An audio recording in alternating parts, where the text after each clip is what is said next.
Act 1. Chapter 1.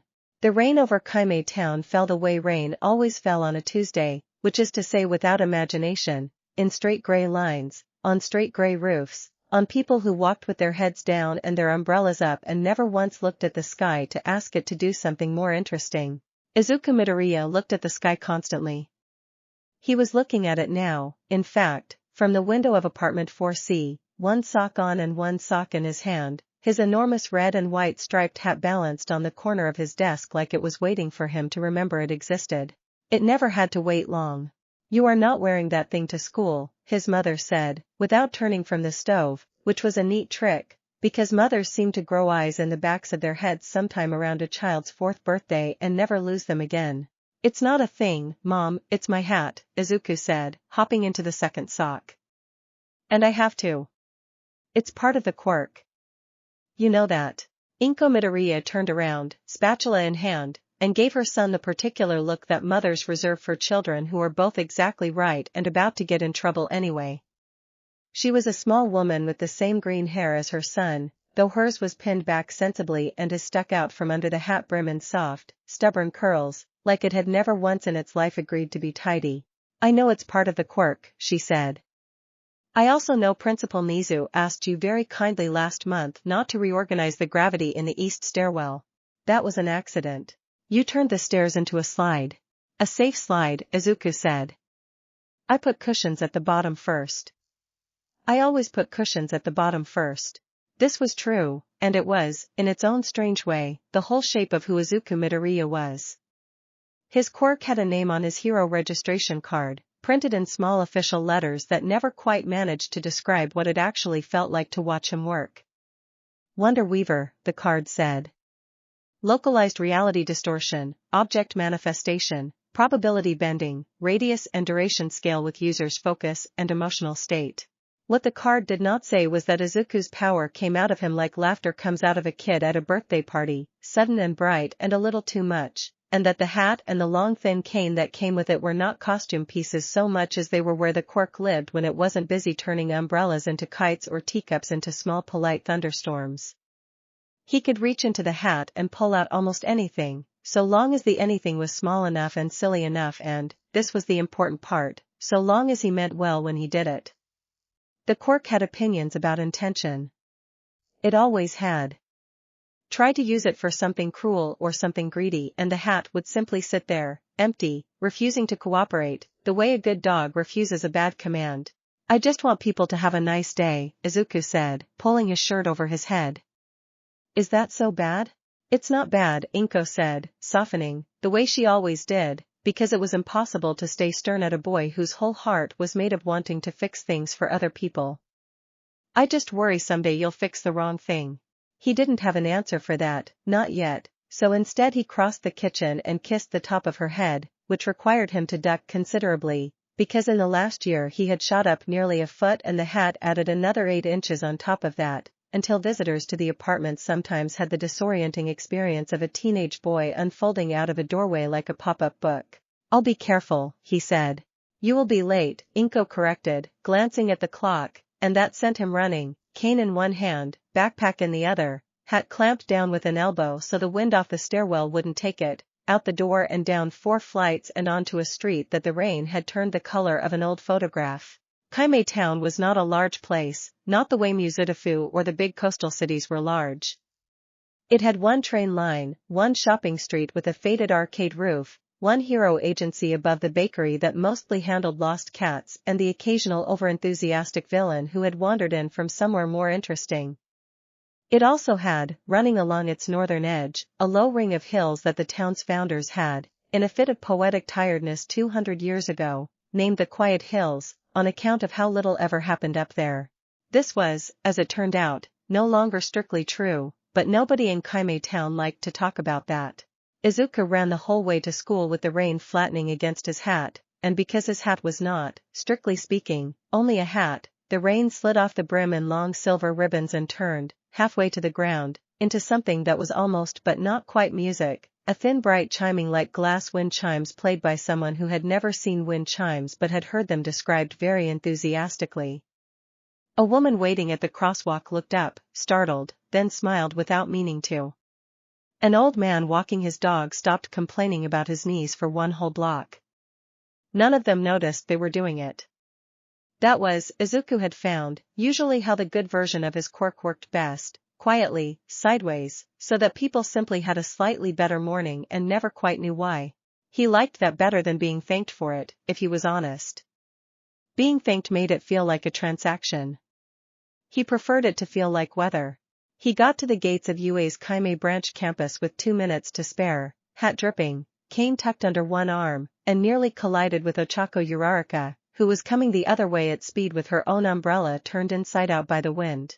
"Deku," she said, using the nickname that had started as a joke about his hero name sounding like the word for useless and had somehow, over 2 years, turned into the opposite of an insult entirely, a name that meant something closer to "you can do it," in the particular dialect that only friends who have been through a lot together speak. "Did you do the chime thing again?" Mina said the whole block smelled like peppermint.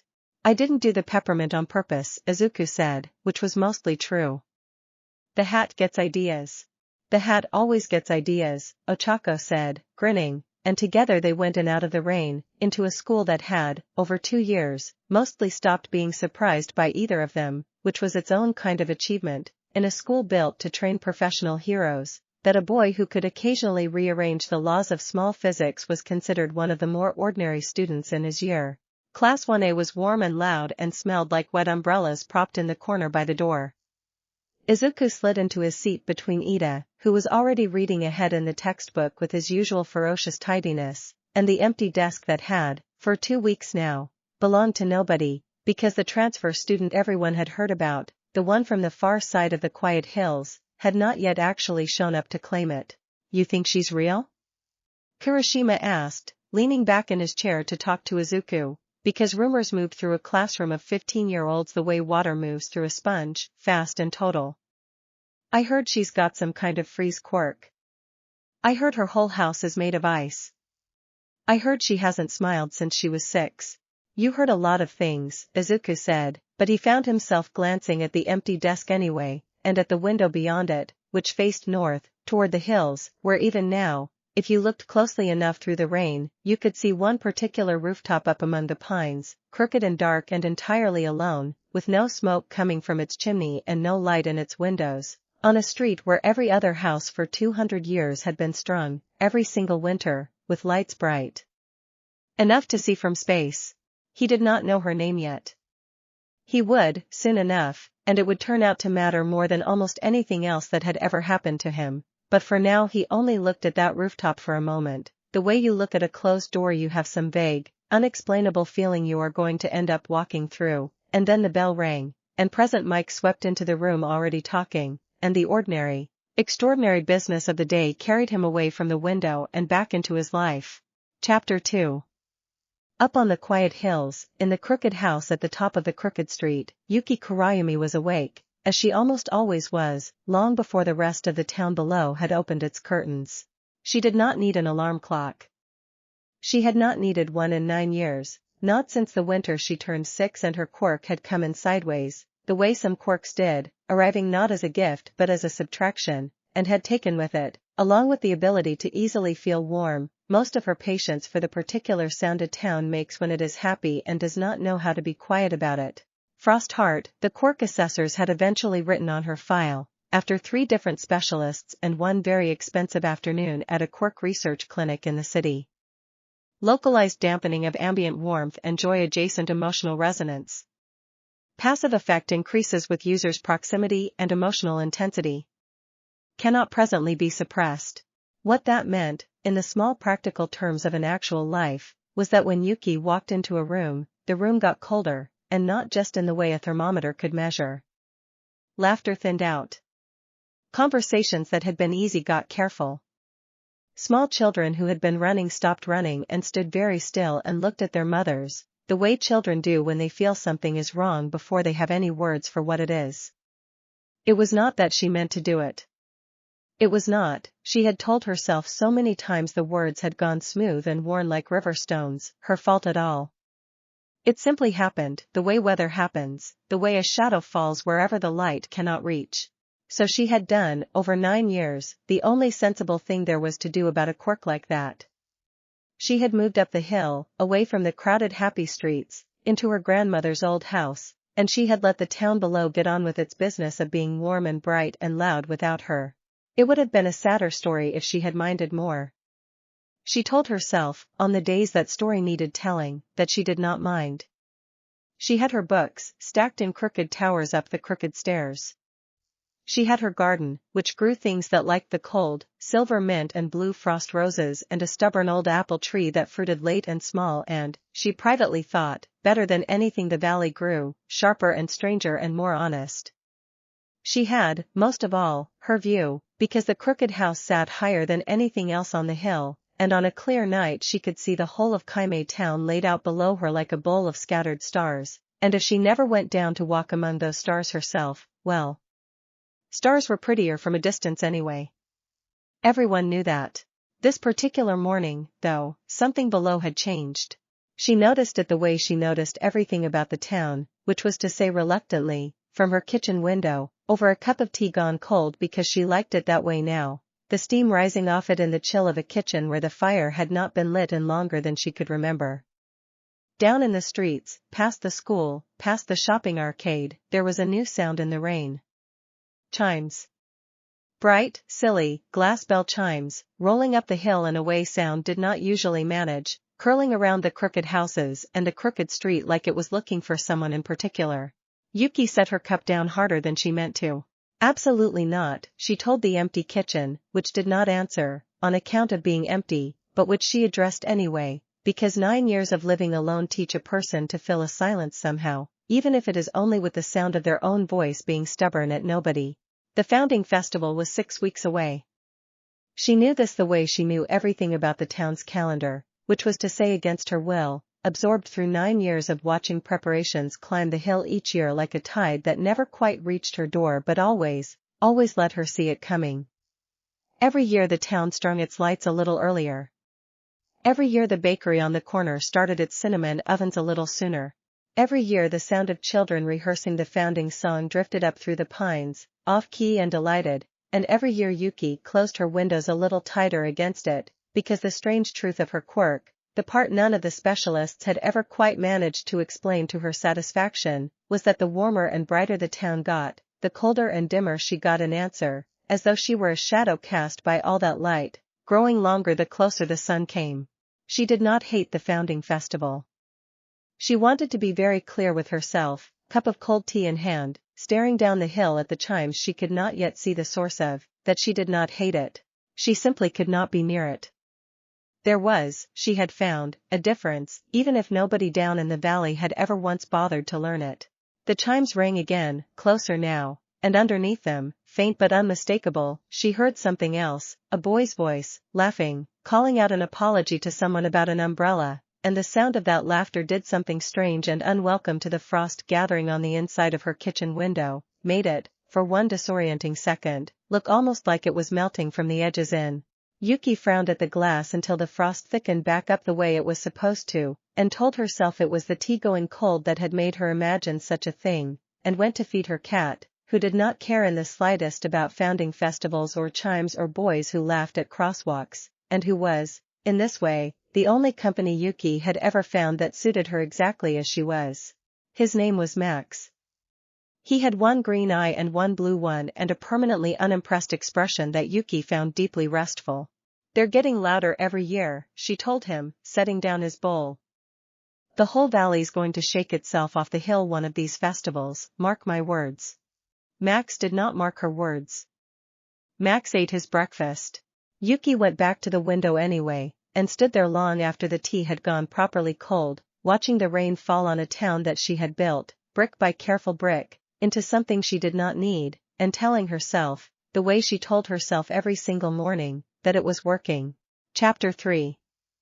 It was the second week of the 6th month that the sky over Kaimei town cracked, not literally, though for one long moment half the town thought it had, but in the particular way that a sky can crack when something enormous and impossible tears through the ordinary weather of an ordinary afternoon.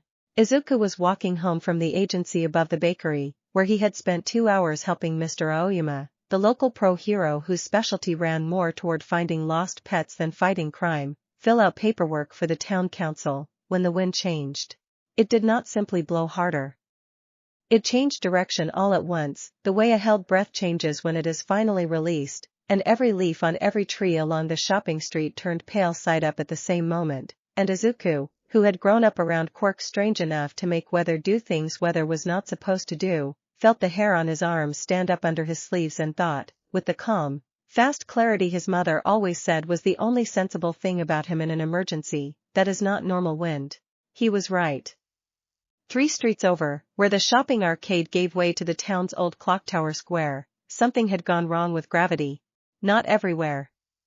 Just in a patch roughly the size of a delivery truck, hovering about 6 feet off the cobblestones, where the air itself seemed to be folding sideways, and inside that fold, caught and spinning slowly like a leaf in a drain, was an actual delivery truck, tires still turning uselessly, driver pressed white-faced against his window, a crowd below shouting and scattering and one small girl, no older than 7, standing directly underneath it, too frightened to run, watching the truck's shadow grow larger on the cobblestones as whatever was holding it up began, with an audible groan of tearing air, to fail.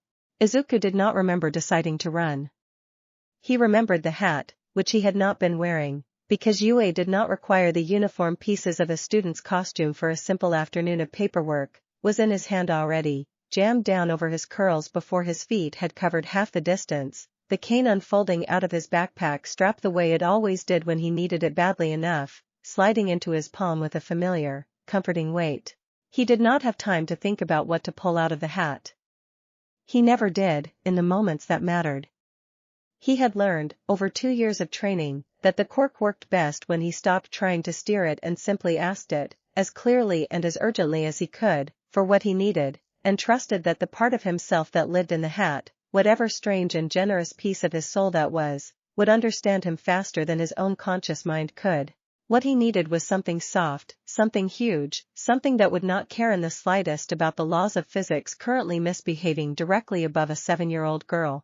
What came out of the hat, in a soundless unfolding rush of red and white, was a cushion the size of a house. It hit the cobblestones half a second before the truck did, absorbing the impact with a sound like the world's largest exhale, bouncing once, twice, the little girl shrieking not in fear now but in the particular delighted shriek children reserve for the single best moment of an entire year, as the truck rolled harmlessly off the cushion's edge and came to rest against a lamppost with nothing worse than a dented bumper. The gravity fold above the square, deprived of its truck, seemed to lose interest, and folded itself shut with a soft final pop, like a door closing somewhere very far away. For a moment the whole square was silent, except for the girl, still laughing on top of the enormous cushion, and the driver, climbing shakily out of his cab to stare at the boy in the striped hat who had just saved his life with what appeared to be a decorative throw pillow the size of a bus. Then everyone began talking at once, and somewhere in the middle of that noise, Izuku, breathing hard, cane still in hand, turned to look for the source of the gravity fold, because things like that did not simply happen. Something had caused it. Someone had caused it.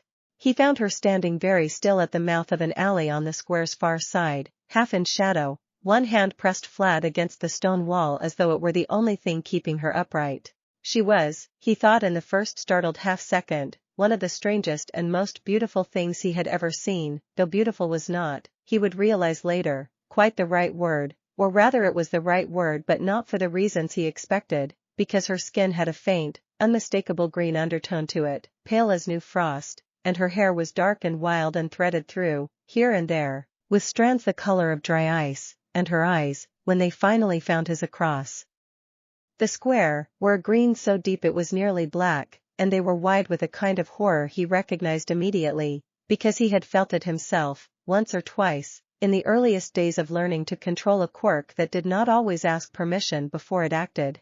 "I didn't mean to," she said, and her voice shook, and the frost crept visibly further up the alley wall behind her hand, in a spreading white lace that told him more clearly than words could that whatever had happened to gravity in that square had happened because something inside her had, for one uncontrolled second, gotten too big to hold.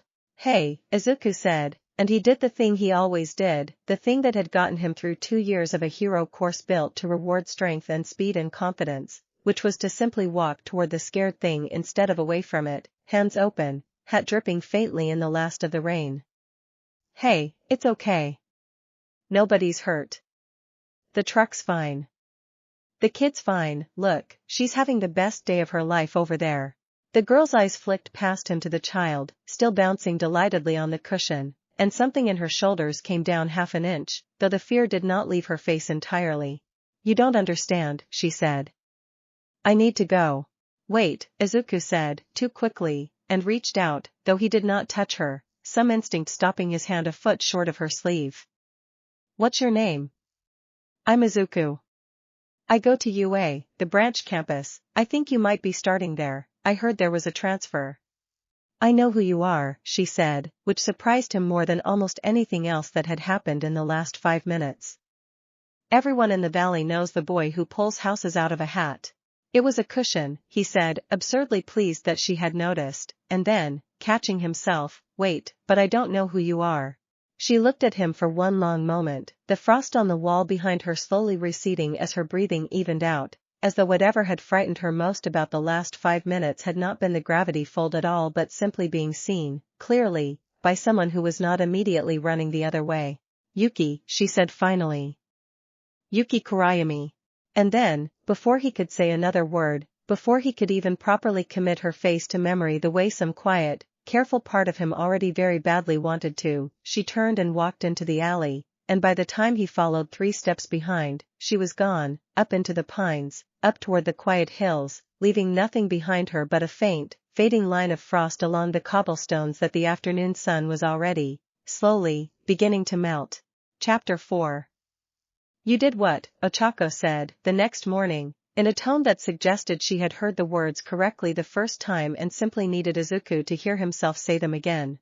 "I chased her into an alley," Izuku admitted, sliding into his seat, still faintly damp from the walk to school, because it had, of course, started raining again the moment he stepped outside, as it tended to when his mood ran high and his focus went scattered. "Not chased. Followed. Politely." "There is no polite way to follow a mysterious frost girl into an alley, Midoriya," Ida said, without looking up from his notes. In the flat, certain way Ida delivered all of his opinions, as though reading them off a card only he could see. "That is, structurally, the beginning of several different kinds of trouble. I wasn't trying to cause trouble. I wanted to make sure she was okay." "Was she okay?" Ochako asked, softer now, because for all her teasing she had known Izuku long enough to hear the particular note in his voice that meant this mattered to him in a way that went past simple curiosity. Izuku thought about the frost receding up the alley wall, about the horror in Yuki Kurayami's eyes before it had settled into something wearier and more familiar, the look of a person bracing for a reaction that had, apparently, hurt her enough times before that she expected it automatically now, the way you flinch from a stove you have already been burned by. "I don't think she's used to people not being scared of her," he said slowly. "I think that scared her more than the gravity thing did." The desk beside him, the one that had sat empty for 2 weeks, was still empty. Nobody in the room had connected the frost-haired girl from the clock tower square to the rumored transfer student, not yet, though Izuku suspected, with the particular certainty that came from having spent a whole night unable to think about much else, that they were the same person, and that whatever Quirk had folded a delivery truck sideways out of the sky was not, in fact, a gravity quirk at all, but something closer to what his own worked opposite from, not a making of wonderful impossible things, but an unmaking of warmth, of joy, of all the things that made a town square on a rainy afternoon feel, however briefly, like somewhere good to be. He spent most of homeroom sketching in the margin of his notebook, the way he always did when a problem needed working through with his hands as well as his head, and by the time President Mike called the class to order, he had filled half a page with careful, cramped notes under a heading he had underlined twice: Yuki Kurayami, Frost Heart? Dampens joy/warmth, radius scales with proximity, worsens the closer she is to something warm? Then, beneath that, in smaller writing, the kind he only used for thoughts he wasn't sure he was allowed to have yet: that's the opposite of me. He did not see her again for 4 days, though he looked, every morning, at the desk beside him, and every afternoon, at the crooked rooftop up among the pines, and on the 5th day, walking home along the road that wound closest to the base of the quiet hills because he told himself, simply chosen a different route for a change of scenery and certainly not for any other reason. He found her sitting on a low stone wall at the edge of the tree line, a book open on her knees that she did not appear to be reading, staring instead down at the town below with an expression he recognized immediately, because he had worn it himself, plenty of times, looking in through windows at parties he had decided in advance he would not enjoy. "You're staring," she said, without looking up, and he startled so badly he nearly dropped his cane. "Sorry. I didn't mean to sneak up on you." "You didn't sneak. You walked very loudly and then stood there for a full minute deciding whether to say something." She glanced sideways at him then, and there was, buried under the wariness, something that might almost have been the beginning of amusement. "It's a small hill. Sound travels. Right. Sorry." He shifted his weight, hat brim dripping, though it had not, for once, actually been raining. The water was simply a habit of the hat's now, condensing whenever he felt nervous, which he supposed was its own kind of honesty, whether he wanted it or not. "Can I sit?" "Just for a second. I won't stay long. I just wanted to say I'm sorry if I scared you the other day. Following you like that." Yuki was quiet for long enough that he thought she might simply not answer, which he would, he told himself, have been fine with, and then, without quite looking at him, she moved her book 6 inches to the left, which was, he understood after a second, an invitation. He sat. The stone was cold under him in a way that had nothing to do with the weather, and he noticed, distantly, that his breath fogged very slightly in the air near her, though it had been a mild, ordinary afternoon everywhere else he'd walked that day. "You weren't scary," he said finally. "For what it's worth. The gravity thing was, kind of, but you weren't." "Everyone finds me scary," Yuki said, in the flat, practiced tone of someone reciting a fact she had long since stopped expecting anyone to argue with. "It's fine. I've made my peace with it." "I haven't decided if I believe that," Izuku said, and then, seeing her eyebrows go up in genuine surprise, hurried on before he lost his nerve. "I mean, the peace part. Not the scary part. I don't think you're scary at all, actually. I think your quirk scares you, which is different, and I think maybe you've had to spend so long making sure it doesn't scare anyone else that you never got to figure out the difference." For a long moment, Yuki Kurayami looked at him the way a person looks at a math problem they have been staring at for years and have just, for the first time, seen from an angle that might actually work, and something in her face, carefully, cautiously, came a little bit undone. "That's a very specific thing to say to someone you've met once," she said, and her voice had lost some of its edge. "I notice things," Izuku said, and shrugged, a little sheepish. "It's kind of my whole deal. I want to be a hero who fixes what's actually broken, not just what's loud about being broken, if that makes sense." "It doesn't, really." "That's fair. I'm working on the explaining part." That got something out of her that was almost, nearly, very nearly a laugh, a small huff of air through her nose that she seemed startled by herself, one hand coming up briefly to press against her own mouth as though checking it was still attached, and Izuku, watching that half-second of surprised, unguarded warmth cross her face, felt something in his own chest turn over slowly, like a page in a very good book he had only just started reading and was already, helplessly, unable to put down. "I should go," she said, standing abruptly, though not, he noticed, unkindly. "Max will want feeding." "Max?" "My cat." "That's a good name for a cat," Izuku said, standing too, and then, because he could feel her already pulling back inside herself, the shutters coming down the way they had in the alley, he added quickly, "Can I walk you part way? I won't come to the house. I like talking to you. That's all." Yuki studied him for a long moment, the wariness and the surprise and, underneath both, something else entirely, something that looked almost like hope trying very hard not to be recognized as hope, warring visibly behind her eyes. "Part way," she said finally. "And you have to stop dripping. It's very distracting." "I can't really control that part," Izuku admitted, falling into step beside her as she started up the path, and for the first time since he had watched her vanish into an alley 5 days before, he thought he heard, faint and startled and entirely real, the sound of Yuki Kurayami actually laughing. Chapter 5. The founding festival committee met on Thursday evenings in the town hall, a squat, cheerful building with a bell tower that had, for 200 years, rung out the same 6 notes every evening at 7 o'clock, a tradition so old nobody quite remembered why it had started, only that it would have felt wrong to stop. Izuku Midoriya sat on the committee, had sat on it for as long as Izuku could remember, in the unglamorous but essential role of refreshments and logistics, and so it was that Izuku found himself, on the Thursday 3 weeks before the festival, sitting in the back of the town hall doing his homework while adults argued cheerfully about the placement of the cinnamon stall, and it was there, half listening, that he first heard the name spoken aloud by someone other than Yuki herself. "The Kurayami girl," said Mrs. Sato from the bakery, not unkindly, but with the particular carefulness people use when discussing a subject they consider delicate. "Is she coming down for the festival this year? Her grandmother always used to, before she passed. Lovely woman. Terrible sweet tooth." "I doubt it," said someone else, and there was a general murmur of agreement. Not cruel, Izuku thought, listening harder now, pencil forgotten, but resigned, the tired shorthand of a town that had stopped expecting something a long time ago and had quietly agreed among itself not to keep hoping. "You know how it is when she's near a crowd. Poor thing can't help it. Last time she came down for the tree lighting the whole square went cold enough to frost the punch bowls. Frightened half the little ones. We haven't invited her proper in years, not since." Seemed kinder, honestly, for everyone. Kinder for who, Izuku said, before he had entirely decided to say it, and the room quieted, several adults turning to look at the green-haired boy in the back row who had, until that moment, seemed entirely absorbed in his math homework. "Izuku," his mother said, half warning, half surprised. "Sorry," he said, though he was not, entirely. I don't think anyone's ever actually asked her if she wants to be left out.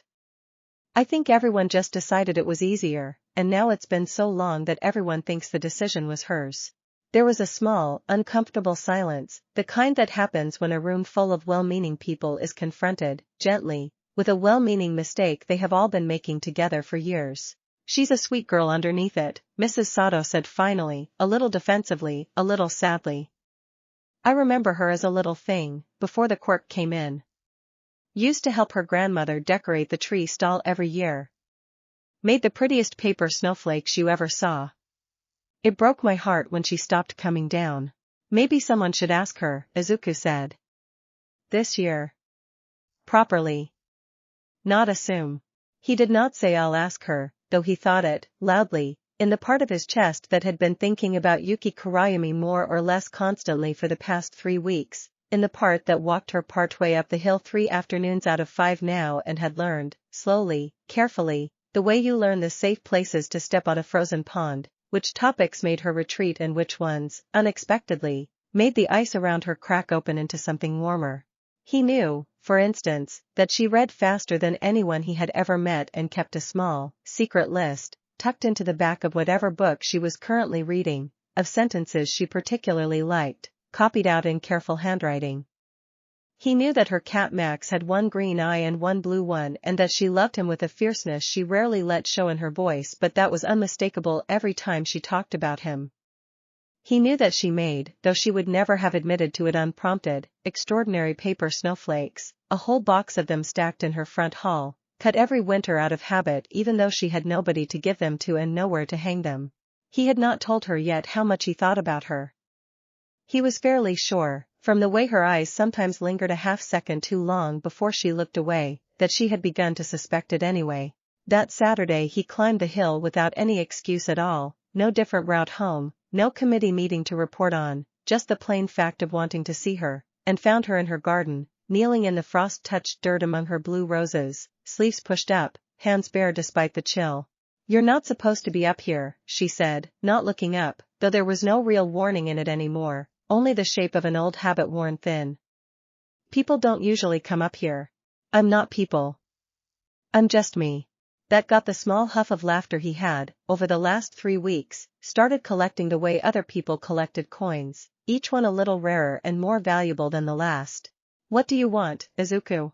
He sat down on the low garden wall, cane laid across his knees, and thought about how to say the thing he had climbed the hill to say without it sounding like an ambush or, worse, an act of pity. because he suspected, correctly, that pity was the one thing Yuki Kurayumi could not forgive. The town's having a meeting about the founding festival, he said. They're deciding what to put where. Cinnamon stall, snowflake garlands, that kind of thing. He hesitated. I heard someone say your grandmother used to help with the tree stall. Paper snowflakes. Yuki's hands went still in the dirt. That was a long time ago. I know. I just thought, you still make them. I've seen the box in your hallway. He said it gently, watching her carefully for the flinch, ready to back off the second he saw it. I wasn't snooping, your door was open the other day and I couldn't not see it. They're really good, Yuki. Better than anything I've seen down in the shops. She was quiet for a long moment, long enough that a fine, delicate frost began, unbidden, to spread across the rose stems nearest her hands, a physical echo of whatever was moving through her that she had not yet found words for. I can't go down there, she said finally, very low. You know I can't. I'm not being stubborn, Izuku, it's not a choice I'm making to be difficult. The bigger the crowd, the colder it gets. I've seen what happens. Children crying because their hot cocoa turns to slush in their hands. Old Mr. Tanaka's arthritis flaring up because I walked past him at the tree lighting 6 years ago. I am not going to do that to the one night of the year this whole town looks forward to. What if you didn't have to be in the crowd? Izuku said carefully. What if you just made the snowflakes, at home, the way you already do, and someone else brought them down and put them up? You'd still be part of it. You wouldn't have to be near anyone. Yuki looked up at him then, properly, for the first time since he'd arrived, her dark green eyes bright with something that was not quite hope, not yet, but was standing very close to it, peering over its shoulder. You'd do that? Carry a box of paper snowflakes down a hill for me? I'd do a lot more than that, Izuku said, and meant it so plainly, so entirely without performance, that Yuki looked away first, a faint, unmistakable flush of green-tinted color rising in her cheeks that had nothing to do with the cold at all. You're an unusual boy, Izuku Midoriya, she said, very quietly, reaching out at last, almost without seeming to decide to, and closing her cold fingers loosely around his warm ones where his hand rested on the wall between them, a small, careful, entirely new thing that neither of them commented on, and both of them, for the rest of that golden, frost-edged afternoon, were acutely and happily aware of. I get that a lot, he said, smiling, and did not let go, and up in the pines behind them, unnoticed by either, a single blue frost rose, warmed for one impossible moment by something neither science nor Quirk had ever fully explained, quietly, secretly, began to bloom a shade brighter than it ever had before. Chapter 6. There was a man in a gray coat who had been standing outside the bakery for 3 days in a row, and nobody in Kaimei town had quite decided yet whether to think anything of it. He did not do anything unusual, exactly. He bought a coffee each morning and drank it slowly at the little table by the window, and he read a newspaper that never seemed to turn its page, and he watched the street with the mild, patient attention of a man waiting for a bus that was in no particular hurry to arrive. It was only that Mrs. Sato, who noticed everything that happened on her stretch of the shopping street the way other people noticed the weather, mentioned to Inko one afternoon that his coffee never seemed to get any colder, no matter how long he let it sit, and that his eyes, on the one occasion they had happened to meet hers through the glass, had been the flat, unblinking gray of a winter sky with no sun behind it at all. Probably nothing, Mrs. Sato said, in the tone people use when they want very much to be reassured and are hoping you will do the reassuring for them. Probably nothing, Inko agreed, and did not entirely believe it, and mentioned it to Izuku that evening while he did his homework at the kitchen table, half because she thought he ought to know and half because some old, careful instinct in her, the same instinct that had once made her check twice that the stove was off before bed, wanted the words said aloud where they could be looked at properly instead of left to grow larger in the quiet. A man who reads the same page of newspaper for 3 days, Izuku repeated slowly, and something in the careful, cataloging part of his mind, the part that had filled a dozen notebooks over the years with observations about quirks and villains and the small tells that separated the two, sat up and paid closer attention. Did he have any visible quirk marks? Anything unusual about his hands, his eyes? His eyes, Mrs. Sato said. Very gray. Very still. Inko set a cup of tea down in front of her son, the way she always did when a conversation was heading somewhere she wanted him fortified for. "I don't want you going looking for trouble, Izuku." "I never go looking for it," he said, which was, they both silently agreed without needing to say so, only technically true. He thought about the man in the gray coat for the rest of the evening, turning the small strange facts over the way he turned over everything, patiently, from every angle, the same way he had once turned over a single overheard rumor about a transfer student until it had led him, entirely by accident and entirely on purpose, up a hill and into a garden full of blue frost roses. He had learned over 2 years of hero training, almost always a shape hiding inside a handful of strange small facts, if you were patient enough and careful enough to let it show itself instead of guessing too early and getting attached to the wrong shape. He did not have the shape yet.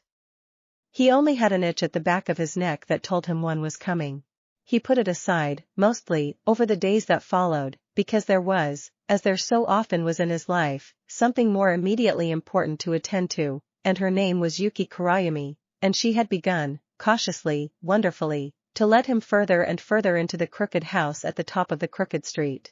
He met Max properly on a Tuesday, the cat regarding him with the deep, unhurried suspicion of an animal who has decided to reserve judgment indefinitely, and was rewarded, after 3 visits of patient stillness on the hearth rug, with a single, grudging headbutt against his knuckles that Yuki declared, with unmistakable pride, to be the highest honor Max had bestowed on anyone in years. He learned that the fire in the crooked house's hearth had not been lit since Yuki's grandmother passed, not because the chimney was broken but because Yuki had never quite been able to make herself do it, some part of her afraid, she admitted one evening in a small voice with her knees pulled up to her chin, that lighting it again would mean admitting the house was hers now, permanently, in a way that felt too large and too lonely to hold.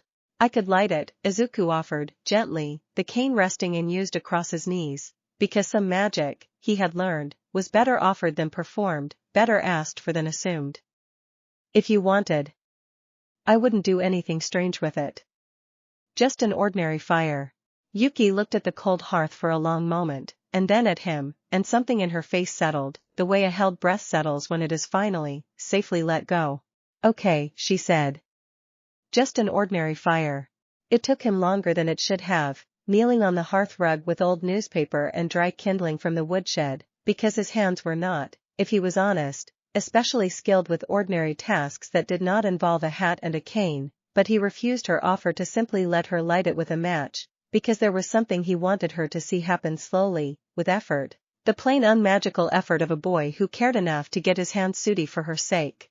When the flame finally caught and spread, small and orange and entirely mundane, the crooked house's front room filled, for the first time in longer than either of them wanted to guess, with actual warmth, and Yuki sat very still on the rug beside him, watching the fire with an expression he had never seen on her face before, something unguarded and young and almost frightened by how much she was allowing herself to want it. "It's not going to put itself out just because I'm sitting near it," she said quietly, as though testing the sentence for truth. "Is it?" "No," Izuku said. "Fires don't work that way. They just burn. It doesn't matter who's watching." She was quiet for a while after that, firelight moving warm and gold across her face, softening the sharp watchful lines she usually wore like armor, and when she finally leaned, slowly, almost experimentally, until her shoulder rested against his, he went very still, the way you go still around something wild that has decided, for the first time, to trust you, and did not move, and did not say anything clever, and simply let her stay there, warm at last, for as long as she wanted. "Thank you," she said, very softly, some time later, when the fire had burned down to embers and the room had gone gentle and gold instead of bright. "For not treating me like something that needs to be fixed." "You're not broken," Izuku said. "You're just cold on purpose because it seemed safer than the alternative." "That's different." "I know the difference. I spent half my life pulling ridiculous things out of a hat because it seemed safer than sitting still and letting people actually see me." "We're not that different, Yuki." She turned her head, just slightly, to look at him, close enough now that he could see the small, star-bright flecks of paler green scattered through her dark eyes, close enough that the space between them had gone thin and charged in a way that made his heart climb into his throat. He did not kiss her. He thought, very seriously, about it, and decided, with the same careful patience he brought to everything that mattered, that some things were worth waiting for properly, worth earning slowly instead of rushing. So instead he reached up and, very gently, tucked a loose strand of frost-touched hair behind her ear, and pressed the lightest, briefest kiss to her forehead, and felt her breath catch, warm now, unmistakably warm, against his jaw. "Good night, Yuki," he said, standing at last, reluctant, because the hour had gotten later than either of them had noticed. "I'll see you tomorrow." "You always do," she said, and there was, in the words, no complaint at all, only a soft, astonished kind of wonder that she was, after 9 years of certainty otherwise, still finding room to feel. He walked home down the dark hill with his hat dripping gently, contentedly, in a night that had not brought a single drop of rain, and did not notice, in the glow of everything he was feeling, the gray-coated man standing very still at the bottom of the path, coffee cup in hand though the hour was well past midnight, watching him go with eyes the flat, unblinking gray of a winter sky with no sun behind it at all. Chapter 7. His name, though nobody in Kaimei town would learn it for some time yet, was Hollow, and he had not always been a man made mostly of gray coat and patient waiting. He had been, once, a fairly unremarkable person with a fairly unremarkable quirk, the kind that barely registered on a hero registry, a small talent for noticing when something nearby had more of a thing than it strictly needed and taking a little of that thing for himself. It worked, in its modest early days, on simple things. Warmth from a cup of coffee left too long on a table. The last inch of daylight at the end of a long afternoon.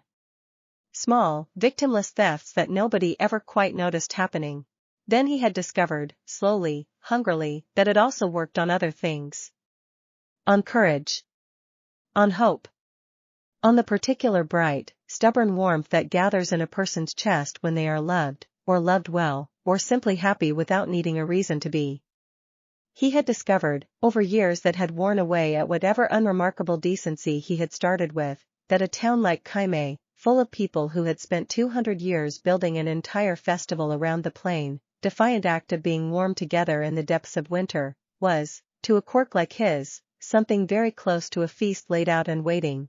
He had come across the story of the frost-hearted girl on the hill 3 months ago, in the idle, wandering way he collected such stories, the way other people collected gossip, and had felt something in himself sit up with real, focused interest for the first time in years.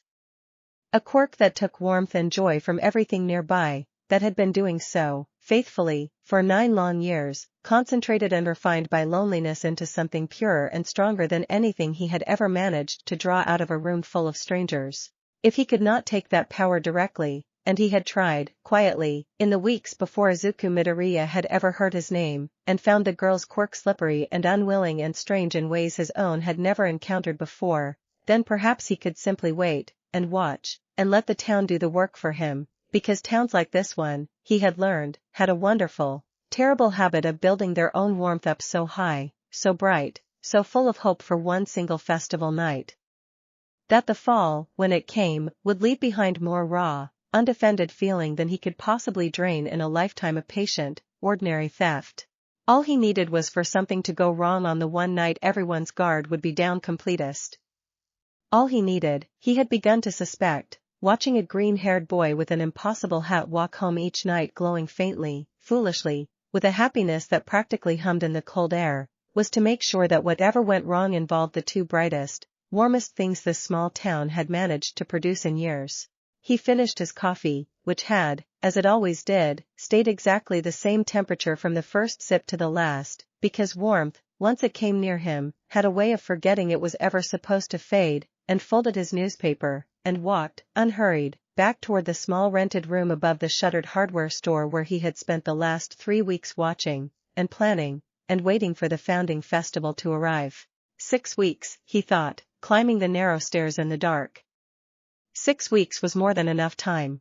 Down the hill and across the sleeping town, in a bedroom lit only by the last coals of a fire he had helped light with his own hands, Izuku Midoriya lay awake far later than he meant to, hat resting on the chair by his desk, cane leaned careful and quiet against the wall, thinking not of gray coats or strange watching eyes but of firelight on green-tinted skin and the astonished warmth of a girl's breath against his jaw, and did not know yet, could not have known yet, that somewhere below him, In the dark, something patient and hungry had already begun, very quietly, to count down the weeks until the whole town's brightest night became the very thing it had always feared it might.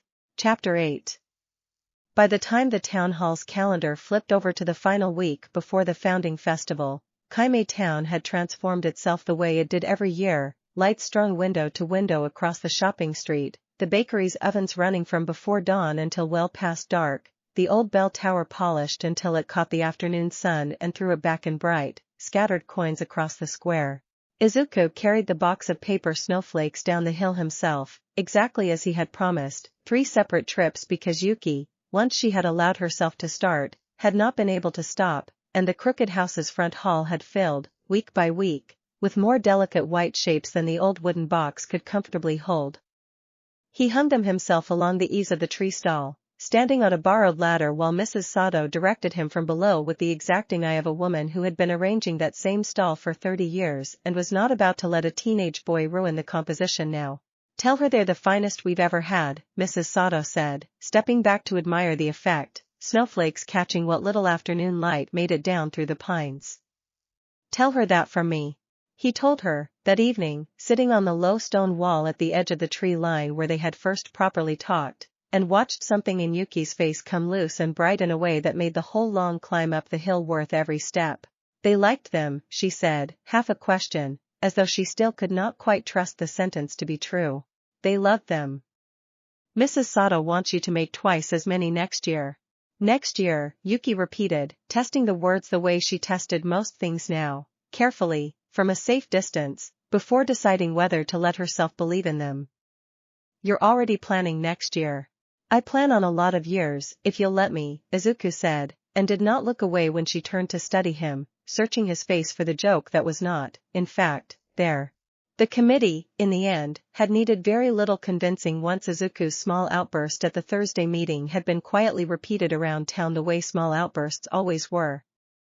Mrs. Sato had gone up the hill herself, 2 weeks later, with a tin of cinnamon rolls and an apology 9 years overdue, and had come back down again with red eyes and a warmth in her voice that made half the shopping street ask what on earth had happened, and the answer, though nobody put it quite this simply, was that a whole town had finally remembered to ask a lonely girl a question instead of deciding the answer for her.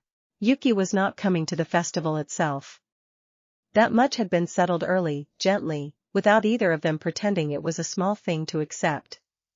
The crowd, the noise, the press of 200 years of collective joy all gathered into one square on one night, remained more than her control could safely hold, and neither Izuku nor the town nor, most importantly, Yuki herself was willing to risk what that might do to 100 children clutching cups of hot cocoa.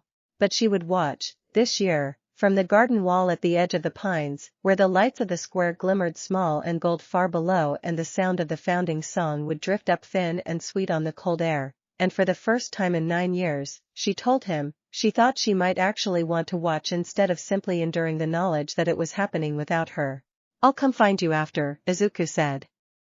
"The second the fireworks finish, I'm climbing straight back up here. You'll be tired. You should stay, celebrate with your friends."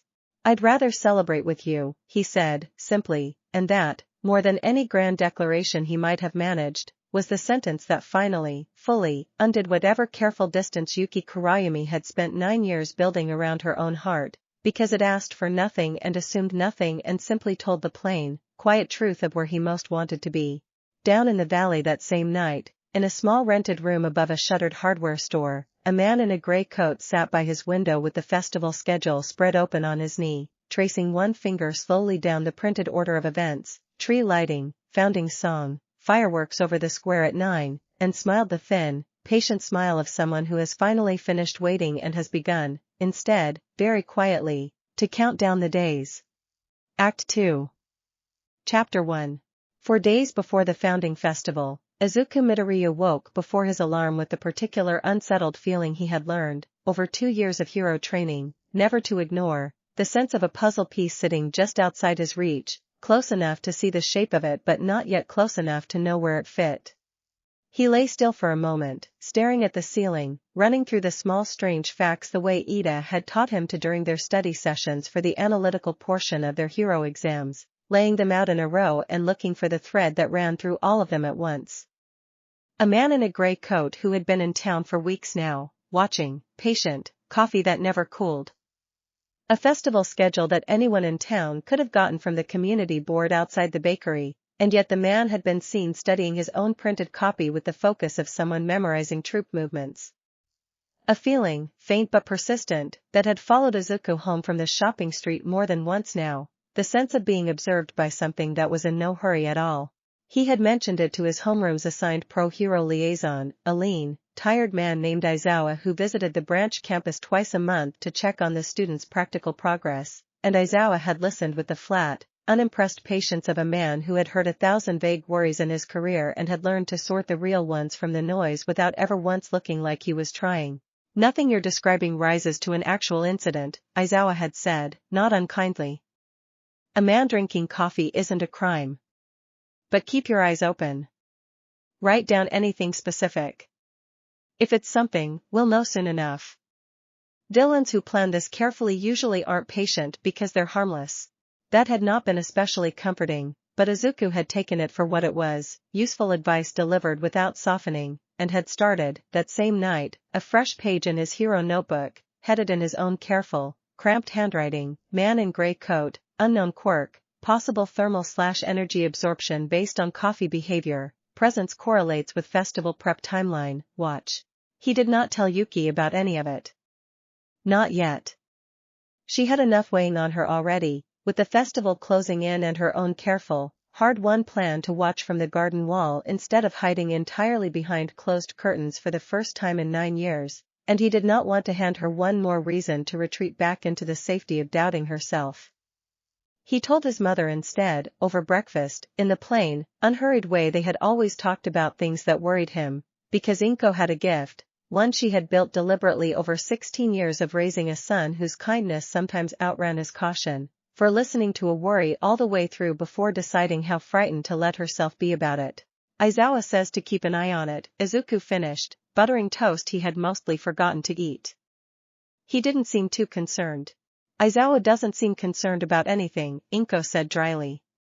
That man once described a collapsing building as manageable. She set her tea down, considering. But you're not wrong to notice things, Izuku. You never have been. If your gut is telling you something's off, I'd rather you kept telling me about it than decided halfway through the festival that you didn't want to worry anyone. I promise, he said, and meant it, though promises made 4 days before a festival have a way of being tested sooner than the person making them expects. He spent that afternoon, as he had most afternoons for weeks now, climbing the hill to the crooked house, and found Yuki in the garden again, kneeling among the blue frost roses, though this time, instead of tending them, she was simply sitting very still with her hands in the cold dirt and her eyes closed, breathing slow and deliberate, the way a person breathes when they are practicing being brave in advance of needing to be. You're rehearsing, he said gently, settling onto the low wall beside her. I'm rehearsing, she agreed, not opening her eyes. I keep imagining all the ways Friday could go wrong. The crowd getting too close. Someone bringing a baby too near the wall without meaning to. Me losing my grip on it in front of the whole town after 9 years of proving I could keep it together. You won't lose your grip, Izuku said. And even if the wind carries a little chill up there, nobody's going to think less of you for it. They already know what your quirk does. That's not a secret you're protecting anymore, Yuki. You told them yourself, remember, when Mrs. Sato asked. You don't have to be perfect. You just have to be there. She opened her eyes then and looked at him for a long moment, some of the tightness around her mouth easing, though not all of it, because 9 years of careful self-protection did not unwind in a handful of weeks no matter how gently someone asked it to. You keep saying things like that, she said. Like it's simple. It's not simple. I never said it was simple. I just think it's true, Izuku said, and reached over to take her cold hand in his warm one, the way he had started doing without either of them commenting on it anymore, an ordinary, unremarkable thing between them now, and squeezed once, gently. I'll be right there in the square the whole time. If anything feels like too much, you send me a signal and I'll be up that hill in about 90 seconds, hat or no hat. What kind of signal?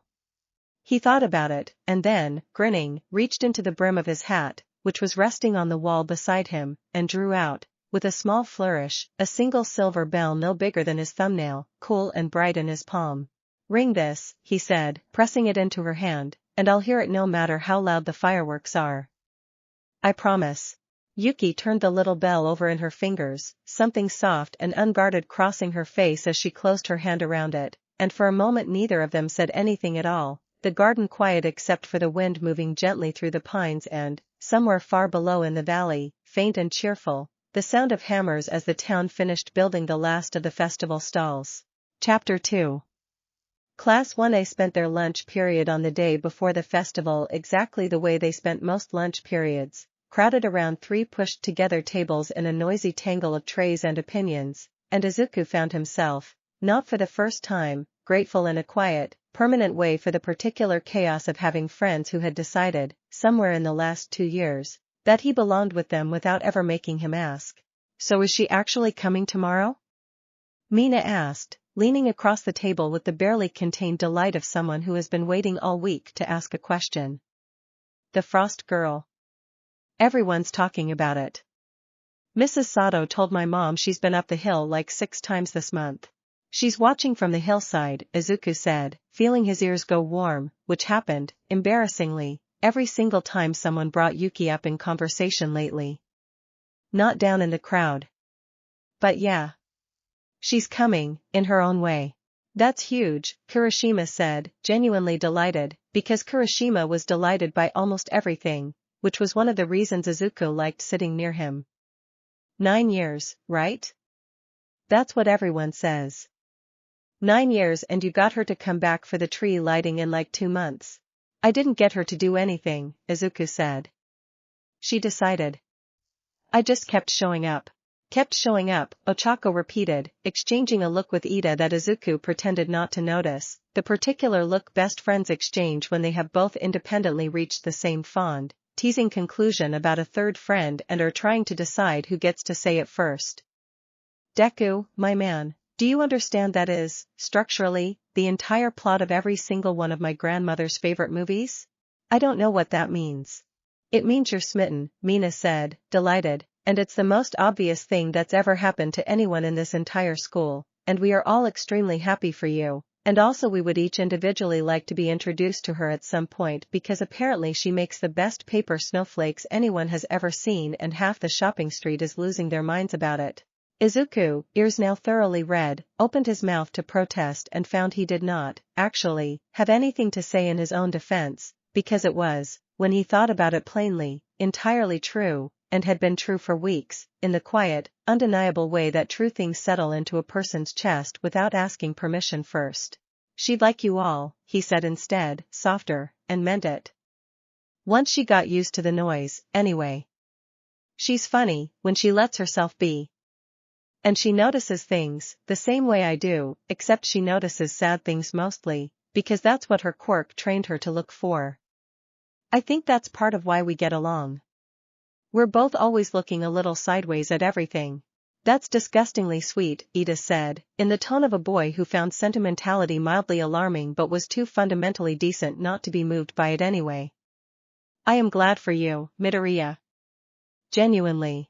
The conversation rolled on from there, the way lunch conversations did, toward the logistics of tomorrow's festival, who was working which committee booth, whether present Mick's promised fireworks display would actually be as large as he kept insisting, and Izuku let it carry him along, laughing at Mina's increasingly elaborate theories about the fireworks budget, and did not notice, until Ochako nudged him partway through dessert, that he had been quietly turning the small silver bell he still carried in his pocket over and over between his fingers, the way a person turns a lucky coin, without ever quite deciding to stop. "You're nervous," she said, not unkindly, once the others had moved on to a different argument entirely. "A little," he admitted. "There's this man I've been noticing around town. Gray coat. Something about him doesn't sit right. Aizawa said to keep an eye on it but not to worry, and I'm trying, I promise, but tomorrow's a big night. Big crowd. If something's going to happen, that's when." Ochako's easy smile faded into something steadier, more focused, the expression she wore when a training exercise turned suddenly serious and the games portion of the day was over. "You want backup," she said. It wasn't a question. I don't want to ruin the festival by making a big deal out of a feeling. You're not going to ruin anything by having your friends nearby in case a feeling turns out to be right, Ochako said firmly. I'll tell Ida and Kurashima to keep loose eyes out tomorrow night. Nothing dramatic. Just, us being around, the way we always are. She bumped his shoulder with hers, gentle and certain.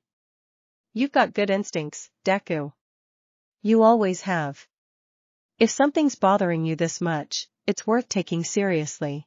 He thanked her, quietly, grateful in the specific, wordless way that only comes from being fully believed by someone who has watched you be right often enough to trust you without needing proof, and the lunch bell rang, and the ordinary business of the school day swept them both back into the afternoon, though the little silver bell stayed in his pocket for the rest of it, a small cool weight he kept finding himself reaching down to touch, as if to make sure it was still there, still waiting.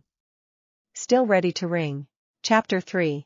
The founding festival began, as it had for 200 years, at 7 o'clock exactly, when the old bell tower rang out its familiar 6 notes into a sky gone the deep, soft blue of early evening, and Kaimei town, all at once, the way it did every single year, seemed to exhale. The shopping street had transformed itself completely.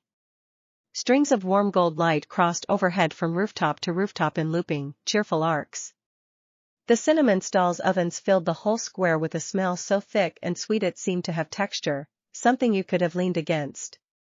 Children ran between the legs of adults with sparklers held at careful arm's length, and somewhere near the fountain a small brass band, more enthusiasm than precision, worked its way through the opening bars of the founding song while the crowd around them began, unevenly, joyfully, to sing along.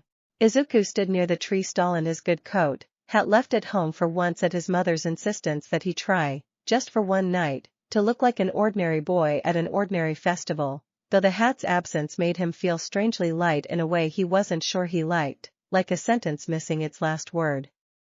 He had the little silver bell in his coat pocket, and every few minutes, without quite meaning to, his hand found its way there to touch it, a small habit of reassurance he had picked up over the last 4 days and had not managed to shake. The tree, the town's enormous old cedar-strung floor to crown in 100 years of accumulated ornaments, stood at the center of the square exactly as it always had, but this year, hung among the ordinary glass balls and tinsel, was a canopy of pale, delicate paper snowflakes, catching the golden light and throwing it back in soft, scattered patterns across the crowd below, and more than one person, passing beneath it, stopped to look up and smile without quite knowing why. They're beautiful, Ochako said, arriving at his elbow with Ida and Kurashima in tow, all 3 of them dressed for the festival, all 3 of them, Izuku noticed with a rush of quiet gratitude, positioned with just enough casual spread around the square to keep a loose, unobtrusive eye on the crowd without anyone else noticing they were doing it. She made every single one, Izuku said, looking up at the tree himself. Took her weeks. Is she here? Kurashima asked, craning his neck as though Yuki might simply appear out of the crowd, which made Izuku laugh, the tension in his shoulders easing for the first time all evening. Up there, he said, pointing toward the dark line of the hill above the rooftops, where, if you knew exactly where to look, you could just make out a small pale shape seated at the top of a low stone garden wall, watching the golden square below with a stillness that, from this distance, could have been mistaken for loneliness, and was not anymore. Because Izuku had learned, over the last month, the particular difference between the way Yuki held herself when she was hiding and the way she held herself when she was simply, carefully, choosing her own distance. He raised a hand toward the hill, though he doubted she could see the gesture from so far, and felt, a moment later, something warm and unmistakable bloom in his chest as, high above the square, a single point of pale silver light flickered once, twice, in answer. A small hand mirror or a bit of glass catching the last of the sunset, angled deliberately down toward the square, toward him, a signal of her own sent back in answer to his. She saw you, Ochako said softly, watching the exchange with unmistakable warmth. Deku. That's the sweetest thing I've ever seen. He didn't trust himself to answer that, so instead he simply smiled, watching the little glint of light on the hillside for a long moment before the crowd's attention shifted, drawn by the brass band striking up a livelier tune, and the evening rolled on the way festival evenings always did, warm and loud and gold, the whole town gathered together under 200 years of habit and hope, and it was, for nearly 2 full hours, one of the finest nights Izuku Midoriya could remember. It was sometime after 8, with the crowd at its thickest and the first hints of the evening's chill beginning to settle in under the lights, that he noticed the man in the gray coat standing very still at the mouth of the alley beside the bakery, watching the square with an expression that had nothing at all to do with festival joy, and felt, all at once, the small silver bell in his pocket suddenly, impossibly cold against his fingers, as though it had, on its own, without anyone ringing it, yet, begun to sense that something was about to go very wrong. Chapter 4. Hollow had chosen his moment with the same patient, unhurried care he had chosen everything else about this plan, and the moment, he judged, watching the square from the mouth of the alley, was very nearly perfect. 200 people, packed close and warm and unguarded, every one of them soft with exactly the kind of joy his Quirk had spent years learning to recognize the way a wine collector learns to recognize a good vintage from across a room. Children on shoulders. Old friends embracing. A whole brass band's worth of clumsy, cheerful music rolling out over a crowd that had, for 200 years, trusted this one square, on this one night, to be the safest place in the world. He did not need to drain it all at once. That would have been clumsy, wasteful, the kind of greedy mistake that got lesser Quirk users caught before they'd taken half of what they wanted. What he needed was a single, sharp shock, something loud and frightening enough to curdle 200 separate joys into 200 separate fears in the space of one held breath, because fear, he had learned, cracked a person open in a way that let him take far more, far faster, than patience alone ever could. He raised one gray-gloved hand toward the tree, toward the very center of the crowd's attention, and let the smallest, coldest thread of his Quirk uncoil from his fingers, aimed not at a person at all but at the tree's oldest ornament, a great glass star at the very top that had hung there, by town legend, since the festival's founding 2 centuries before, older and more beloved and more woven into the town's collective heart than almost anything else in the square. The star did not shatter loudly.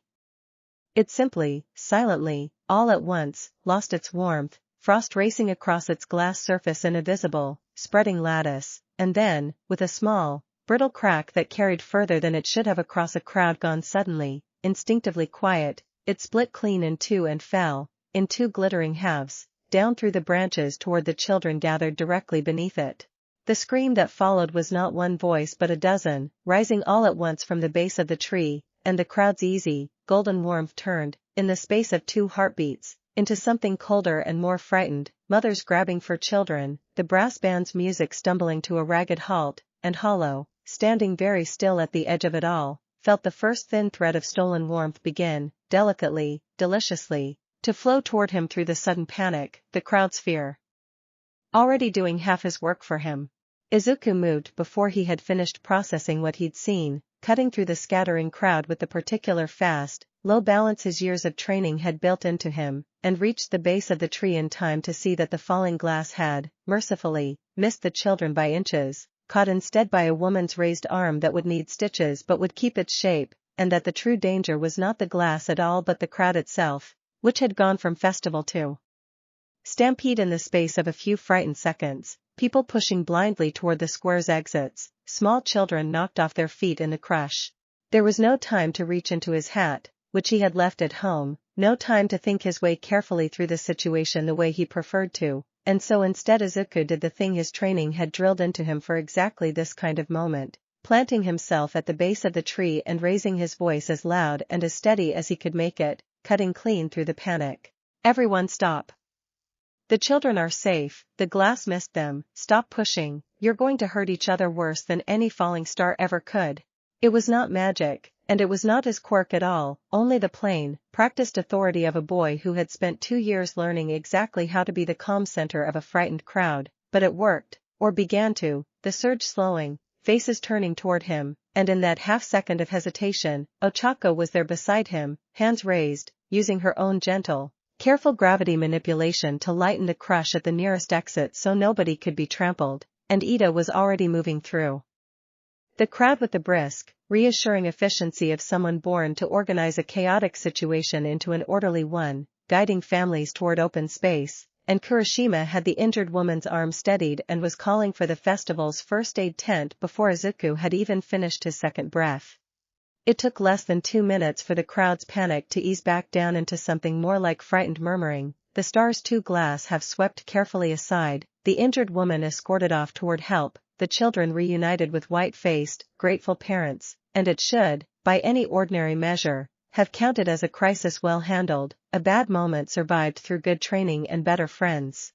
But Izuku, straightening at last from where he'd knelt to check on a small crying boy who had lost his mother's hand in the crush, felt the small silver bell in his pocket turn suddenly, sharply cold again, and looked up, and found the man in the gray coat still standing exactly where he had been, at the mouth of the alley, entirely untouched by the chaos around him, watching the whole scene not with the concern of a bystander but with the quiet, patient satisfaction of someone checking an item off a very short list, and understood, all at once, with the cold certainty of a puzzle piece finally, terribly clicking into place, that the falling star had not been an accident at all. Chapter 5. That's him, Izuku said, low and urgent, catching Ochako's sleeve. The gray coat. That's the man I told you about. Ochako followed his gaze, her own expression sharpening into focus. He hasn't moved this whole time. Everyone else ran toward the noise or away from it. He's just standing there. Watching, Izuku said. Like he's waiting to see what happens next. He started toward the alley, cutting through the thinning edges of the crowd, and the moment he moved, the man in the gray coat moved too, unhurried, almost lazy, melting backward into the shadow between the bakery and the hardware store with the easy confidence of someone who had already planned 6 different ways out of this exact conversation. Wait!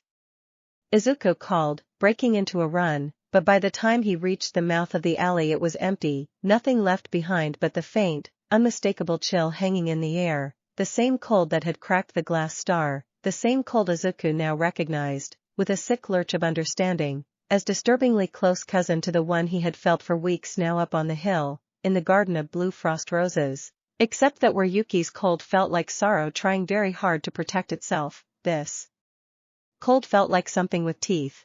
He stood there a moment, breathing hard, fists clenched at his sides, furious at himself for not reaching the man faster, and it was in that stillness that he heard it, faint but unmistakable over the settling murmur of the crowd behind him, the high, bright, distant chime of a small silver bell, ringing not from his own pocket but from somewhere up on the hill, carried down on the cold night air with a clarity that could only mean one thing. Yuki had seen the whole thing from the garden wall. Yuki had rung the bell. He ran. He took the hill path at a speed he had never managed even during his most demanding training drills, hat forgotten at home, coat flying open, lungs burning, and found her exactly where he'd left her hours before, except that she was no longer sitting calmly on the wall watching the square below, she was standing, rigid, both hands pressed white-knuckled against the stone, staring down at the golden lights of the town with an expression of pure, undisguised horror. Yuki. I felt it, she said, before he could get another word out, her voice shaking in a way he had never heard from her before, not even in the alley the day they'd met. Izuku, I felt something down there, something wrong. It wasn't the crowd's fear. I know what fear feels like from this distance. I've watched this square for 9 years. This was something else, something taking, like a mouth opening under all that warmth and just, she stopped, pressing one trembling hand over her own chest, as though trying to hold something in. It's still down there. Whatever it is. It's still there and it's still hungry. Izuku's blood went cold in a way that had nothing to do with the night air. You can feel him? The thing that's doing this? I don't know what I'm feeling, Yuki said, and for the first time since he'd known her, the careful, controlled edges she kept around herself had come apart entirely, leaving something younger and far more frightened underneath. I've spent 9 years feeling my own quirk take warmth out of the world around me. I know exactly what that feels like from the inside. And what I just felt down there in that square was the same shape, Izuku, the exact same shape, except it wasn't me doing it, and it wasn't gentle, and it wasn't an accident. He understood then, with the same fast, terrible clarity that had let him spot a falling piece of glass and a fleeing man in a gray coat as 2 ends of the same threat, exactly what she was telling him, that whatever quirk Hollow carried was not merely similar to Yuki's in effect, it was, in some deep and dangerous way, kin to it, a warped, hungrier cousin of the very thing that had shaped 9 lonely years of her life, and that she, More than anyone else in Kaimei Town, might be the only person capable of recognizing it clearly enough to stop it. I have to go back down there, he said. He got away once already. If he tries again? I'm coming with you, Yuki said, and the fear in her voice had not gone, not entirely, but underneath it now was something harder, steadier, an anger that had been waiting 9 quiet years for exactly this kind of reason to finally stand up and be used. Yuki, the crowd. I don't care about the crowd right now, she said, already moving toward the path down the hill, moving faster than he had ever seen her move, frost blooming pale and quick along the grass beneath her feet with every stride. Somebody just used a piece of what I carry to hurt children at a festival I finally let myself want to be part of. I am not standing on a hill watching that happen twice. Chapter 6.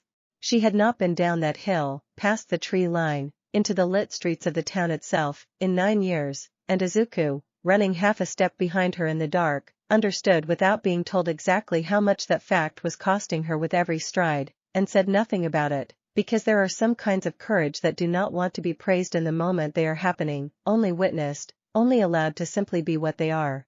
The town's edge came up fast, streetlights and the last strung garlands of festival lights glowing warm through the trees, and Yuki slowed, just slightly, at the tree line, one hand coming up instinctively as though to shield herself from the wave of warmth and noise rolling out to meet her, and Izuku caught her free hand without breaking stride, twining his fingers through hers, warm and solid and certain.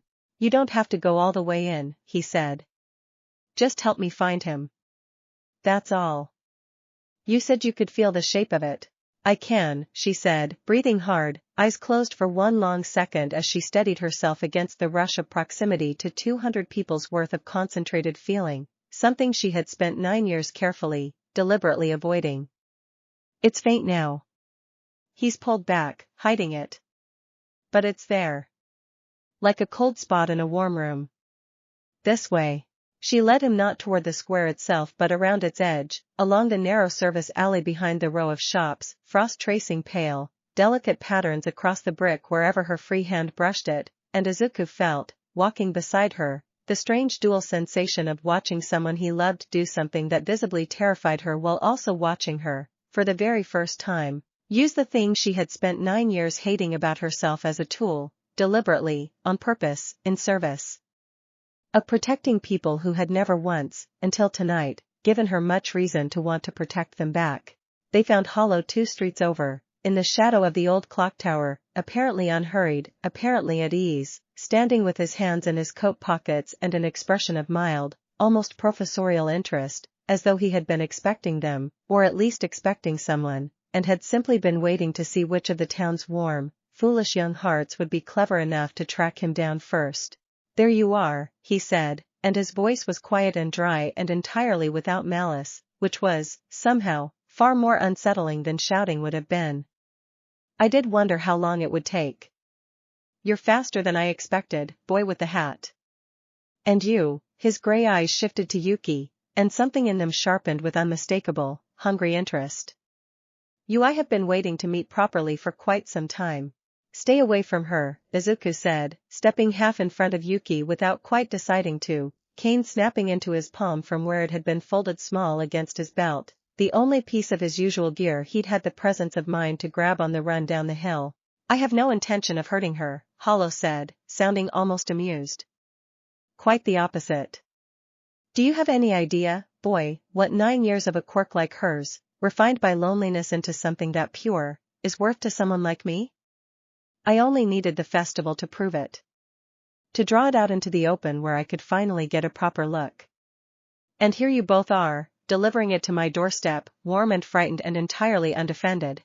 We're not undefended, Yuki said, and her voice, though it shook slightly, did not break, and when Izuku glanced sideways at her he saw that the frost along her hands had thickened, sharpened, gathering into something with clear, deliberate purpose instead of the passive, apologetic seep it had always been before. I've spent 9 years learning exactly how far this thing in me can reach when I let it. You want to see what it looks like when I stop apologizing for it? Hollow's thin smile did not waver, but something behind his flat gray eyes flickered, just once, the first hint of genuine uncertainty Izuku had seen from him all night, and in that small, fragile gap, Izuku squeezed Yuki's hand once, hard, a silent question, and felt her squeeze back, immediate and certain, a silent answer, and together, without another word needing to pass between them, they moved. Chapter 7. What happened next happened fast, faster than Izuku's careful, cataloging mind could fully track even as he lived through it, though he would spend days afterward turning the pieces over in his notebook, trying to understand exactly how two quirks that had never once worked together before had managed, in the space of under a minute, to move like they'd been training for this their entire lives.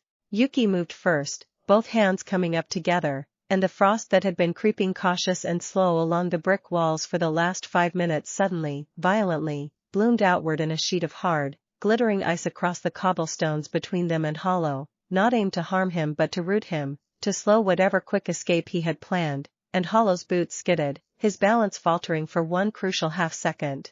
In that half-second, Izuku reached for his cane, and this time, without a hat to draw from, without the familiar ceremony of pulling something impossible out of red and white striped silk, he simply asked the quirk directly, the way he had learned to in his most difficult training exercises, for exactly what the moment needed, and felt the cane in his hand grow warm, then hot, then bright, until the tip of it burst into being not fire, not light exactly, but something that felt, to anyone standing near it, like the purest distilled warmth of every good thing that had ever happened in that square, all 200 years of festivals and songs and children laughing under a paper snowflake sky, gathered up and given a shape. He swept the cane in a wide arc, and the wave of warmth that rolled out from it did not burn or harm, it simply pressed, insistent and undeniable, against whatever cold, hungry thing lived at the center of Hollow's quirk, and Hollow staggered, one hand flying up as though physically struck, his composed, patient expression cracking for the first time into something raw and startled and afraid. "That's not possible," Hollow said, backing away, his boots slipping on Yuki's ice even as he tried to steady himself against the wall.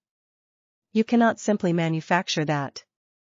Warmth like that has to be taken from somewhere real, it has to come from an actual feeling." "It does," Izuku said, breathing hard, cane still glowing faint gold in his hand. "It's coming from an actual feeling. Mine. I've had a really good month, actually." Beside him, despite everything, despite the danger and the fear and the strange, terrible cold rolling off the man in front of them, Yuki laughed, one short, startled, entirely real laugh, and the sound of it, warm and human and utterly unguarded, seemed to do something to the air around them that neither quirk alone could have managed, warmth and frost meeting not as opposites fighting for dominance but as two halves of the same careful, complicated heart, working together at last. Hollow did not stay to see what else the two of them might manage together. Whatever calculation ran behind his flat gray eyes finished quickly, and with a final, furious glance that promised this was very far from finished, he turned and bolted down the alley, moving with a speed that belied his earlier unhurried patience, and was gone around the corner and into the dark before either Izuku or Yuki, both spent and breathing hard, could summon the strength to give proper chase. For a long moment they simply stood there, hand in hand in the middle of a service alley slick with fading ice, the distant sound of the festival's brass band starting, tentatively, hesitantly, to play again somewhere behind them, and then Yuki, still catching her breath, turned to look at him with an expression he had never seen on her face before, something bright and astonished and entirely, gloriously alive. "I did that," she said, quiet, wondering. "I used it. On purpose. And nobody got hurt. Nobody ran from me."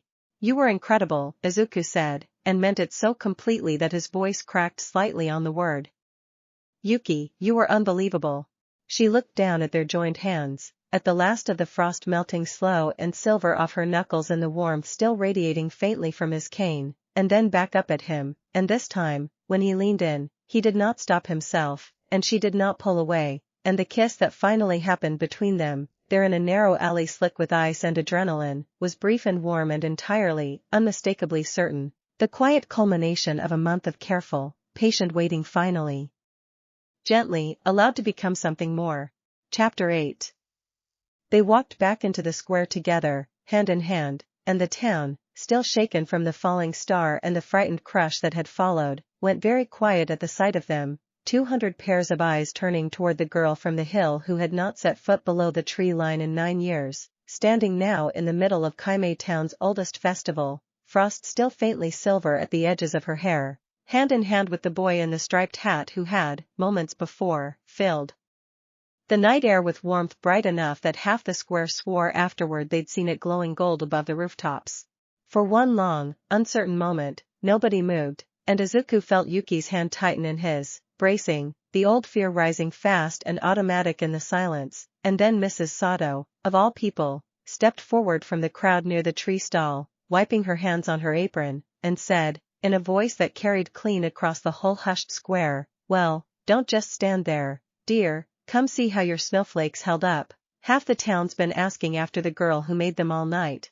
It was such a small, ordinary thing to say, and it broke the silence so completely, so instantly, that Izuku felt Yuki's breath catch beside him, and watched her, disbelieving, take one step forward, then another, into a crowd that was already turning, warming, opening around her the way a crowd opens for someone it has decided, all at once, to welcome instead of fear.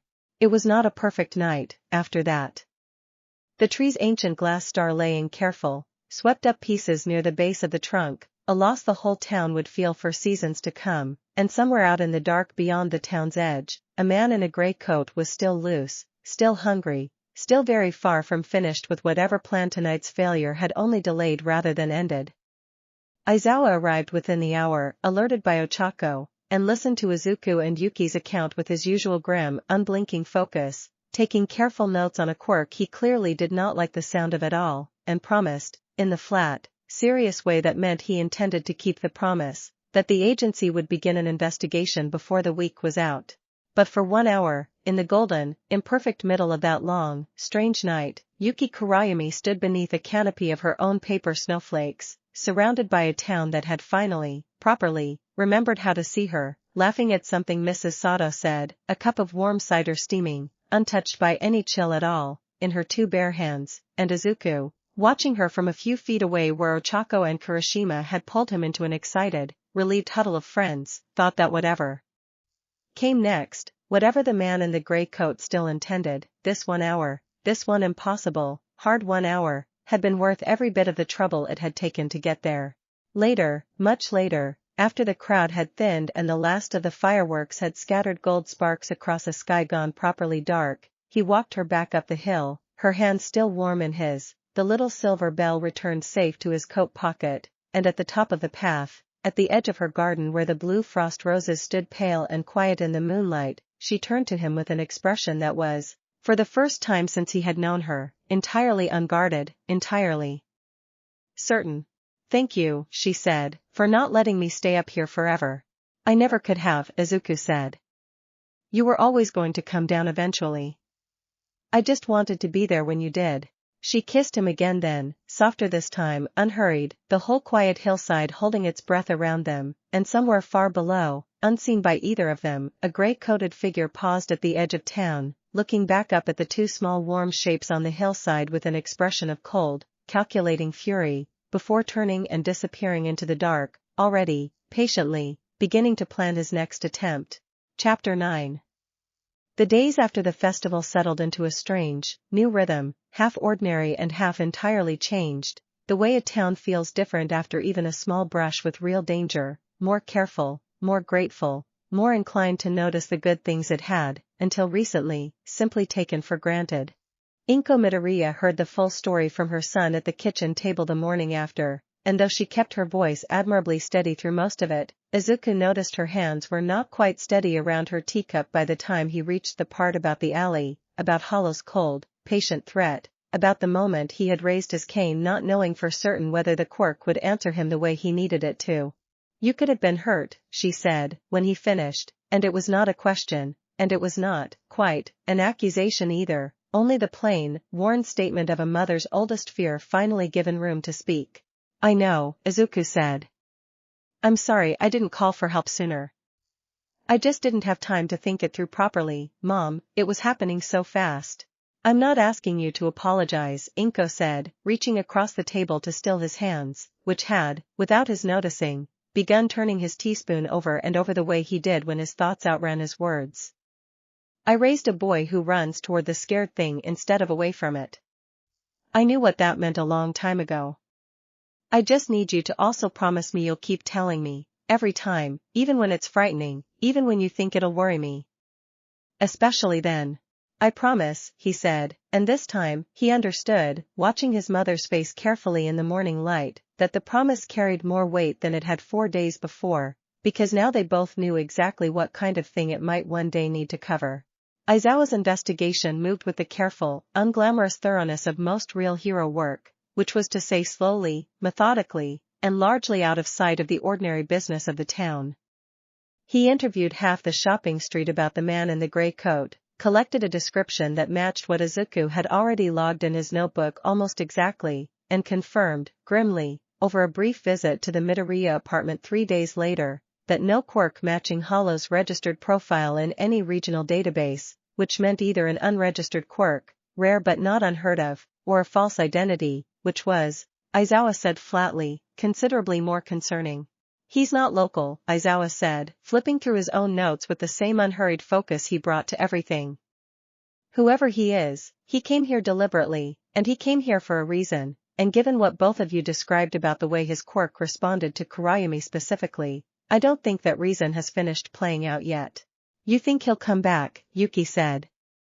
She had come down the hill for the meeting, at Izuku's gentle insistence, sitting very upright at the Midoriya kitchen table with Max's cat carrier tucked protectively at her feet, because Max, it turned out, did not like being left alone in an empty house any more than his owner had once liked being alone in it herself. I think a man who spends weeks patiently planning something doesn't give up after one failed attempt, Aizawa said. I'd like you both to keep a low profile for a while. No unnecessary trips into town alone. And Kurayumi, his flat, tired gaze settled on her with something that was not quite warmth but was, unmistakably, respect. Whatever your quirk did to him in that alley scared him. That matters. That's useful information, and it's also, frankly, impressive work for someone with no formal hero training. If you're ever interested in the branch campus program, I think you'd do well there. Yuki blinked, visibly startled by the offer, and Izuku, watching her carefully, saw something shift behind her eyes, the first small, tentative shape of a future she had never once allowed herself to consider, opening up in front of her like a door she hadn't known was unlocked. I'll think about it, she said, quiet, careful, and Izuku, reaching for her hand under the table, felt her fingers close warm and certain around his, and thought that whatever else Hollow's failed attack had cost the town, it had, at least, given Yuki Kurayumi one entirely unexpected gift. The sight, for the very first time in 9 long years, of exactly how much room there was in the world for someone like her, once she finally let herself take up space in it. After Aizawa left, Inko insisted on walking Yuki partway back up the hill herself, the two of them falling into an easy, unhurried conversation about the garden's blue frost roses, which Inko had admired from a distance for years without ever once having a reason to ask about them properly, and Izuku, trailing a few steps behind with Max's carrier in hand, found himself struck by how ordinary the whole scene looked from the outside, a mother and a girl and a cat, walking home together in the late afternoon light, as though the events of the last 2 weeks had simply folded themselves, quietly, into the plain, good shape of an everyday life. Chapter 10. 2 weeks after the festival, the crooked house on the hill had begun, slowly, to look less crooked. Not because its foundations had shifted but because someone had finally, deliberately, started tending it the way a home is meant to be tended, new curtains bright in the front windows, the garden path swept clear of the accumulated leaves of 9 untouched autumns, a fresh coat of paint drying pale blue on the front door that Yuki had chosen, she told Izuku, because it reminded her of the exact color the sky went in the hour just before dawn, when the night's cold was finally starting to loosen its grip. You've been busy, Izuku said, climbing the newly cleared path one golden Saturday afternoon, arms full of the 24 paper snowflakes Mrs. Sato had insisted on returning, carefully preserved, once the festival committee finished cataloging which decorations would be kept for next year. I had a reason to be, Yuki said, meeting him at the door with Max winding contentedly around her ankles. It's strange. I spent 9 years telling myself the house didn't matter because I didn't plan on anyone ever seeing it properly. Turns out that was a very convenient excuse to never clean the gutters. He laughed, following her inside, and found the front room warmer than he'd ever felt it, not just from the fire, though that burned steady and orange in the hearth now most evenings, but from something harder to name, an ease that had settled into the walls the way ease settles into any house that has finally stopped bracing for its owner to disappear. They spent the afternoon exactly the way they had spent most of their recent afternoons together, unhurried, comfortable, Yuki curled at one end of the old sofa with a book she was, for once, actually reading, Izuku sprawled at the other end sketching quiet studies of his Quirk's recent behavior into his notebook, trying to work out, with careful, patient diagrams, exactly how the warmth he'd summoned in the alley had differed from anything he'd managed before, and whether he could learn to call on it again, deliberately, without the desperate adrenaline of an actual fight to draw it out of him. "You're doing the thing again," Yuki said, without looking up from her book, "where you go somewhere in your head and forget the rest of the room exists." "Sorry. I'm trying to figure out the alley thing." Whatever came out of the cane that night, it wasn't like anything I'd pulled from the hat before. It felt less like making something and more like remembering something really hard, and having the world agree to let it be real for a second. That sounds exhausting. It was. I slept for like 11 hours after. He looked up from the notebook, studying her over the top of it. I think it only worked because of what I was remembering, though. The festival. You laughing. All of it, gathered up at once. I don't think I could do it again without something that real to draw on. Yuki set her book down slowly, something thoughtful crossing her face. Then it's not really your Quirk doing the work at all, is it? Not alone. It's borrowing from whatever you're feeling. The stronger the feeling, the stronger the warmth. I think so, yeah. That's dangerous, she said, quiet, and when he looked at her properly he saw real worry there, carefully banked but unmistakable. If it needs a strong enough feeling to work, and Hollow already knows that, he's going to come at you through the people you love. That's how a Quirk like his thinks. It's how mine used to think too, in the bad years, before I learned better. Find what someone can't bear to lose and press on it.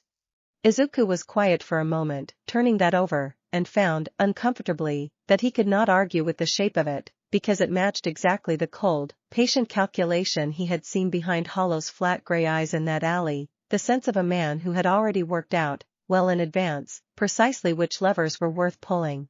"Then we're careful," he said finally. "Both of us. We watch each other's backs, and we tell Aizawa everything, and we don't let him get close enough to press on anything." Easier said than done, with a man who's already gotten close enough once, Yuki said, but she softened as she said it, reaching over to take his hand the way she did now without hesitation, without the old careful checking to see whether the gesture would be welcome. "But I'd rather be careful together than safe apart. I spent 9 years safe and apart. I know exactly how that feels, and I'm not interested in going back to it." Outside, the afternoon light slanted gold and low across the garden, catching the last of the blue frost roses in a warm, impossible glow, and somewhere far below, down past the tree line, down past the shopping street and the quiet square where a great cedar tree still stood missing its oldest ornament, a man in a gray coat sat in a rented room with a new set of plans spread across his knee, patient as ever, already, quietly, beginning to trace the shape of exactly which levers he intended to pull next. Chapter 11. UA's branch campus held its monthly practical assessment the following week, a routine exercise ordinarily devoted to combat drills and rescue simulations, but Aizawa, in the wake of the festival, had quietly reworked the syllabus to include something new, a scenario built specifically around coordinated Quirk use between students who had never trained together before, run in the gymnasium simulation hall under a projected sky meant to mimic exactly the kind of crowded, chaotic public space where Hollow had already shown he preferred to strike. "Real threats don't wait for you to be paired with your usual partner," Aizawa told the assembled class, unimpressed as always with the general murmur of curiosity his announcement produced. "You'll be grouped randomly. Adapt." Izuku found himself paired, by the deliberately engineered chance of Aizawa's clipboard, with Tokoyami, whose dark shadow Quirk moved best in shadow and struggled visibly under bright simulated daylight, which meant the two of them spent the first 10 minutes of the exercise working out, through trial and increasingly creative error, exactly how the warm, bright bursts Izuku could coax from his cane and the cool, concealing bulk of dark shadow might be made to work together instead of canceling. each other out. If I time the burst right after you retreat, it should give you cover to reposition without the light catching you fully, Izuku said, sketching the timing out on his palm with one finger, the way he thought best. Like a held breath. Light, then dark rushing back and behind it. You want me to use your light as a shadow's ally, Tokoyami said, in the low, dramatic register he used for most sentences, though there was, underneath it, genuine interest. An unusual proposition. I accept it. It worked better than either of them expected, well enough that by the end of the exercise Aizawa made a rare, unprompted note in his clipboard rather than simply moving on to the next group, and Izuku, walking off the simulation floor afterward, found himself thinking, with a small, private thrill of understanding, about how differently his own quirk behaved now than it had even a few months earlier, less like a bag of parlor tricks pulled from a hat and more like something that could be built into a real, working partnership with another person's power, the way it had, in that alley, with Yuki's ice. He mentioned as much to Ochako over dinner in the cafeteria that evening, turning his chopsticks over the notebook page where he'd sketched the timing diagram from the exercise, and she listened with her usual close, careful attention before setting down her own tray and studying him with an expression he recognized. The one she wore right before she said something that cut straight past whatever he thought the conversation was actually about. You're not just getting better at fighting, she said. You're building a whole new theory of what your quirk even is. It used to be about pulling nice things out of a hat to cheer people up. Now it sounds like you think it runs on real feeling, real connection, like the strength of it scales with how much you actually care about what you're protecting. I think that's always been true, Izuku admitted. I just didn't have a reason to test the edges of it before. Nothing's ever mattered enough to push it that far. And now it does, Ochako said, gently, not unkindly. Which is a good thing, Deku, genuinely. I'm happy for you and Yuki. Everyone can see how good this has been for both of you. I just want you to be careful. If your power really does run on how much you love someone, that's a beautiful thing, and also, if what you told me about this hollow guy is right, exactly the kind of thing a villain like that would try to use against you. It was the same worry Yuki had voiced on the sofa a week earlier, from a different angle, and hearing it now from Ochako too, plain and steady and entirely without drama, settled something heavier into Izuku's chest than either conversation alone had managed, the growing, unavoidable sense that whatever came next in this strange, unfinished story with the man in the gray coat, it was going to ask more of him, and of Yuki, than either of them had yet been asked to give. He walked home that night under a sky gone fully dark, hat back on his head for the first time in weeks, the familiar, comforting weight of it settled low over his curls, and found himself, on the corner near the shuttered hardware store, slowing without quite meaning to, some old, careful instinct prickling at the back of his neck the way it had on the very first evening he'd noticed the man in the gray coat drinking coffee that never cooled. The upstairs window above the hardware store was dark, curtains drawn, the whole building silent and unremarkable in the streetlight, and after a long moment Izuku shook his head, told himself he was imagining things, that Aizawa's investigation would find what needed finding, that worrying at every shadow on every street corner was no way to actually live the good, warm life he had finally, after so long, begun building for himself. He was almost right. He was, in fact, exactly one street corner away from being entirely wrong, because in a rented room 2 floors above where he stood, a man in a gray coat sat perfectly still in the dark, watching the boy in the striped hat pass beneath his window through a gap in the curtains no wider than a knife's edge, and smiled, thin and patient and entirely unhurried, because he had learned, in the 2 weeks since the festival, something far more useful than any single quirk's weakness. He had learned exactly what it looked like when 2 people had decided to love each other without any reservation left at all, and he intended, when the time was right, to make absolutely certain the whole town watched him take it apart. Izuku reached his own front door a few minutes later, let himself in quietly so as not to wake his mother, and paused, as he often did now, at the kitchen window, looking north toward the dark shape of the hill where a single lit window glowed warm and steady among the pines, proof, plain and small and entirely real, that somewhere up there a girl who had spent 9 years teaching herself not to want anything was finally, safely, sleeping in a house that had stopped being cold. He watched it a moment longer than he needed to, the way a person checks a lock twice not because they doubt it but because the checking itself is its own small comfort, and then he went to bed, and slept, and did not dream at all of gray coats or hungry cold, only of firelight, and paper snowflakes, and a hand closing warm and certain around his own. Act 3. Chapter 1. Autumn settled over Kaimei town the way it always did, slow and gold and unhurried, the pines on the quiet hills turning first at their tips before the color worked its way down toward the trunks, and for 3 full weeks after the branch campus assessment, nothing happened at all. It was, Izuku thought more than once, an unsettling kind of nothing, the sort that made a person's shoulders stay half-braced even on the calmest afternoons, because Aizawa's investigation had produced no further sightings of a man in a gray coat, no fresh disturbance anywhere in town, no clue at all beyond the cold, hard certainty that whoever Hollow was, he had not simply given up and moved on to easier prey elsewhere. He had gone quiet the way a held breath goes quiet, not because the danger had passed but because something was being carefully, patiently prepared. "You're doing the thing again," Yuki said one Sunday afternoon, finding him at the kitchen table with his notebook open to a page dense with diagrams and crossed-out theories, the quiet, cataloging look on his face that she had learned, over the last 2 months, meant his mind had wandered somewhere she couldn't easily follow him. "Sorry." He closed the notebook, a little sheepish. "I keep trying to work out his pattern. 3 weeks of nothing doesn't fit with how careful and immediate everything else about him was. Either something's stopping him, or he's waiting for something specific.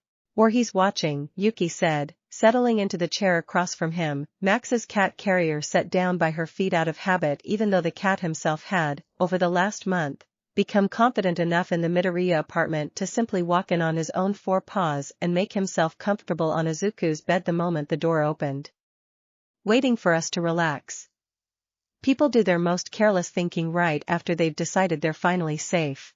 It was, Izuku admitted, a fair point, and one that matched Aizawa's own repeated warnings closely enough that he had started, without quite meaning to, treating every ordinary outing as a small exercise in vigilance, noting exits, noting strangers, noting the particular quality of any coffee left sitting too long in any cup at any cafe along the shopping street.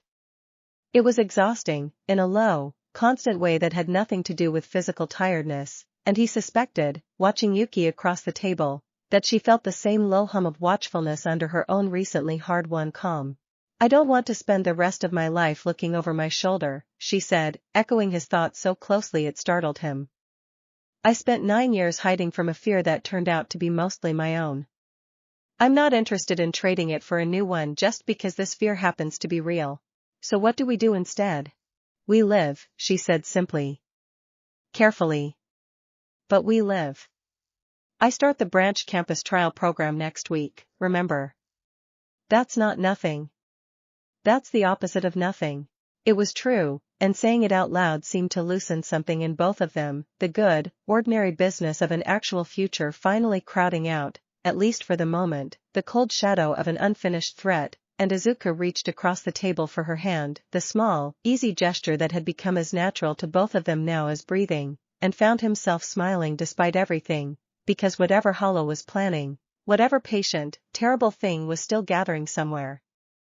Out past the edge of what they could see, this, at least, this ordinary Sunday afternoon with her hand warm in his, was entirely, undeniably real, and no amount of gray-coated waiting could take that away from either of them.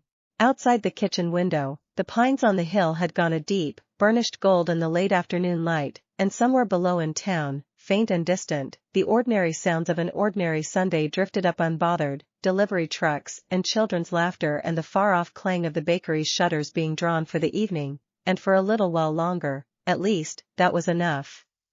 Chapter 2. Yuki's first day at UA's branch campus began, appropriately enough, with a small disaster involving the school's heating system, which chose that exact Monday morning to develop an inexplicable fault that left the entire east wing several degrees colder than the rest of the building, a coincidence that had every teacher in the vicinity glancing, half joking, half not, toward the new transfer student with the frost-pale streaks in her hair. "It wasn't me," Yuki said, for what felt like the 5th time before homeroom had even properly started, though she said it now with a wry, easy humor that would have been unthinkable from her 3 months earlier. back when any suggestion that her presence had chilled a room would have sent her retreating instantly behind whatever defenses she had left. "I promise." "Ask the janitor." "It's the boiler." "I believe you," said Ochako, who had appointed herself, with cheerful and entirely unsubtle enthusiasm, Yuki's unofficial campus guide for the day, steering her by the elbow through the crowded hallway with the brisk confidence of someone who had decided this was simply going to work out and saw no reason to entertain any other possibility. "Also, if it had been you, that would honestly be a pretty incredible party trick and I'd want lessons." Yuki laughed, surprising herself with how easily it came, and let herself be steered toward the homeroom that would, for the trial month at least, be hers, feeling the particular vertigo of walking into a room full of strangers who already, somehow, seemed to know exactly who she was, whispers of the girl from the hill, the frost quirk, the festival, following her down the row of desks in a way that would once have sent her bolting for the nearest exit and now, mostly, only made her square her shoulders and remind herself, silently, of the promise she'd made to Izuku on that stone garden wall weeks before, that she did not have to be perfect, only present. Izuku had not been permitted to walk her all the way to class, both of them separated into different branch campus tracks for the morning's coursework, but he found her at lunch exactly where he'd promised he would, waiting near the courtyard's largest tree with a tray she had clearly assembled with more caution than confidence, and the sight of her there, upright and steady and entirely herself in the middle of a crowded, noisy courtyard she would once have found unbearable, sent a rush of quiet, fierce pride through his chest that he did not bother trying to hide. "How's it going?" he asked, sliding onto the bench beside her. "Better than I expected." "Worse than I hoped." "About what I deserve for putting it off 9 years, probably." She glanced sideways at him, something rueful and warm in her expression. "Your friend Uraraka has decided we're best friends now, by the way." "I don't think I was consulted, but I also don't mind." "That sounds exactly like Ochako. Ida gave me a 17-minute overview of the campus safety protocols before homeroom even started. I now know the location of every fire exit in the building." "That also sounds exactly like Ida." They ate lunch together in easy, comfortable quiet after that, the courtyard's ordinary noise washing over them, and Izuku found himself, more than once, simply watching her, the small, unguarded ease with which she picked at her food, the way her shoulders had, over the last months, slowly stopped carrying themselves like a shield and started, instead, simply carrying themselves like a person's shoulders, relaxed, present, unafraid of the space they took up. It was, he thought, one of the finest things he had ever gotten to watch happen to another person, and he did not, for one single moment of that golden autumn lunch hour, notice the gray-coated figure standing very still at the edge of the courtyard fence, half hidden behind a delivery van, watching the same scene with an entirely different, entirely colder kind of attention. By the time the lunch bell rang and the courtyard began emptying back into the school's crowded hallways, the delivery van had already pulled away, and whatever had been watching from behind it was gone too, leaving nothing behind but an unremarkable stretch of empty curb and a faint, lingering chill in the air that neither Izuku nor Yuki, caught up in the easy warmth of their own afternoon, thought to notice at all. Chapter 3. Hollow had learned, in his weeks of patient watching, a great deal more about Izuku Midoriya's quirk than the boy himself likely realized he'd given away, and the most important thing he had learned was this: the warmth the boy could summon, that impossible golden burst that had driven him back in the alley behind the clock tower, was not a fixed resource he could simply drain the way Hollow drained an ordinary crowd sphere. It was manufactured fresh, every single time, out of whatever the boy happened to be feeling most fiercely in that exact moment, which meant it could be starved, if a person understood how to starve it properly, not by taking the warmth directly but by taking away, piece by careful piece, the things that warmth was made from. He had watched the boy's mother leave for the market every Tuesday and Friday morning at precisely 9:15. He had watched the Frost Girls' new schedule at the branch campus settle into its own predictable rhythm within the first week. He had watched, with particular interest, the small silver bell the boy still carried in his coat pocket, the signal meant to summon help in an instant, and understood, from watching how rarely it had been needed since the festival, that both of them had allowed themselves, in these 3 quiet weeks, to believe the worst had already passed. That belief, more than anything else, was the opening he had been waiting for. He did not plan to strike at either of them directly. That approach had already failed once, in an alley slick with ice and stubborn, unexpected warmth, and Hollow was not a man who repeated a mistake twice. What he planned instead was smaller, quieter, and considerably more difficult to guard against, to make the boy afraid, not of a villain in a gray coat, but of losing the very thing that made his power work at all, and to do it slowly enough, carefully enough, that by the time either of them realized what was happening, the fear itself would have already begun doing his work for him. He began with small things. A note left on Izuku Midoriya's market bicycle, and signed, mentioning nothing threatening at all, only a single observed detail: "Your son has a lovely hat, does he wear it every day?" That would mean nothing to a stranger and everything to a mother who had, 3 weeks earlier, sat across a kitchen table listening to her son describe a man who watched people the way a collector watches items he intends eventually to acquire. He continued with smaller things still. A single blue frost rose, cut clean from the edge of Yuki's garden and left, without any note at all, on the crooked house's front step, where she would find it the next morning and understand, with a cold lurch of recognition that had nothing to do with her own quirk, that whoever had left it had been close enough to her home, in the dark, unseen, to reach into a garden she had spent months finally learning to feel safe in. He did not confront either of them. He did not need to. Fear, once it is properly planted, tends its own garden. Chapter 4. He's playing with us, Izuku said, pacing the length of his own bedroom with the note his mother had found still clutched in one hand, his voice tight in a way Yuki had not heard from him before, not even in the alley on festival night. He's not even trying to hide it anymore, he wants us to know he's watching, he wants us scared. Then we don't give him that, Yuki said, though her own voice carried less certainty than the words themselves suggested, the memory of the cut rose on her doorstep still sitting cold and unwelcome in her chest. Izuku. Sit down. Pacing a hole in your floor isn't going to solve anything.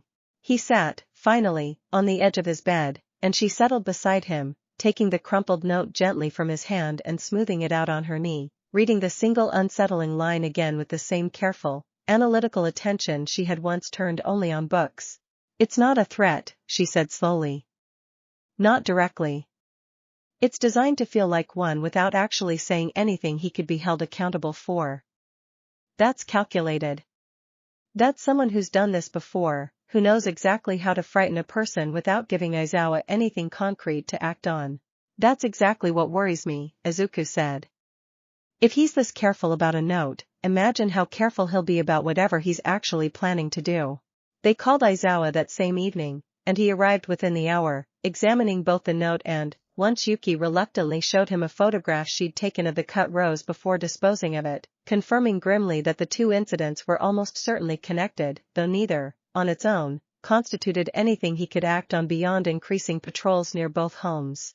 This is intimidation, plain and simple, Aizawa said, folding the note carefully into an evidence bag anyway. He wants you both rattled. Scared people make mistakes, and mistakes give him openings. Don't give him the satisfaction of changing your routines dramatically, but don't be careless either. Vary your paths home. Keep your phones charged. And Midoriya, his tired gaze settled on Izuku with unusual weight. Whatever he's planning, it's aimed at you specifically, or at the two of you together. He's not interested in the town anymore. The festival was reconnaissance. This is the real approach.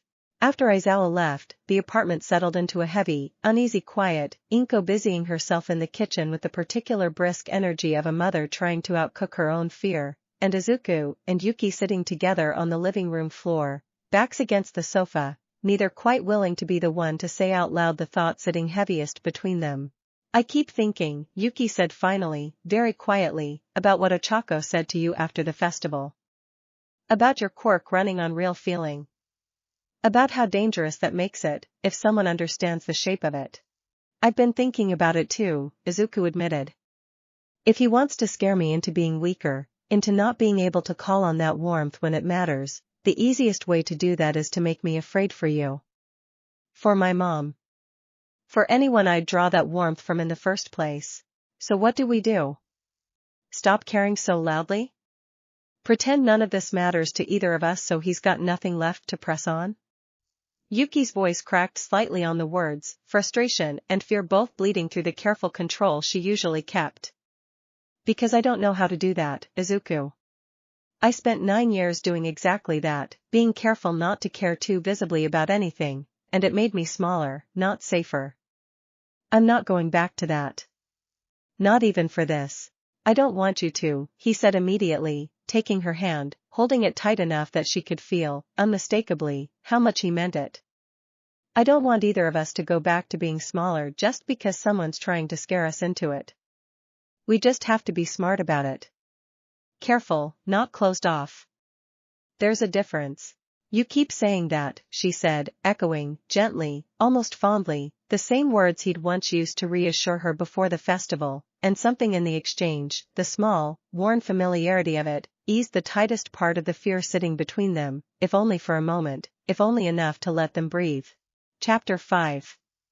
The next disturbance came 11 days later, and it did not, this time, announce itself with a note or a single cut flower. It announced itself with a scream, sharp and frightened, cutting across the branch campus courtyard during the last free period of the afternoon, and Izuku, 3 hallways away in the middle of a study session with Ida, felt the small silver bell in his coat pocket turn abruptly, sharply cold.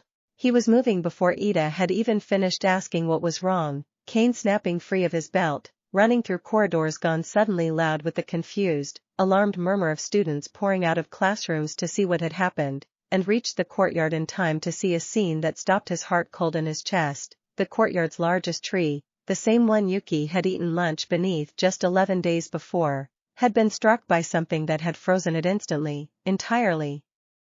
Branches and leaves both gone a deep, unnatural black blue, brittle with a cold far harsher and more violent than anything Yuki's quirk had ever produced, and beneath it, pressed back against the trunk by a crowd of frightened, retreating classmates, stood Yuki herself, both hands raised, frost pouring off her invisible, panicked waves, eyes wide with the particular, specific horror of someone who has just watched something she recognized as kin to her own power turned, suddenly and violently, into a weapon.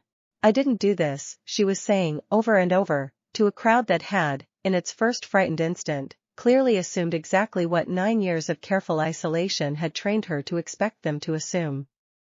I didn't do this, it wasn't me, please, I didn't. She didn't, Izuku said, loud and clear, pushing through the crowd to reach her side, cane already glowing faint gold with the warmth he called up almost without thinking now, close enough to press his shoulder against hers, a solid, unmistakable statement of whose side he stood on. I know exactly what her quirk feels like. This isn't it. Someone did this to frame her.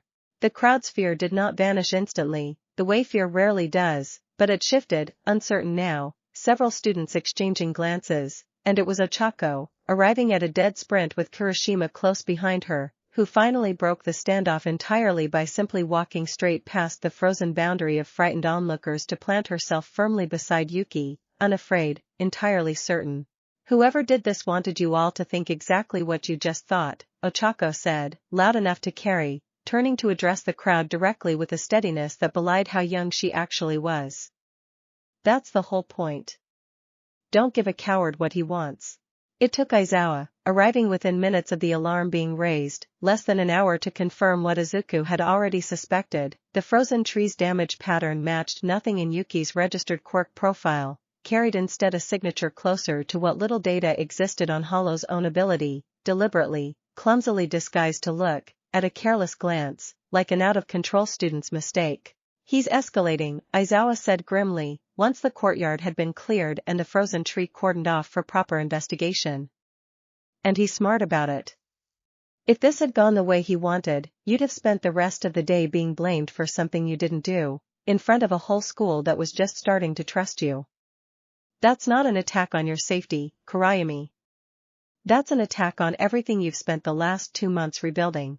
Yuki, still shaking faintly from adrenaline, said nothing for a long moment, staring at the ruined, blackened tree with an expression Izuku recognized with a fresh, aching stab of protectiveness, the old fear, the one he'd thought they'd finally started to leave behind, creeping back in at the edges, whispering that maybe 9 years of hiding had been the safer choice after all. He's not going to win this, Izuku said, quiet, fierce, taking her hand in front of the whole remaining crowd without a second's hesitation. Whatever he wants people to believe about you, I'm not letting it stand. None of us are. Chapter 6. The days following the frozen tree incident tested Yuki in a way the festival itself, for all its danger, never quite had, because a villain in an alley was a clear, singular threat, easy in its own terrible way to understand and to fight, but the slow, creeping suspicion that lingered in the branch campus hallways afterward, the whispered conversations that fell quiet when she walked past, the careful, uncertain glances from students who had not been in the courtyard to hear Izuku's immediate certain defense of her, was a different kind of battle entirely, one that could not be fought with frost or fire, only endured. It's not everyone, Ochako said fiercely, sitting with Yuki at lunch on the third day, deliberately loud, deliberately visible, daring anyone within earshot to make something of it. It's like, 4 people, and honestly all 4 of them are the kind of people who'd believe a rumor about literally anyone. Don't let 4 idiots undo 2 months of actual progress. It's hard not to, Yuki admitted, quiet, picking at a lunch she hadn't managed to eat much of. I spent 9 years being the thing people were afraid of. It doesn't take much to slide right back into believing that's just what I am, underneath everything. You're not sliding back into anything, Izuku said, arriving with his own tray and settling in close beside her, close enough that his warmth, both the ordinary kind and the quieter, Quirk-touched kind that seemed to gather around him lately without his quite meaning it to, pressed reassuringly against her side. You froze a tree once, on purpose, to stop a man from hurting a whole town of people who'd never once given you a reason to protect them. That's who you are. Some coward hiding behind a rumor doesn't get to rewrite that. It helped, slowly, the way all real comfort helps, not by erasing the fear entirely but by giving it somewhere safe to sit while the rest of a person kept moving forward anyway, and by the end of the week, the whispers had mostly faded, worn down by the plain, stubborn visibility of Yuki simply continuing to show up, to sit in the courtyard, to walk the halls without flinching, backed at every turn by a small, fierce circle of friends who had decided, collectively and without much need for discussion, exactly whose side they were on. It was Kurashima, of all people, who finally organized the gesture that did more to shift the school's mood than anything else managed that week, arriving at lunch on Friday with a battered acoustic guitar he barely knew how to play and announcing, with the particular unstoppable enthusiasm that made him impossible to argue with, that the courtyard needed a new tree, that they were all going to plant one together that very afternoon, right where the frozen one had stood, and that Yuki was going to help choose the spot because it was, after everything, sort of her tree now, whether she wanted the title or not. I don't know anything about planting trees, Yuki protested, though she was smiling despite herself, the first easy, unguarded smile Izuku had seen from her all week. Nobody here does, Mina said cheerfully. That's what makes it fun. They planted the young cedar sapling badly, crookedly, with far too much enthusiasm and not nearly enough actual gardening knowledge. A dozen students crowded around a small hole in the courtyard dirt while Kurashima played something that only loosely resembled a recognizable tune, and Yuki, kneeling in the fresh-turned soil with dirt on her hands and Izuku laughing beside her, felt something in her chest loosen that had been tight since the moment she'd seen the frozen branches, the plain, undeniable proof that a rumor, even a carefully constructed one, could not actually undo 2 months of a whole school deciding, one small kindness at a time, that she belonged there. Chapter 7. Hollow watched the tree planting from a rooftop 2 streets away, close enough to see the shape of it through a small pair of field glasses, and felt, for the first time since he had arrived in Kaimei town, something close to genuine irritation crack the surface of his usual patient calm. The frozen tree had been meant to isolate her, to peel away, layer by careful layer, exactly the kind of community warmth that made both her power and the boys grow stronger, and instead the fools had simply planted another tree, closer together this time, louder, more determined, as though his attack had only proven to them how much they wanted to protect what he was trying to take apart.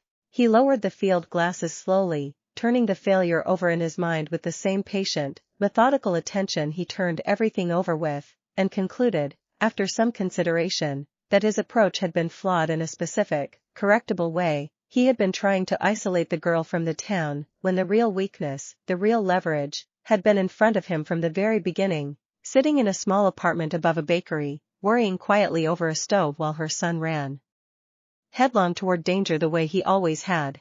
Izuku Midoriya left for the market every Tuesday and Friday morning at precisely 9:15.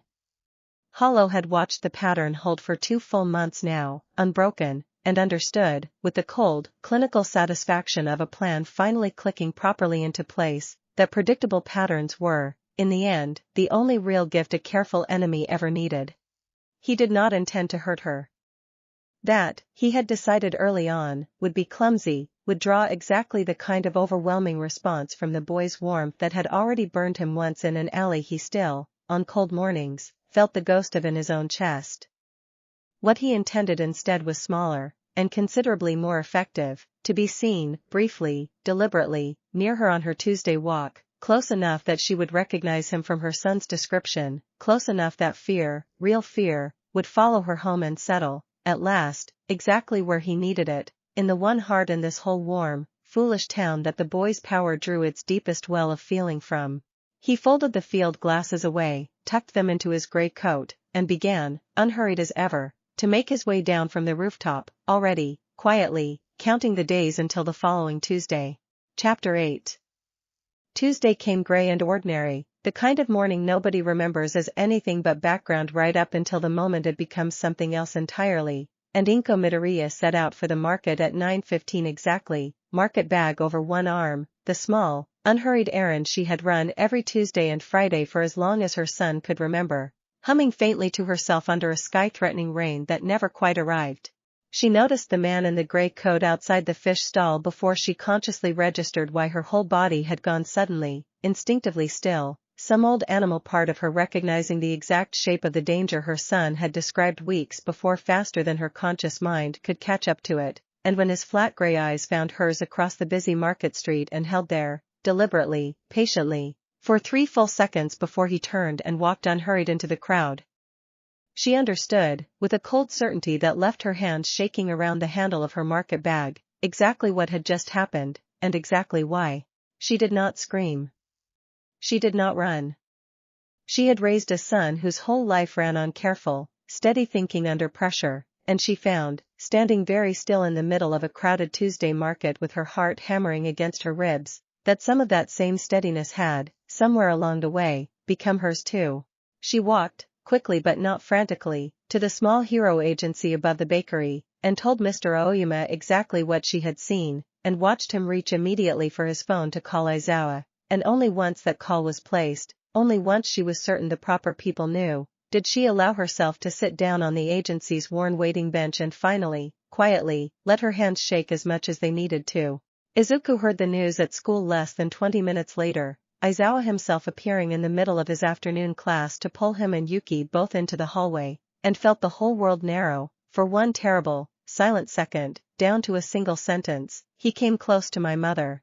She's fine, Aizawa said immediately, before either of them could spiral too far. Shaken, not hurt.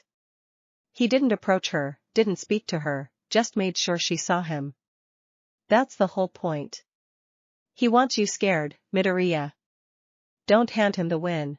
But Izuku, standing in that quiet hallway with Yuki's hand gripping his tight enough to hurt, felt something in himself go cold and hard and entirely unlike the warm, hopeful boy who had once pulled a house-sized cushion out of a striped hat to save a stranger's child, felt, for the first time in this whole strange, frightening month, the sharp, unfamiliar edge of real anger settle into his chest and stay there. He's not scaring me, he said quietly, and his voice, when it came, was steadier and colder than either Yuki or Aizawa had ever heard it. He's making a mistake. He thinks the people I love are a weakness he can press on. He doesn't understand yet that they're the whole reason I'm strong enough to stop him. Yuki looked at him for a long moment, something fierce and frightened and entirely certain moving behind her own dark eyes, and squeezed his hand once, hard. Then let's make sure he finds that out properly, she said, before he gets close enough to hurt anyone again. Chapter 9. The strategy session that evening took place not at the agency above the bakery but in the Midoriya's own living room, at Inko's insistence, because she had spent the whole walk home from the market deciding that whatever came next was going to happen somewhere she could see it planned properly, in a room with good tea and enough chairs for everyone who mattered. Aizawa arrived first, followed within the hour by Ochako, Ida, and Kurashima, all three having refused, in the flat, immovable way only true friends manage, to be left out of whatever came next, and the small apartment's living room filled quickly with the particular tense, focused energy of people preparing seriously for something difficult. He wants us reactive, Izawa said, spreading a rough sketch of the town across the coffee table, marked with the locations of every confirmed sighting so far, the coffee shop, the alley, the frozen tree, the market. Every move he's made has been designed to keep you two on the back foot, scared, defensive. That's a losing position against someone this patient. We need to stop reacting to where he shows up and start deciding where he shows up instead. You want to bait him, Izuku said slowly. I want to control the terrain, Izawa corrected. There's a difference, and it matters. If we simply wait for his next move, he picks the time, the place, and the leverage. If we give him something he wants badly enough to act on ground we've already prepared, we take that advantage away from him. What would he want badly enough to act on? Ochako asked. The room went quiet for a moment, and Izuku, glancing sideways at Yuki, watched her come to the same uncomfortable conclusion he had, a half-second before she spoke it aloud. Me, she said. Us. Together, somewhere he'd believe was unguarded. That's what he's been building toward this whole time, isn't it? Not the town anymore. Not since the festival. He wants us in one place, together, undefended, so he can finally get whatever he's actually after out of both our quirks at once. That's my read too, Izawa said, and did not soften the assessment, because he had learned, over years of training young heroes, that softening a true danger rarely made anyone safer. Which means if we're going to use that against him, it has to look real enough to draw him in, and it has to be controlled enough that when he takes the bait, we're the ones ready, not him. I don't like using them as bait, Inko said quietly, from where she'd been sitting, silent and pale, through most of the planning, her hands wrapped tight around a teacup she hadn't touched. Neither do I, Izawa said, and something in his usually flat voice carried real weight. But the alternative is letting him choose the next moment on his own terms, and given what he's already shown he's willing to risk, I'd rather it happen somewhere we've prepared than somewhere we haven't. Izuku reached for Yuki's hand under the table, and found her already reaching for his, and in the quiet, charged silence that followed, neither of them needed to say out loud what both had already, privately, decided, that whatever risk the plan carried, it carried less risk than simply waiting, again, for Hollow to choose his own moment. Tell us what you need us to do, Izuku said. Chapter 10.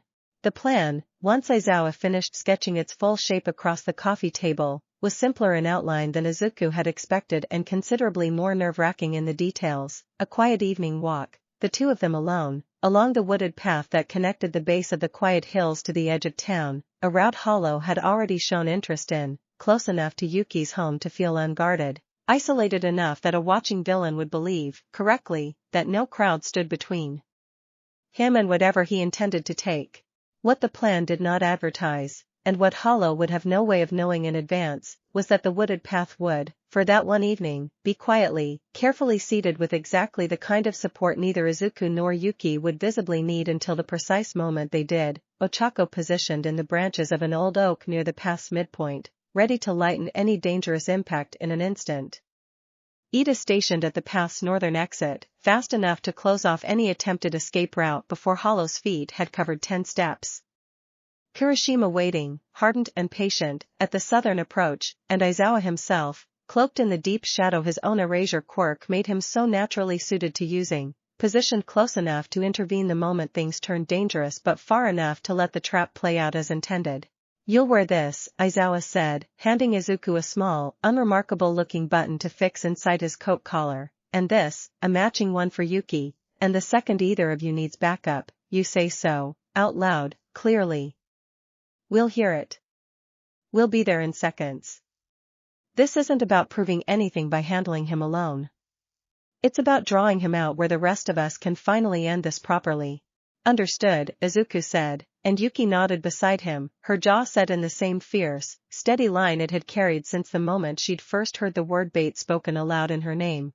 The evening arrived 3 days later, chosen carefully to fall on the same Tuesday rhythm Hollow had already shown such patient interest in, and Izuku found himself, walking the familiar wooded path beside Yuki under a sky gone the deep violet of early dusk, aware of every sound the forest made in a way he had never quite noticed before, the small shift of branches, the distant call of some evening bird, the particular hush that settles over a place when it knows, on some old animal level, that something is about to happen. You're gripping my hand too tight, Yuki said softly, not unkindly. Sorry. He loosened his grip, though only slightly. I keep running the plan over in my head, making sure I remember every part of it. You will. You always do. She glanced sideways at him, something steady and warm and entirely unafraid in her expression despite everything. And if you forget, I'll remember for you. That's the whole point of doing this together, isn't it? He managed a small, real smile at that, some of the tension in his shoulders easing, and they walked on together through the gathering dark, the path curving gently between the pines, the small unremarkable buttons hidden in their collars carrying, silently, every word they said to a circle of friends already waiting, unseen, exactly where they'd promised to be. Chapter 11.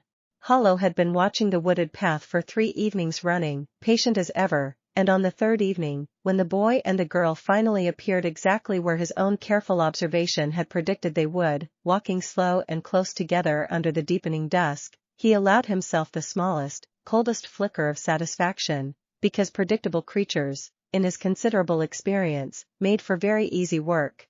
He did not announce himself immediately.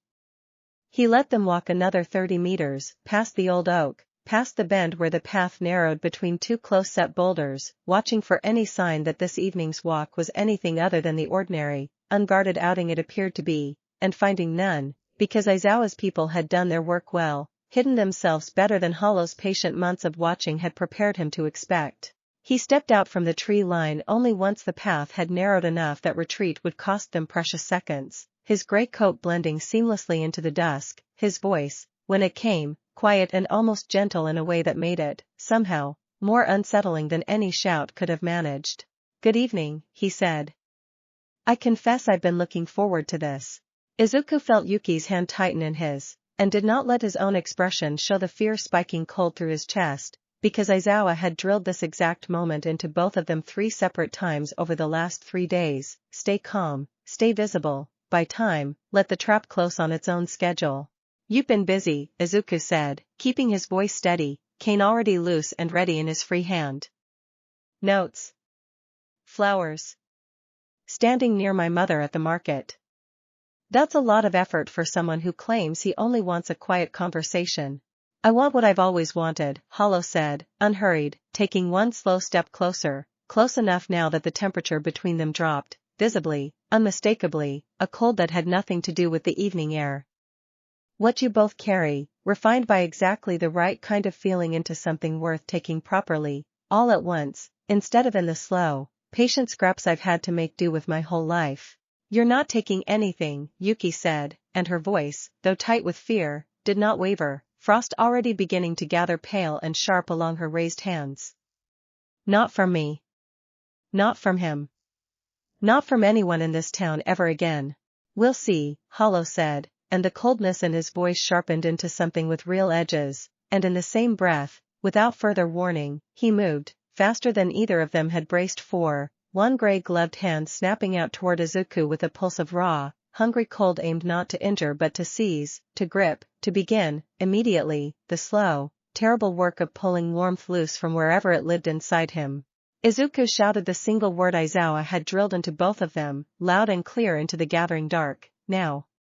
And the wooded path, which had seemed so quiet and so empty only a heartbeat before, erupted at once into motion. Chapter 12.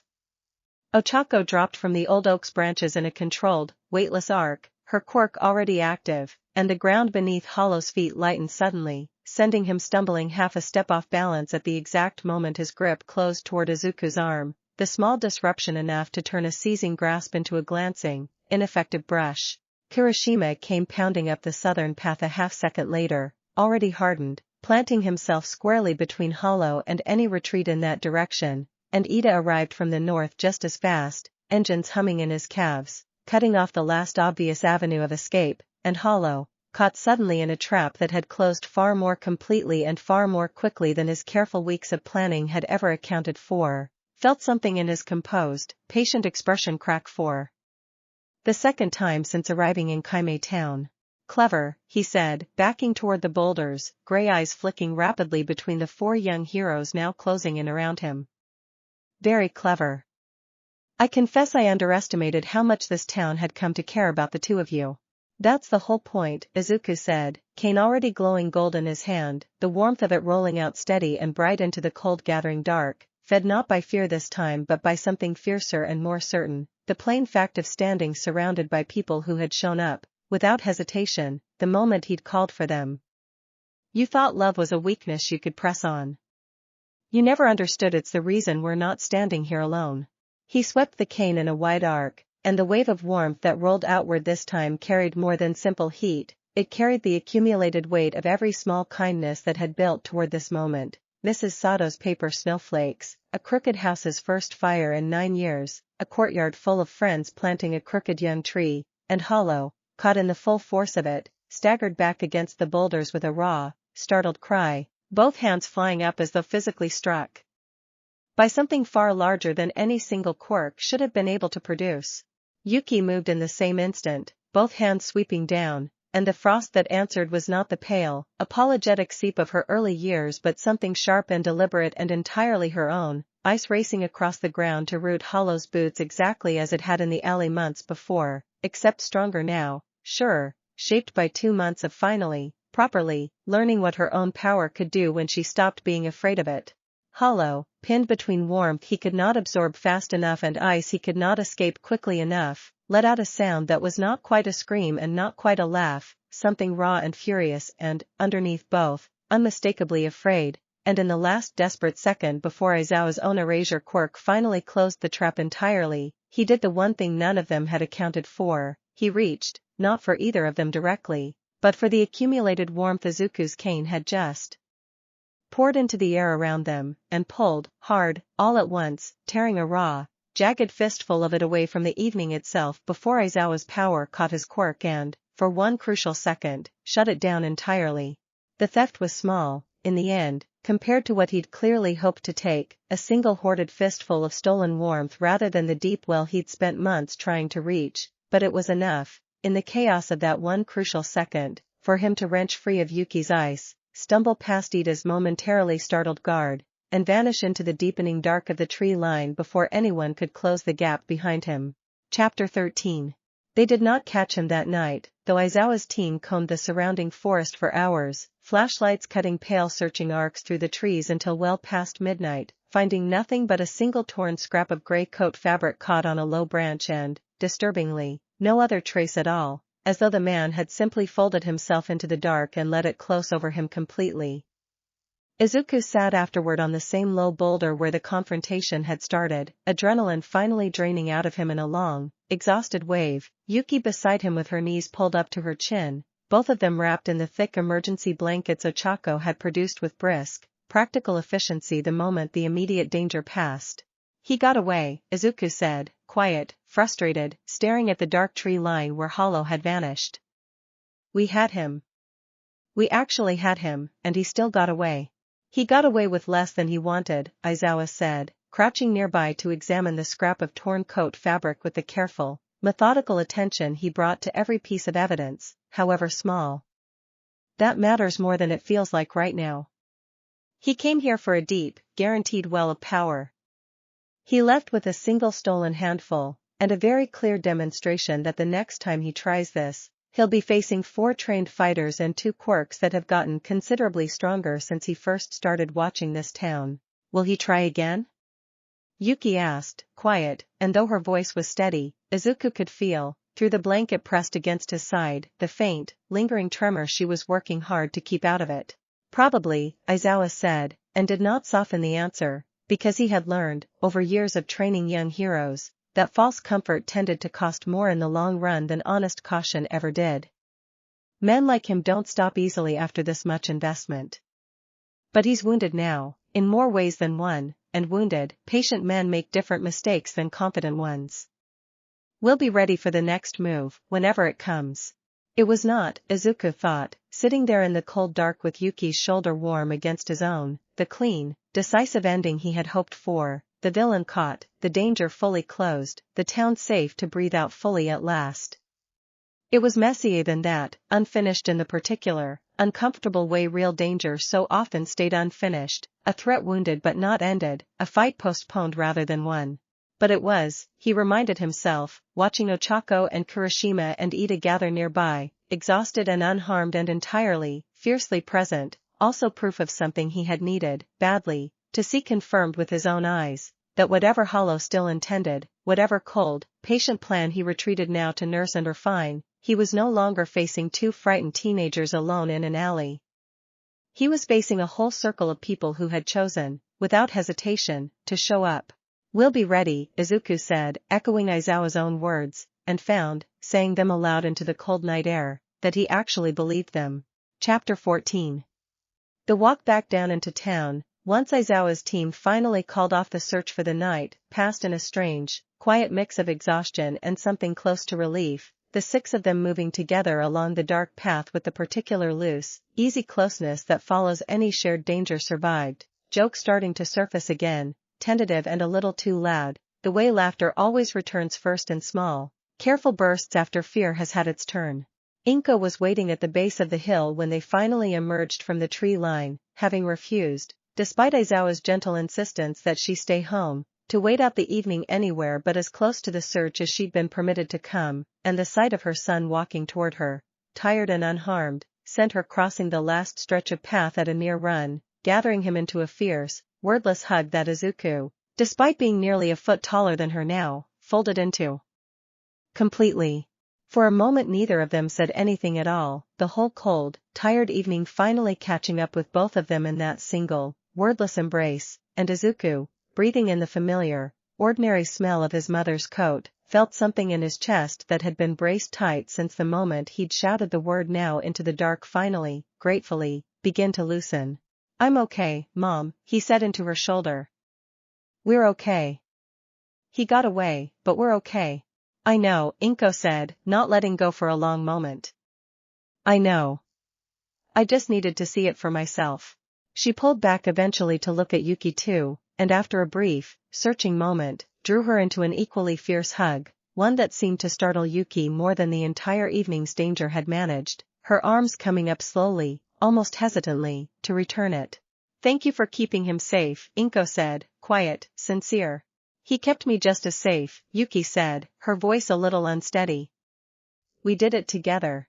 They walked the last stretch back into town together, the whole tired, relieved group of them, and stopped, without quite planning to, outside the bakery, where Mrs. Sato, alerted somehow already to the evening's events by the particular fast, mysterious grapevine that ran through Kaimei Town's shopping street, had left the ovens running late and the door propped invitingly open, insisting, the moment she spotted them through the window, that nobody was allowed to go home on a night like this without something warm in their stomach first.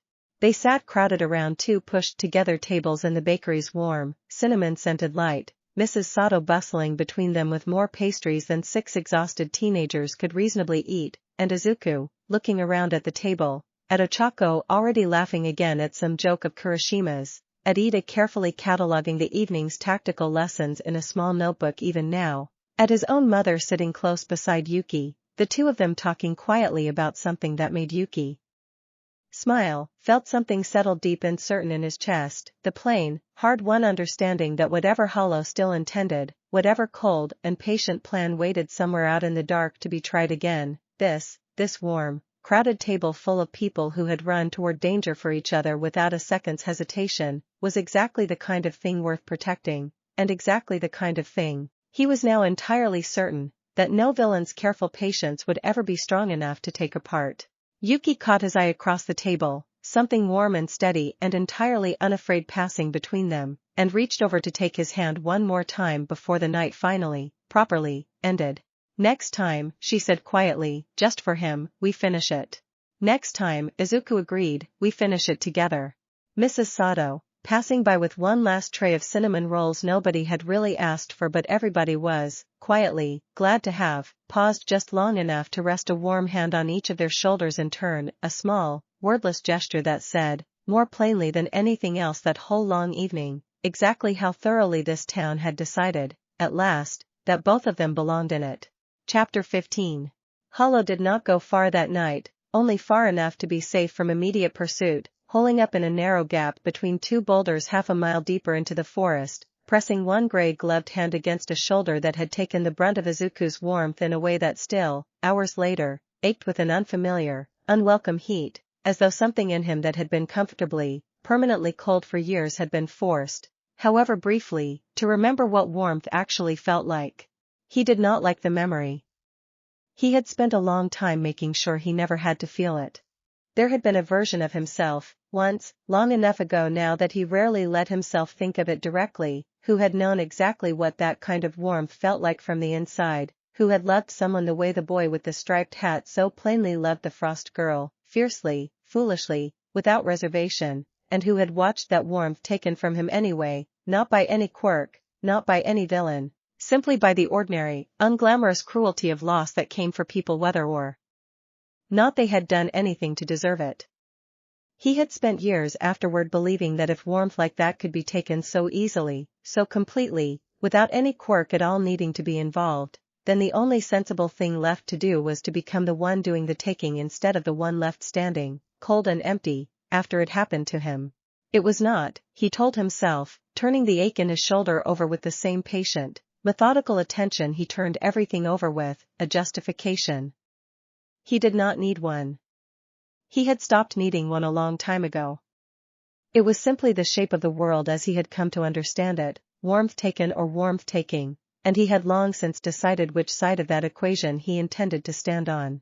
But sitting there in the cold dark, nursing a wound that ached with borrowed warmth he had not asked for and could not quite make himself regret feeling, he allowed himself, for the first time in longer than he could easily remember, a single uncomfortable thought, that the boy and the girl he had spent months trying to take apart had built, between the two of them, something that had not made either of them weaker the way he had expected, the way his own careful theory of the world had promised him it would, but had instead, somehow, against every calculation he had made both of them harder to break than either had been alone. He did not like that thought either. He filed it away regardless, the way he filed away every uncomfortable piece of information that might, eventually, prove useful, and pushed himself upright, testing his aching shoulder, already beginning, patient as ever, to consider what came next. He would need time to recover properly. He would need a new plan, one that accounted for the fact that the boy's friends were faster and more coordinated than he had credited, that the girl's quirk had grown considerably sharper than his months of watching had prepared him to expect, that the erasure quirk user working with them was a danger he would need to plan around far more carefully next time. He would need, above all, patience, the one resource he had never once run short of. Down in the valley, light still burned warm in the windows of a small bakery, and further up the hill, in a crooked house grown steadily less crooked by the week, a single lamp glowed gold behind fresh painted curtains, and Hollow, watching both from the dark tree line one last time before he turned and began the long, careful walk back toward whatever came next, felt the old, familiar cold settle back over him like a coat he had never really taken off, and told himself, as he always did, that patience, in the end, always won. He was not entirely sure, walking away into the dark, that he still believed it as completely as he once had. He did not examine that uncertainty closely enough to let it change anything. Not yet. Chapter 16. 2 days later, once the worst of the adrenaline had finally worn off and Aizawa's search teams had confirmed, grimly, that Hollow had slipped entirely past the town's outer patrols sometime before dawn, Izuku found himself back in the crooked house's front room, fire burning steady in the hearth, Yuki curled beside him with Max asleep between them in a warm, contented heap, the two of them going over, for what felt like the 10th time, everything Aizawa had told them about the wounded, temporarily retreated threat still waiting somewhere out past the edge of what they could see. He'll need time to recover, Yuki said, echoing Aizawa's own assessment, worrying at the edge of her sleeve the way she did when a thought wouldn't quite settle. That should be good news. It should feel like good news. But it doesn't, Izuku said, understanding exactly what she meant, because he had spent the last 2 days circling the same uneasy feeling himself. Because it just means we're waiting again. Except this time we know he's out there somewhere, licking his wounds, getting ready to come back smarter. At least we're not waiting the way we were before, Yuki said, after a moment, some of the tightness in her voice easing as she said it. Before, we didn't even know what we were watching for. Now we know his shape. We know what he wants, we know how he plans, we know he's not invincible, because you and I together actually hurt him, Izuku, badly enough that he ran instead of finishing what he started. That's not nothing. That's a whole different kind of waiting than the one we started with. He thought about that for a while, watching the fire burn low and gold in the hearth, Max's tail twitching faintly in some cat's dream between them, and found, turning her words over the way he turned over everything, that she was right, that the waiting ahead of them, however uneasy, was not the same frightened, uncertain waiting of 3 weeks before, because now they had a whole circle of people who had proven, without hesitation, exactly how far they'd go for each other, and a villain who had proven, in turn, exactly how much that circle could cost him. Whatever he plans next, Izuku said finally, we'll be ready for it. Together. All of us. Together, Yuki agreed, and leaned her head against his shoulder, the fire's warmth and his own settling comfortably around both of them as the evening deepened outside the crooked house's windows, and somewhere out past the dark edge of the quiet hills, unseen, unhurried, a wounded man in a torn gray coat continued, patient as ever, to plan his return. They stayed like that a long while, neither in any hurry to move, the fire burning slowly down toward embers, until Max finally stirred, stretched, and demanded, with the particular indignant insistence only a well-loved cat can manage, that his dinner was overdue, and the small, ordinary business of feeding him broke the quiet in a way that made them both laugh, softly, gratefully. The sound of it filling the crooked house's front room was something that felt, despite everything still waiting, unresolved beyond its windows, entirely and stubbornly like home. Act 4. Chapter 1. Winter came to Kaimei Town the way it always did, slow at first and then all at once, frost silvering the shopping street's windows overnight and the whole valley waking one morning to find the quiet hills dusted white from the pines down to the garden walls, and with it came the first quiet talk, in the bakery, in the town hall, in the branch campus hallways, of the one celebration the founding festival had never quite managed to rival, the long night, held only once every 10 years, when the town's old astronomical calendar lined up rare enough that the whole valley gathered after dark to watch, from the clock tower square, a sky full of stars clearer and closer than any other night of the decade allowed. It's not really about the stars, Mrs. Sato explained to a small, curious cluster of branch campus students gathered around the bakery counter after school, the way she explained most things, with a story tucked inside the facts. It's about everyone remembering, once a decade, that we're all standing under the same sky together. My grandmother used to say the long night was the one night nobody in this whole town was allowed to feel alone, whether they wanted company or not. Izuku, listening from a stool near the window with Yuki beside him, felt the old, familiar prickle of unease settle low in his stomach even as the rest of the group murmured with easy excitement about the coming celebration, because a once-a-decade gathering, larger by every account than even the founding festival, drawing in relatives and visitors from towns 2 and 3 valleys over, was exactly the kind of concentrated, undefended warmth a patient, wounded man in a gray coat would find difficult to resist. You're thinking about him, Yuki said quietly, not a question. Once Mrs. Sato had bustled off to tend a fresh batch of pastries and the rest of their small group had drifted into their own conversations. I can't not think about him, Izuku admitted. It's been 6 weeks since the forest. Aizawa said he'd need time to recover. 6 weeks feels like exactly enough time for a patient man to heal up and start planning again, and then the town goes and announces the single largest gathering it's had in a decade. You think he'll use it? I think if I were him, and I were looking for one night worth the risk of trying again, this would be it. They brought the concern to Aizawa that same evening, and found him, for once, less immediately reassuring than his usual flat, unbothered calm, listening to their reasoning with the particular narrow, focused attention he reserved for theories he suspected were probably correct. I've had the same thought, he admitted, which was, from Aizawa, close to an alarm bell in itself. A gathering that size, drawing visitors from outside our usual patrol radius, happening only once a decade, so security planning for it is thinner than it should be by default. If I were planning to make one last attempt at something big, I'd be circling the same date on my calendar. So what do we do? Yuki asked.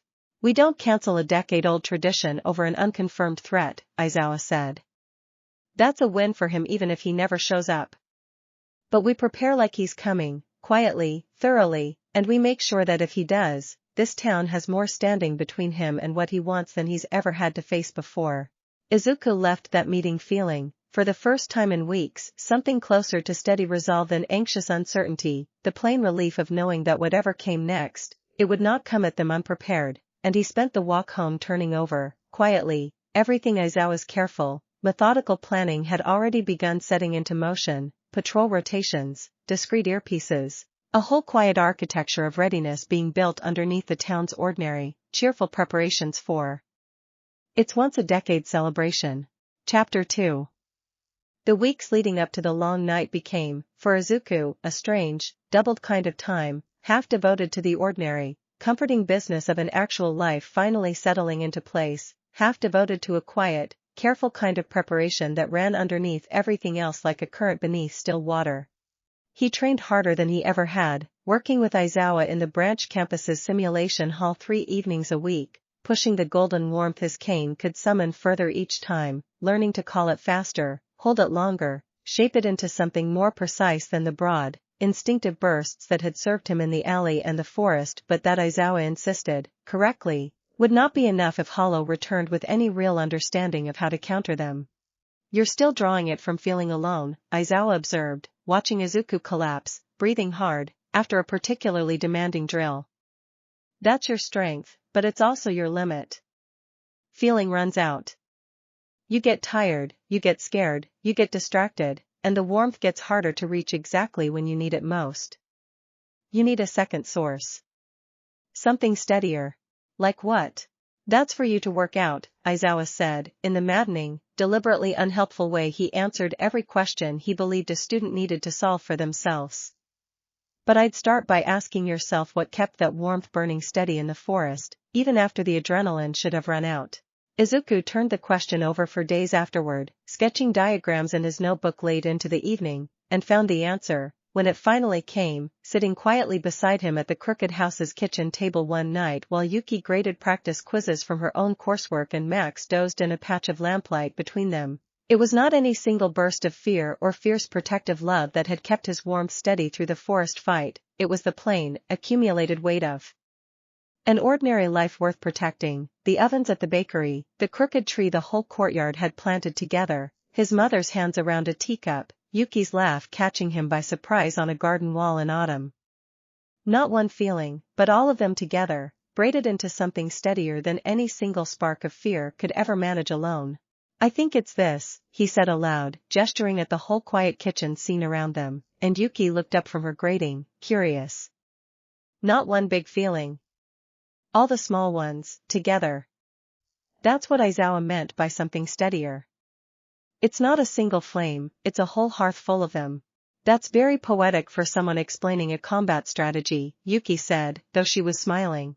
"I contain multitudes," Izuku said, which made her laugh properly, and he filed the theory away carefully in his notebook, underlined twice, "warmth scales with breadth of feeling, not just intensity. Build a wider hearth, not just a bigger flame." Yuki's own training took a different shape entirely, most of it conducted not in the simulation hall but in her own garden, where she had begun, with Aizawa's occasional guidance and her own steadily growing confidence, to practice shaping her frost into deliberate, controlled forms rather than the passive, apologetic seep it had defaulted to for 9 long years, ice walls thin and precise instead of thick and blunt, frost that could root an opponent's feet without freezing the whole ground. Around them, a growing vocabulary of careful, chosen effects that had nothing left in them of the frightened girl who had once folded a delivery truck sideways out of the sky by accident. "You've gotten stronger," Izuku told her one evening, watching her freeze and unfreeze a garden trellis with practiced, elegant control, no wasted cold spilling out past the shape she intended. "I mean, you were always strong. But this is different. This is choosing it. It's easier to choose something once you've stopped being ashamed of it," Yuki said simply, and there was no bitterness left in the words at all, only the plain, hard-won satisfaction of someone who had finally made peace with the shape of her own power. Chapter 3. Hollow returned to something like his old patient calm slowly. Over the 6 weeks of recovery he had allowed himself in a rented room 2 valleys over, far enough from Kaimei town that Aizawa's search teams had never come close to finding him, close enough that he could still, when the ache in his shoulder finally faded to nothing more than a distant, unwelcome memory, watch the town's preparations for its once-a-decade celebration unfold from a careful distance. He had spent much of that recovery turning the forest confrontation over in his mind, the same patient, methodical review he applied to every failure, and had concluded, eventually, that his mistake had not been in his choice of target but in his choice of scale. He had spent months trying to take a great, guaranteed well of warmth from two specific, well-guarded young people, when the whole town around them was, in truth, an ocean of the exact same resource, undefended, uncoordinated, and about to gather itself, once every 10 years, into the single largest concentration of collective feeling this valley would produce in a decade. He did not need the boy and the girl specifically anymore. He had learned enough about both of them to understand that taking either would now cost him more than it was worth, guarded as they had become, sharpened as their quirks had grown. What he needed instead was scale, the broad, undefended warmth of an entire town gathered together under one sky, distracted by starlight, unprepared for anything but wonder. He began preparing in earnest 3 weeks before the long night, not with notes or cut flowers this time, subtlety having served its purpose and outlived its usefulness, but with the patient, unglamorous work of an actual plan, mapping the clock tower square's exits, timing the crowd's expected density against the town's thin decade-old security arrangements, and, most importantly, seeking out the one resource he had never bothered to properly explore before, because he had always considered himself entirely self-sufficient in his methods. He found what he was looking for 3 towns over, in the kind of quiet, disreputable gathering place where people whose quirks had led them towards similarly cold, hungry conclusions about the world sometimes found each other, and though he did not trust any of them, did not particularly like any of them, he understood, with the same cold, practical calculation that governed everything he did, that a single patient man, however capable, was no longer enough to guarantee success against a town that had learned, the hard way, to fight back together. He recruited 3 of them in the end, minor quirks each, nothing spectacular on their own, a man whose touch could dampen sound within a small radius, useful for silencing an alarm before it carried, a woman who could throw her voice convincingly enough to mimic others, useful for creating confusion at exactly the wrong moment, and a nervous, restless young man whose quirk let him move unseen through crowds so long as he stayed in constant motion, useful, Hollow judged, for exactly the kind of quick, disruptive strike that would fracture the town's attention at the critical instant his own quirk needed it fractured. None of them asked too many questions about his ultimate goal, which suited him fine, because he had long since stopped needing anyone to understand or approve of what he intended, only to help him accomplish it, and as the long night drew closer, he found himself, for the first time since the forest, feeling something close to his old, comfortable confidence settle back over him, the cold, patient certainty of a man who believed, despite one recent setback, that he had simply been reminded to plan more carefully, not to reconsider whether the plan itself was worth pursuing at all. Chapter 4. The night before the long night, Izuku could not sleep, lying awake in the dark with his hat resting on the chair beside his bed and his mind running, over and over, through every contingency Aizawa's careful planning meetings had covered over the preceding weeks, the pro-heroes quietly stationed at each of the square's exits, the small, unremarkable earpieces every member of their circle would wear, tuned to a private channel Aizawa's agency contact had arranged, the discreet perimeter sweep planned for the hour before the crowd gathered, the signal, a single word, hollow, that any of them could speak into their earpiece the instant something felt wrong. He got up eventually, unable to lie still any longer, and found his mother awake too, sitting at the kitchen table with a cup of tea gone cold in front of her, the same worn, watchful posture she had carried through every one of his hero training milestones for the last 2 years. "You should be asleep," she said, though there was no real reprimand in it. "So should you." She managed a small, tired smile at that, and made room for him at the table, and for a while neither of them said anything at all, the apartment quiet around them, the whole town outside sleeping under a sky that would, tomorrow night, fill with more stars than either of them had ever properly seen. "I keep thinking about the first time you pulled something out of that hat," Inko said eventually, quiet, her eyes distant with memory. "You were 7. You wanted to cheer up the delivery man who kept getting yelled at by our upstairs neighbor. So you reached into an ordinary paper party hat you'd made for your own birthday and pulled out the silliest looking rubber chicken I've ever seen in my life, and the poor man laughed so hard he had to sit down on our front step for 5 minutes. Izuku laughed too, softly, the memory surfacing warm and half forgotten. I remember that. I didn't even know yet that it was going to be my actual quirk. I just wanted him to laugh. That's still exactly who you are, Inko said, reaching across the table to take his hand the way she had 100 times before, in 100 smaller worried moments that had, somehow, all been leading toward this one. Whatever happens tomorrow night, Izuku, I need you to remember that. You've never once used what you were given to take something from someone. You've only ever used it to give. That man out there, whoever he really is underneath that coat, has spent however many years using his gift to take. I don't know everything about tomorrow, but I know that difference matters more than any amount of raw power ever could. He sat with that for a long moment, his mother's hand warm around his, and felt something in his chest settle, quiet and certain, the last of his restless worry easing, for now, into something closer to resolve. I love you, Mom, he said. I love you too, Inko said. Now go to bed. Tomorrow's going to need all of you. Chapter 5.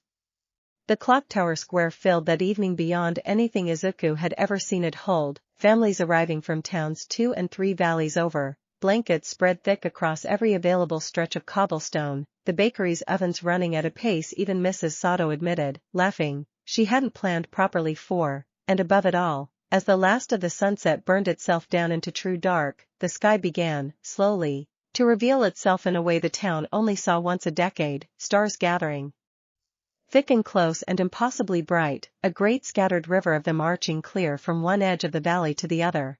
Yuki stood beside him near the base of the tree, the same tree the whole courtyard had planted together months before, now grown tall enough to hold its own small string of lights, and though the crowd around them was easily 3 times the size of the founding festivals, she did not flinch from it the way she once would have, standing instead with the calm, steady posture of someone who had made her peace, finally and completely, with taking up exactly the space she deserved to take. It's beautiful, she said quietly, tipping her head back to take in the full sweep of stars overhead. I never got to see this properly before. The last long night, I was 6. My quirk had just come in. My grandmother tried to bring me down for it and I froze half the punch bowls within 10 minutes and we went straight back up the hill. You're seeing it properly now, Izuku said, taking her hand, and she smiled at that, soft and real, and for a little while, standing together under that rare, decade-spanning sky, the quiet dread that had followed them both through the last 3 weeks of preparation eased, just slightly, into something that felt, despite everything still waiting to happen, remarkably like peace. It did not last. Izuku felt it first through the small earpiece tucked discreetly against his ear, Ida's voice, tight and controlled, cutting through the low murmur of the crowd, movement at the north exit. Man matching Hollow's description, but he's not alone. Repeat, he's not alone. A half-second later, Ochako's voice, equally tense, something's wrong with the sound near the east stalls, I can barely hear the announcer, it's like the whole area's gone muffled. And then, cutting across both, Kurashima, sharp with alarm, there's 2 of me apparently, someone's throwing their voice, half the crowd near the fountain thinks I just told them to evacuate toward the alley, they're moving that way right now. Izuku felt his whole body go cold with a different, sharper kind of understanding than any single villain sighting had ever produced. This was not one man's patient, solitary plan anymore, this was coordinated, multiple threats striking at once, exactly the kind of chaos a wounded, careful man would need in order to fracture a whole town's worth of attention long enough to finally take what he'd come for. He's not alone, Izuku said aloud, gripping Yuki's hand tight. He learned from the forest. He brought help. Then we're going to need ours, Yuki said, already moving, frost gathering sharp and ready along her raised hands, and together, cutting through a crowd just beginning to sense, in scattered, uncertain ripples, that something was wrong, they ran toward the center of the trouble. Chapter 6. The chaos that followed unfolded across the whole square at once, 3 separate small crises pulling 3 separate directions, and it was, Izuku understood immediately, exactly the kind of overwhelming, fractured emergency Hollow had designed it to be, because a crowd frightened in three directions at once could not easily be calmed by any single reassuring voice the way the festival's panic had been months before. Ochako reached the muffled zone near the east stalls first, and found, crouched half hidden behind an overturned cart, a nervous-looking man whose quirk seemed to be dampening every sound within a widening radius, the announcer's voice already reduced to a faint, useless murmur, panic beginning to spread through the crowd simply because nobody could hear the calm instructions meant to guide them. "Hey!" she called, and though her own voice came out muffled too, thinner than she intended, she was close enough that he startled, turning toward her with wide, frightened eyes that told her, immediately, this was not a hardened villain at all but someone frightened and in over his head, and she used that half-second of hesitation to lighten the cart between them, sending it tumbling harmlessly aside and closing the distance before he could recover his nerve. Ida, meanwhile, had reached the north exit in time to see the source of the confused, redirected crowd, the woman whose thrown voice had convinced half the fountain's onlookers that danger lay in the wrong direction entirely, and though she was faster than her unassuming appearance suggested, Ida's engines were faster still, closing the gap before she managed more than a single frightened detour toward a side street. Kirishima found the double of himself exactly where the restless, unseen man's quirk had put it, a swirling, half-glimpsed distortion moving fast through the crowd near the fountain, and rather than chase it directly, hardened his whole body and simply planted himself in its most likely path, catching the fleeing man mid-stride when the quirk's cover finally faltered from sheer exhaustion. By the time all three of Hollow's recruits had been subdued, cornered, or simply worn down by young heroes considerably more coordinated and considerably more prepared than they had expected, the square's initial panic had begun, slowly, to settle, Aizawa's own voice cutting clear and steady over a restored announcement system to calm the crowd properly, and for one brief, hopeful moment, Izuku allowed himself to believe the worst of the night's danger might already have passed. It was in that same moment, standing near the base of the courtyard's yew tree with the crowd's fear finally easing around them, that he felt the temperature drop, sudden and absolute, and turned to find Hollow himself standing not 10 feet away, coat torn and mended crudely at the shoulder, gray eyes fixed not on Izuku at all but on the vast, star-strewn sky overhead, and on the enormous, undefended crowd gathered beneath it, three separate distractions having done exactly what they were designed to do, bought him, uninterrupted, the handful of critical seconds he needed to finally, properly, begin. Chapter 7. "You should have run when your friends had the chance to clear the square," Hollow said, and his voice, when it came, carried none of its old patient calm, only a raw, hungry urgency that told Izuku, more clearly than any threat could have, exactly how much this one night meant to a man who had already gambled everything he had left on it. "I don't need either of you specifically anymore.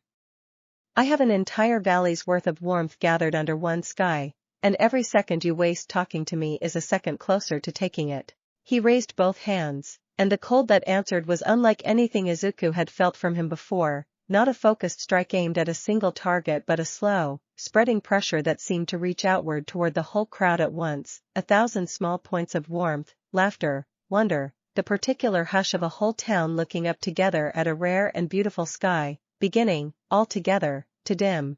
Yuki felt it before Izuku did, a sharp, visceral recognition passing across her face.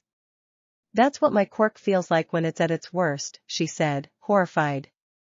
"Except bigger. Wider. He's not attacking anyone specific, he's just letting it spread, and the crowd's too big and too spread out for any of us to physically block all of it."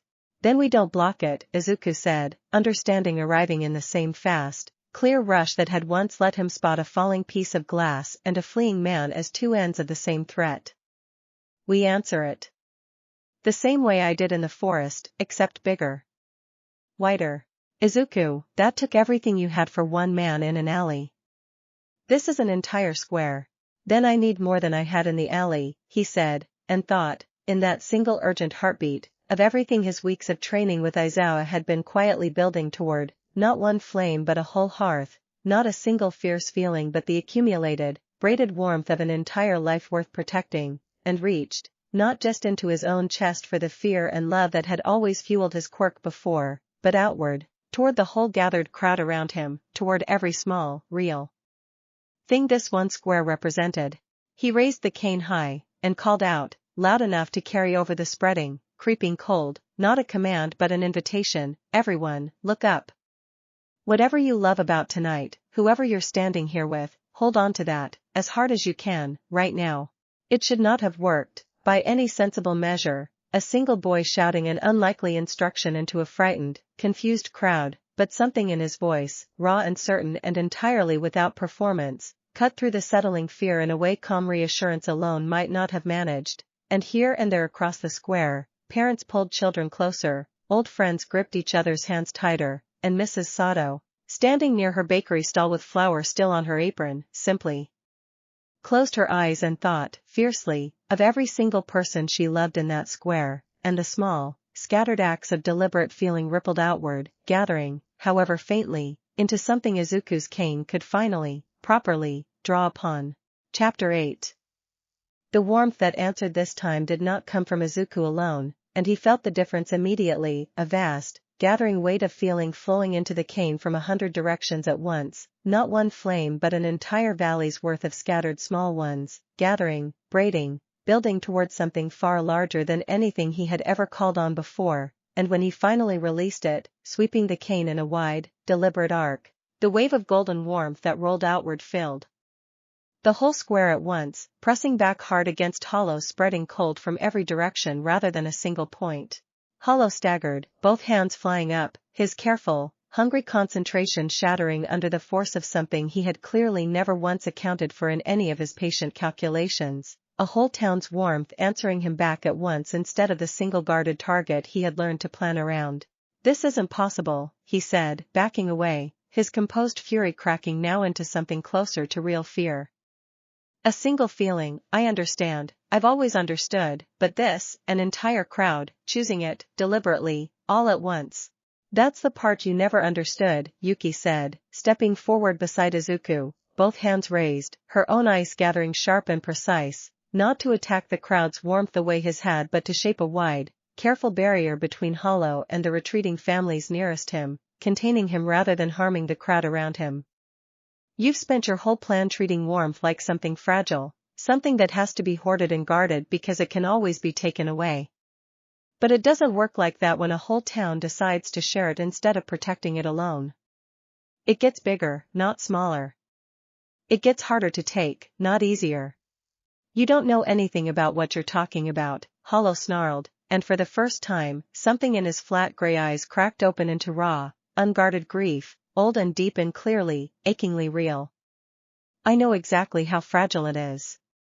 I had something like this once, someone who made the whole cold world feel like this, warm and shared and safe, and it was taken from me anyway, the ordinary way, the way no Quirk in the world could have stopped, and nobody, offered me a whole town's worth of warmth to hold on to afterward. I was simply left alone, cold, and expected to manage." For a moment, the whole square seemed to hold its breath, the golden warmth and the retreating cold both hanging suspended in the space between them, and Izuku, looking at the raw, exposed pain finally cracking through Hollow's careful patience, felt something shift in his own chest, not forgiveness, not yet, but understanding, sharp and sudden and impossible to ignore. "You're right," he said quietly. "Nobody should have to manage that alone. That's a real thing that happened to you, and I'm not going to pretend it wasn't. But taking this town's warmth by force isn't going to bring back whatever you lost. It's just going to make this town understand exactly the same kind of alone you're trying so hard to stop feeling. You'd be creating more of the very thing that hurt you in the first place." Chapter 9. Hollow stood very still for a long moment, caught between the retreating cold of his own failing plan and the raw, exposed grief Izuku's words had finally cracked open in him, and Izuku, watching him carefully, understood that whatever happened in the next few seconds would decide far more than simply whether tonight's attack succeeded or failed.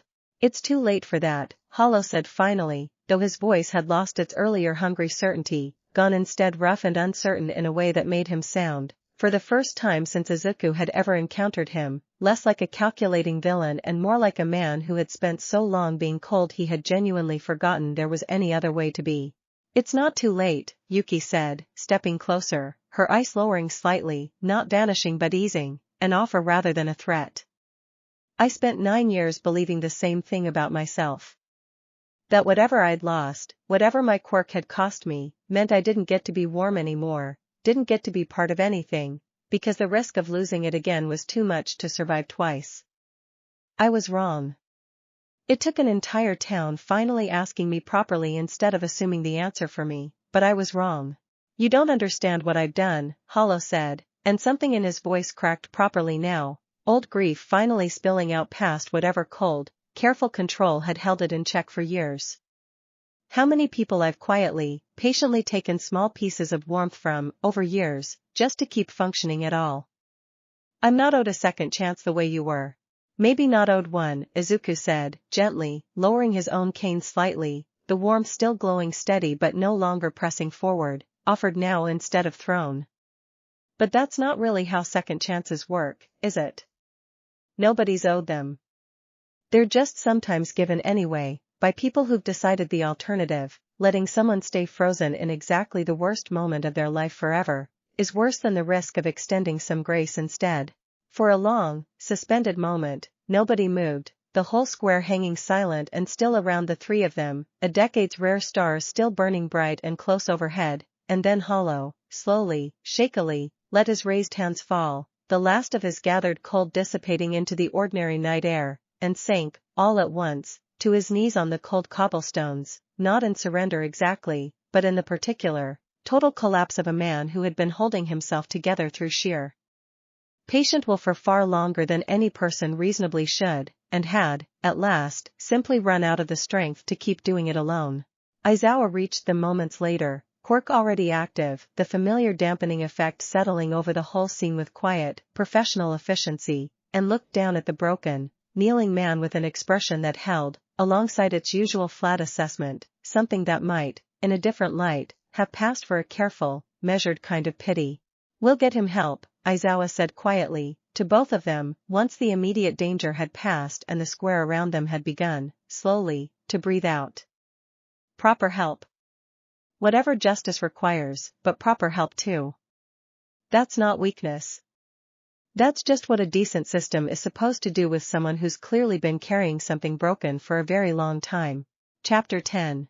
The long night stars burned on overhead long after Hollow had been led away, quiet and shaking, into Aizawa's careful custody, and the square, given time to breathe out fully from its fright, slowly, gratefully, remembered how to be exactly the celebration it had always meant to be, families resettling onto their blankets, the bakery's ovens filling the cold air once more with cinnamon and warmth, the old astronomical wonder overhead drawing gasps and pointed fingers from a crowd that had, for one frightening handful of minutes, forgotten to look up at all. Izuku and Yuki sat together near the base of their tree, the adrenaline of the last hour slowly draining out of both of them in a long, exhausted wave, Ochako and Ida and Kurashima settling in around them one by one as their own portions of the night's chaos finally resolved into calm, and for a while nobody said very much at all, simply sitting together under a sky none of them would see again in quite this way for another 10 years. Do you think he'll actually get help? Yuki asked eventually, quiet, watching the direction Aizawa had led Hollow away in. I don't know, Izuku admitted. I hope so. What he did was real, and it hurt people, and that has to matter. But what happened to him was real too, and I don't think either of those things cancels the other one out. I think they both just have to be true at the same time. That's a very grown-up way to think about it, Ochako said, leaning her head against Ida's shoulder, tired and warm in the cold night air. I had a good teacher, Izuku said, glancing sideways at Yuki, who smiled, small and tired and entirely genuine. They stayed there a long while, the 6 of them, watching the rare, decade-spanning stars turn slow overhead, the whole valley gathered together beneath them exactly the way Mrs. Sato's grandmother had once promised it would be, nobody, tonight of all nights, left standing alone, and when the crowd finally began, gradually, to disperse toward home, Izuku walked Yuki up the hill one more time, the two of them quiet and close in the cold, clear dark, Max waiting for them at the crooked house's newly painted door with the particular unimpressed patience of a cat who had, tonight, been left home far too long for his liking. We did it, Yuki said, at the garden wall, looking back down at the valley's scattered lights, the danger finally, properly, passed. We did it together, Izuku said, and when he kissed her this time, slow and warm under a sky full of rare, impossible stars, there was nothing left of fear in it at all, only the plain, hard-won certainty of two people who had built something, out of a quiet mountain of small choices, strong enough to weather considerably worse than one patient, wounded man's worst attempt to take it apart. Chapter 11. The days that followed the long night settled into a strange, quiet aftermath, the whole town buzzing with half-formed rumors about what exactly had happened near the tree that evening, most of them wildly exaggerated by the time they'd traveled 3 shops down the street, though the plain, unglamorous truth, once Aizawa's office released a careful public statement, proved in its own way more remarkable than any rumor, a coordinated attack, foiled by quick-thinking students and 2 young Quirk users whose combined power had protected the entire gathered crowd, and a man taken into custody who would, per the statement's careful wording, be receiving both the legal consequences his actions warranted and the psychological support his case clearly required. Izuku read the statement 3 times over breakfast, turning the careful, measured language over in his mind, and found himself thinking, more than once, about the raw, exposed grief that had cracked through Hollow's composed fury in that final, suspended moment before he'd sunk to his knees on the cold cobblestones. "You keep going quiet when you think about him," Yuki observed, over lunch in the branch campus courtyard a few days later, watching him with the particular careful attention she'd learned to read in him over the last months. "I keep thinking about what he said. About being left alone and expected to manage." Izuku pushed his food around his tray, frowning slightly. "I don't think what he did was okay. I want to be really clear with myself about that, because I don't want to end up making excuses for him just because I felt something for a second back there. But I also can't stop thinking that if even one person had reached out to him properly, years ago, before all that grief calcified into something this destructive, maybe none of this would have happened at all." "That's probably true," Yuki said slowly. "And it's also true that plenty of people carry grief that big and never once try to take an entire town's warmth to make up for it. I don't think you have to choose between feeling sorry for what happened to him and holding him responsible for what he chose to do about it.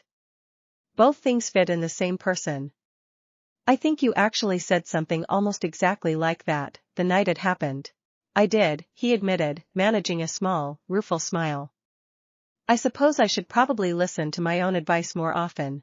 "You usually do," eventually, Yuki said, bumping his shoulder with hers, fond and easy, and the conversation drifted, as their conversations increasingly did lately, toward smaller, gentler things, her coursework, his ongoing project of cataloging exactly how his quirk had grown over the last several months, the particular quality of the winter light falling across the courtyard's young, crookedly planted tree. Chapter 12. Aizawa visited the Midoriya apartment a week later, unannounced as always, to deliver an update neither Izuku nor Yuki had quite expected. Hollow, whose real name, it turned out, was a quiet, unremarkable-sounding Tetsuya Kurigane, had begun, in the secure facility where he'd been remanded pending trial, speaking with a court-appointed counselor about the loss that had shaped so much of his last several years, and had, in his very first session, mentioned both of their names unprompted, not with anger, the counselor's careful notes indicated, but with something closer to bewildered gratitude.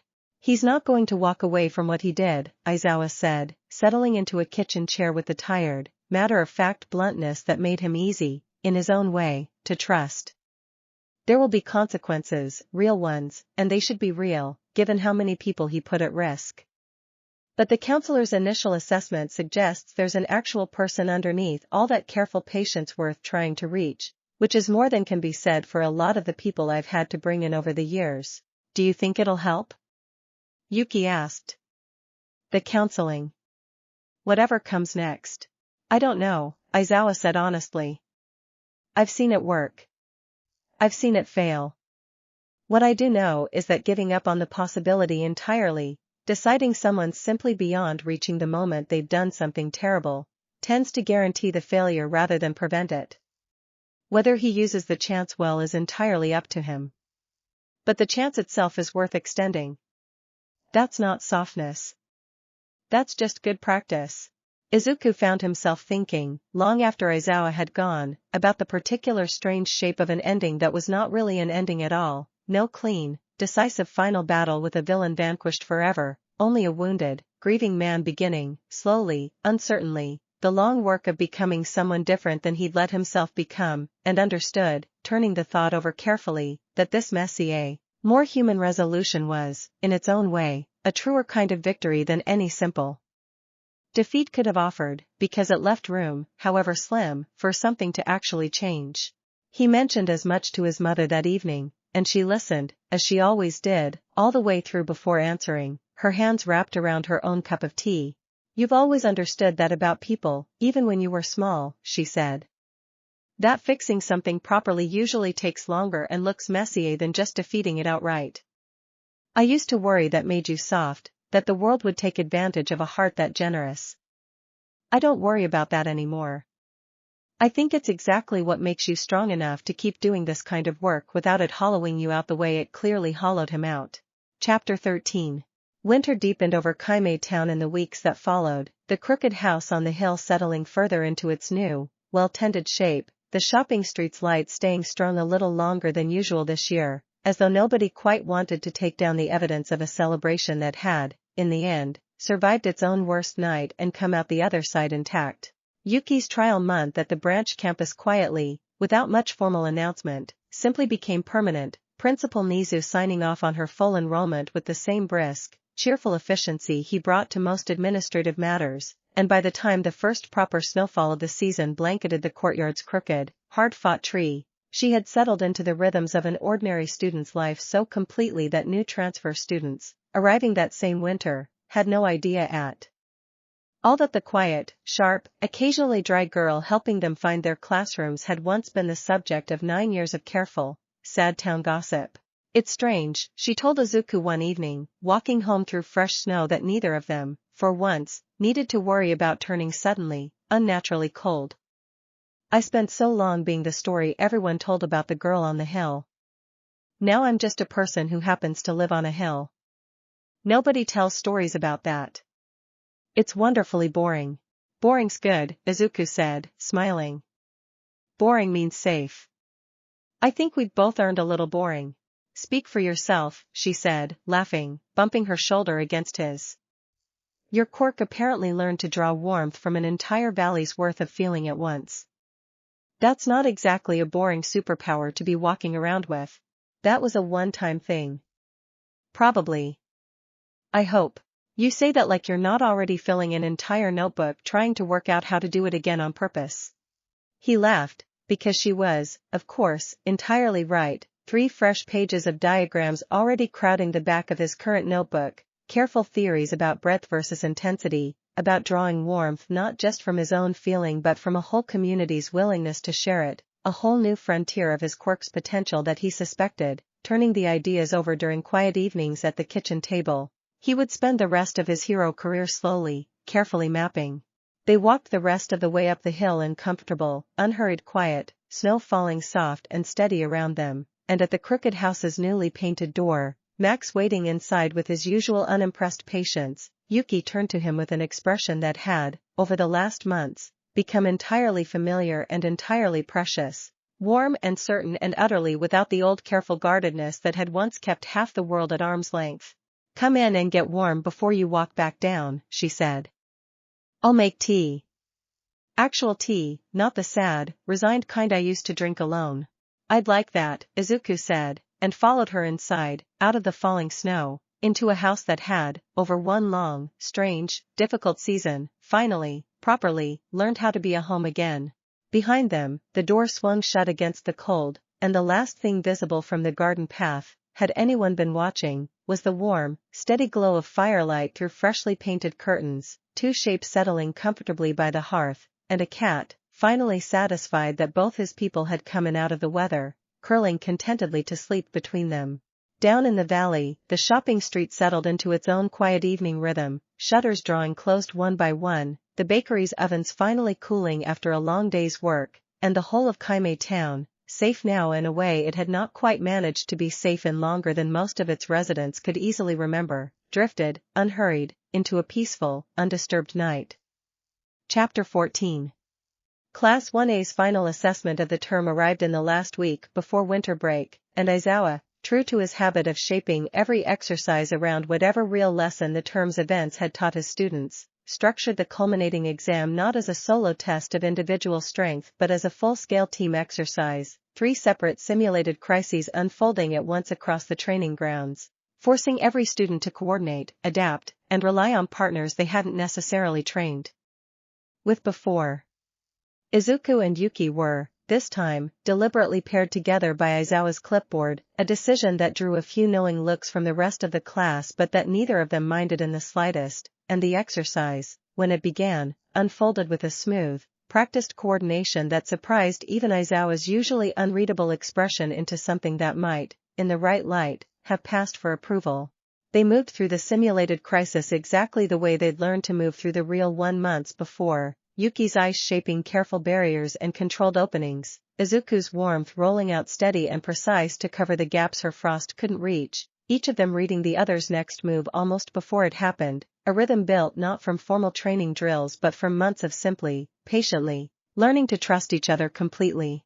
Exceptional coordination, Aizawa said afterward, reviewing the exercise's results with his usual flat brevity, though he lingered a moment longer than strictly necessary on the data before setting his clipboard down. You've both come a long way. Kurayami, in particular, your control has improved more in 3 months than I typically see students manage in a full year.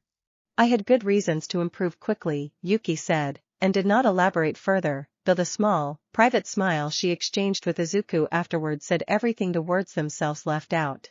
The rest of the class scattered afterward toward the locker rooms, chattering about the exercise, about the approaching break, about the small, ordinary excitements of a school term finally winding down, and Izuku found himself, walking out into the cold afternoon air with Yuki beside him, struck by how completely different this moment felt from the anxious, watchful autumn that had preceded it, the same friends, the same school, the same crooked, growing tree in the courtyard, but a whole season's worth of danger finally, properly, behind them. What do you want to do for the break? He asked, as they walked toward the gates. Stay here, mostly, Yuki said. Fix up the garden a little more before the ground freezes properly. Maybe finally get around to reading all those books I've been stacking instead of reading. She glanced sideways at him. Spend time with you. That part's non-negotiable. I wasn't going to negotiate it, Izuku said, smiling, and took her hand as they passed through the gates. The whole town spread out gold and quiet below them in the last of the winter afternoon light, exactly as safe and exactly as ordinary as either of them, after everything, had finally earned the right to enjoy. Chapter 15. On the last evening before the school break began properly, the whole of Class 1A gathered, at Mina's cheerful, unstoppable insistence, at the bakery for an impromptu celebration that Mrs. Sato, delighted by the excuse, turned into something considerably larger than anyone had originally planned, extra tables dragged in from the back room, a fresh batch of cinnamon rolls appearing every 20 minutes whether anyone had asked for them or not. To surviving the term, Kirishima said, raising a cup of cider and a toast that half the table echoed with more enthusiasm than the sentiment strictly required, given that surviving the term had, this particular year, involved rather more than the usual academic stress.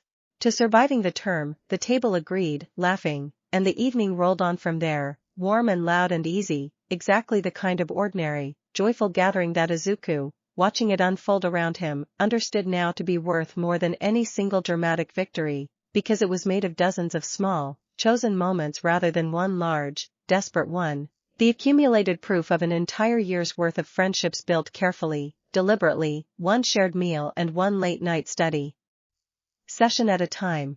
Yuki sat beside him through most of it, more relaxed in that crowded, noisy bakery than he had ever seen her in any gathering before, laughing properly at Mina's increasingly elaborate stories, arguing good-naturedly with Ida about some minor point of festival planning etiquette, and at one point, catching Izuku watching her with the particular soft, unguarded attention he no longer bothered hiding. She reached over and threaded her fingers through his under the table, warm and certain, without a trace of the old careful checking that had once accompanied every such gesture.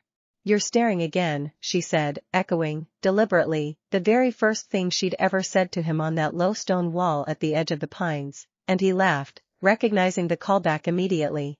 I've got good reason to, he said. You've come a long way from a girl who thought sitting near a boy for 5 minutes was a risk worth calculating carefully. I still calculate things carefully, she said, though she was smiling. I just don't need as long to reach the answer anymore. Mrs. Sato swept by their end of the table with one more tray of pastries nobody had asked for, pausing just long enough to squeeze Yuki's shoulder affectionately on her way past, a small, warm, wordless gesture that had, over the last several months, become simply an ordinary part of how this town treated her now, no longer the careful, distant kindness reserved for someone people weren't quite sure how to approach, but the plain, unremarkable affection extended to anyone who had, over time, proven themselves simply, thoroughly, part of the place. Chapter 16. They walked home together that night, the bakery's warmth and noise fading behind them into the quiet, snow-muffled streets, and at the base of the hill, where the path split toward the crooked house above and the Midoriya apartment below, they paused, as they often did now, neither quite ready to end the evening yet. Do you ever think about how differently this year could have gone? Yuki asked, looking back down at the sleeping town, its windows lit warm and gold against the dark. If you'd never chased me into that alley. If I'd just stayed up on the hill the way I always meant to. All the time, Izuku admitted. I think about it more than I probably should. But I also think, whatever else was true about that day, I was always going to end up chasing you into that alley. It's kind of my whole deal. I run toward the scared thing instead of away from it. You were the most important scared thing I ever found. That's a strange way to phrase a compliment, Yuki said, though she was smiling, leaning into his side against the cold. I contain multitudes, he said again, and she laughed properly, the sound of it carrying warm and clear into the cold, quiet night, and for a long moment they simply stood there together, at the place where their two paths met and diverged and met again every single day, looking down at a town that had, over one long, difficult, beautiful year, taught both of them exactly how much room there was in the world for people willing to finally, properly, let themselves be seen. I used to think being seen was the most dangerous thing that could happen to me, Yuki added, quiet, half to herself. Now I think it might be the safest. I should get you home, Izuku said eventually, reluctant. It's late, and it's cold, and you've got a whole garden's worth of frozen roses waiting to be checked on in the morning. You could just come up, Yuki said. Mom's already used to finding your hat by the door some mornings. He laughed at that, warm and easy, and together they climbed the hill one more time, hand in hand, toward a crooked house that had, by every measure that mattered, finally, properly, become a home, and behind them, down in the sleeping valley, the last of the shopping street's lights burned steady and warm against the dark, exactly the way Mrs. Sato's grandmother had once promised they always would, for anyone willing, at last, to come in out of the cold and be counted among the town's own. Chapter 17. The first morning of winter break arrived clear and bright and properly cold, the kind of morning that made the whole valley look, from the crooked house's kitchen window, like something carefully drawn rather than simply weathered into being, frost silvering every branch and fence post, the shopping street below just beginning to stir with the earliest deliveries of the day. Izuku woke there for the first time, having stayed later than either of them quite intended the night before, dozing off on the sofa in front of a fire burned down to embers while Yuki read beside him, and woke now to the smell of actual tea being made properly, not the sad, resigned kind she'd once made for one, and the quiet, contented sound of Max complaining, somewhere in the kitchen, about the lateness of his breakfast. You stayed, Yuki said, appearing in the doorway with two steaming cups, unsurprised, pleased. I meant to walk home. I got comfortable. He accepted the tea gratefully, sitting up properly, hat still resting on the chair where he'd left it the night before, looking, for once, entirely unnecessary rather than like an essential piece of armor. Your mom's going to worry. I already messaged her, Yuki said, settling beside him.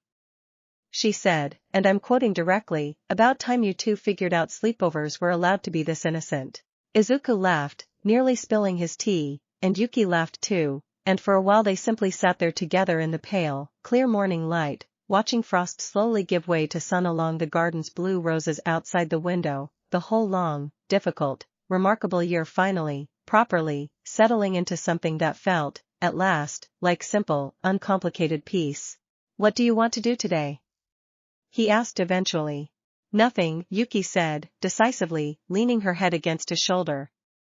Absolutely nothing at all. I think we've both earned an entire day of nothing happening whatsoever.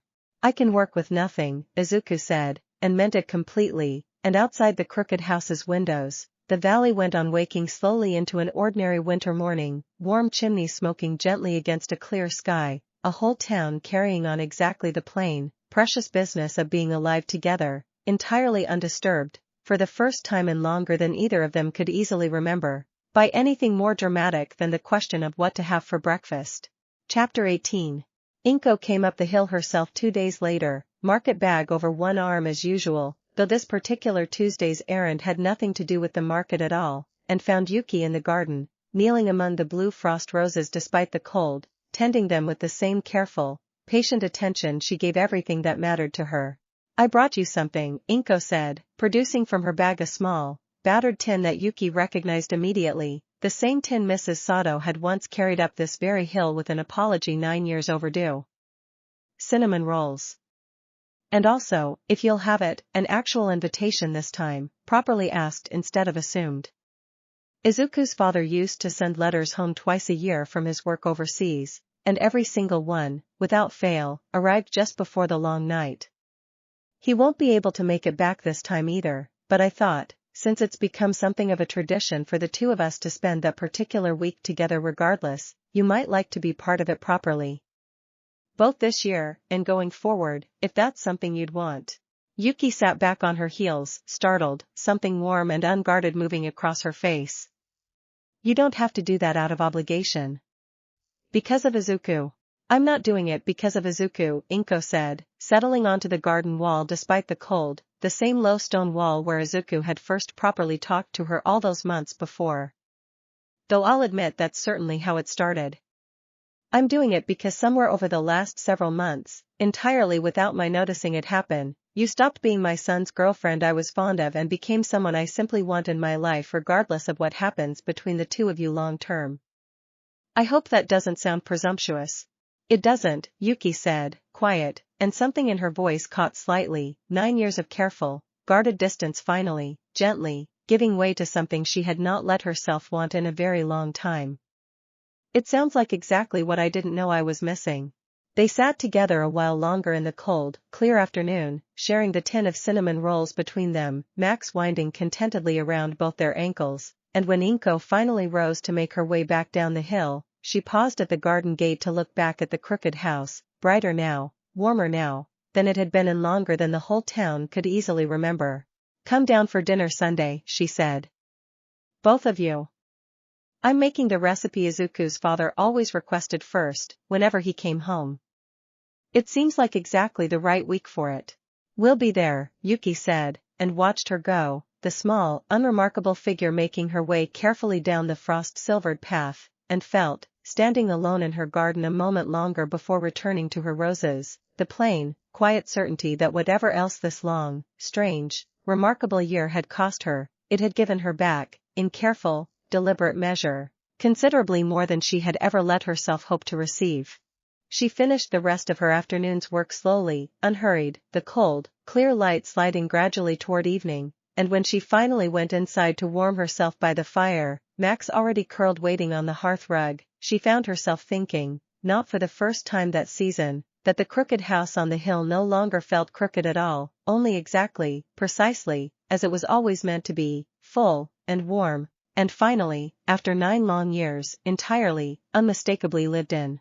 Act 5. Chapter 1.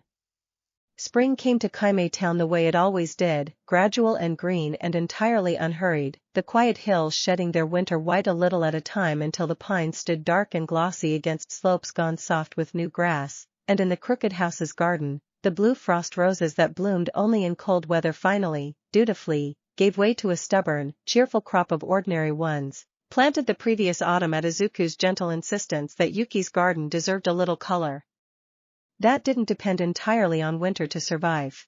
They're doing well, Yuki said, one bright Saturday morning, kneeling in the dirt beside a row of new green shoots that had, against all her early skepticism, actually taken root. I still think you were sentimental about this.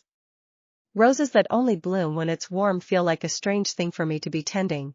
I think it's fitting, actually, Izuku said, settling onto the garden wall beside her, watching her work with the same quiet, contented attention he always brought to simply being near her. You spent 9 years only knowing how to be the cold kind.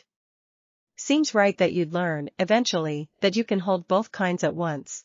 She looked up at that, something soft crossing her face, and did not argue the point, because 5 months had passed since the long night, 5 months of ordinary, accumulating life, and she had learned, in that time, to simply accept the plain truth of sentences like that instead of deflecting them the way she once would have. It had been, by any measure, a good 5 months. Hollow's trial had concluded quietly in early spring, the sentence handed down alongside a mandated program of ongoing psychological treatment that Aizawa, checking in periodically with an update neither Izuku nor Yuki had expected to matter as much to them as it did, reported was, slowly, showing real signs of taking hold. The branch campus had settled back into its ordinary rhythms, exams and training exercises and the small, comfortable dramas of a school year winding down. And Yuki herself, now fully enrolled, fully known, fully unremarkable in exactly the way she'd once told Izuku she wanted to be, had begun, in the last several weeks, quietly considering a question that would once have seemed entirely unthinkable to the girl who had spent 9 years certain she would never set foot below the tree line again, what she actually wanted to do with the strange, complicated power she had spent so long being afraid of. I talked to Aizawa again yesterday, she said, breaking the comfortable quiet, still kneeling in the dirt.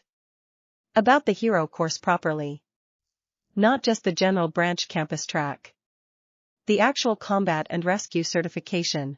Izuku sat up straighter, careful not to make too much of it, though his heart had picked up considerably at the words. What did he say? He said I'd be a fool not to apply, given what he's already seen me do, Yuki said, a small, wry smile tugging at her mouth. He also said, and I'm quoting this part exactly, that a quirk built entirely around taking warmth away from a room has an unusual amount of untapped potential for search and rescue work in cold environments, avalanche response, that kind of thing, if I ever wanted to specialize.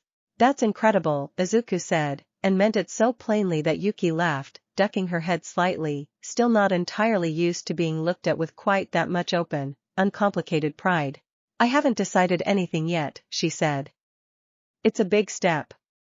But I think, for the first time in my life, I actually want to take it, instead of just being pushed into it by circumstance the way everything else this year happened. Whatever you decide, Izuku said, I'll be right there. You know that.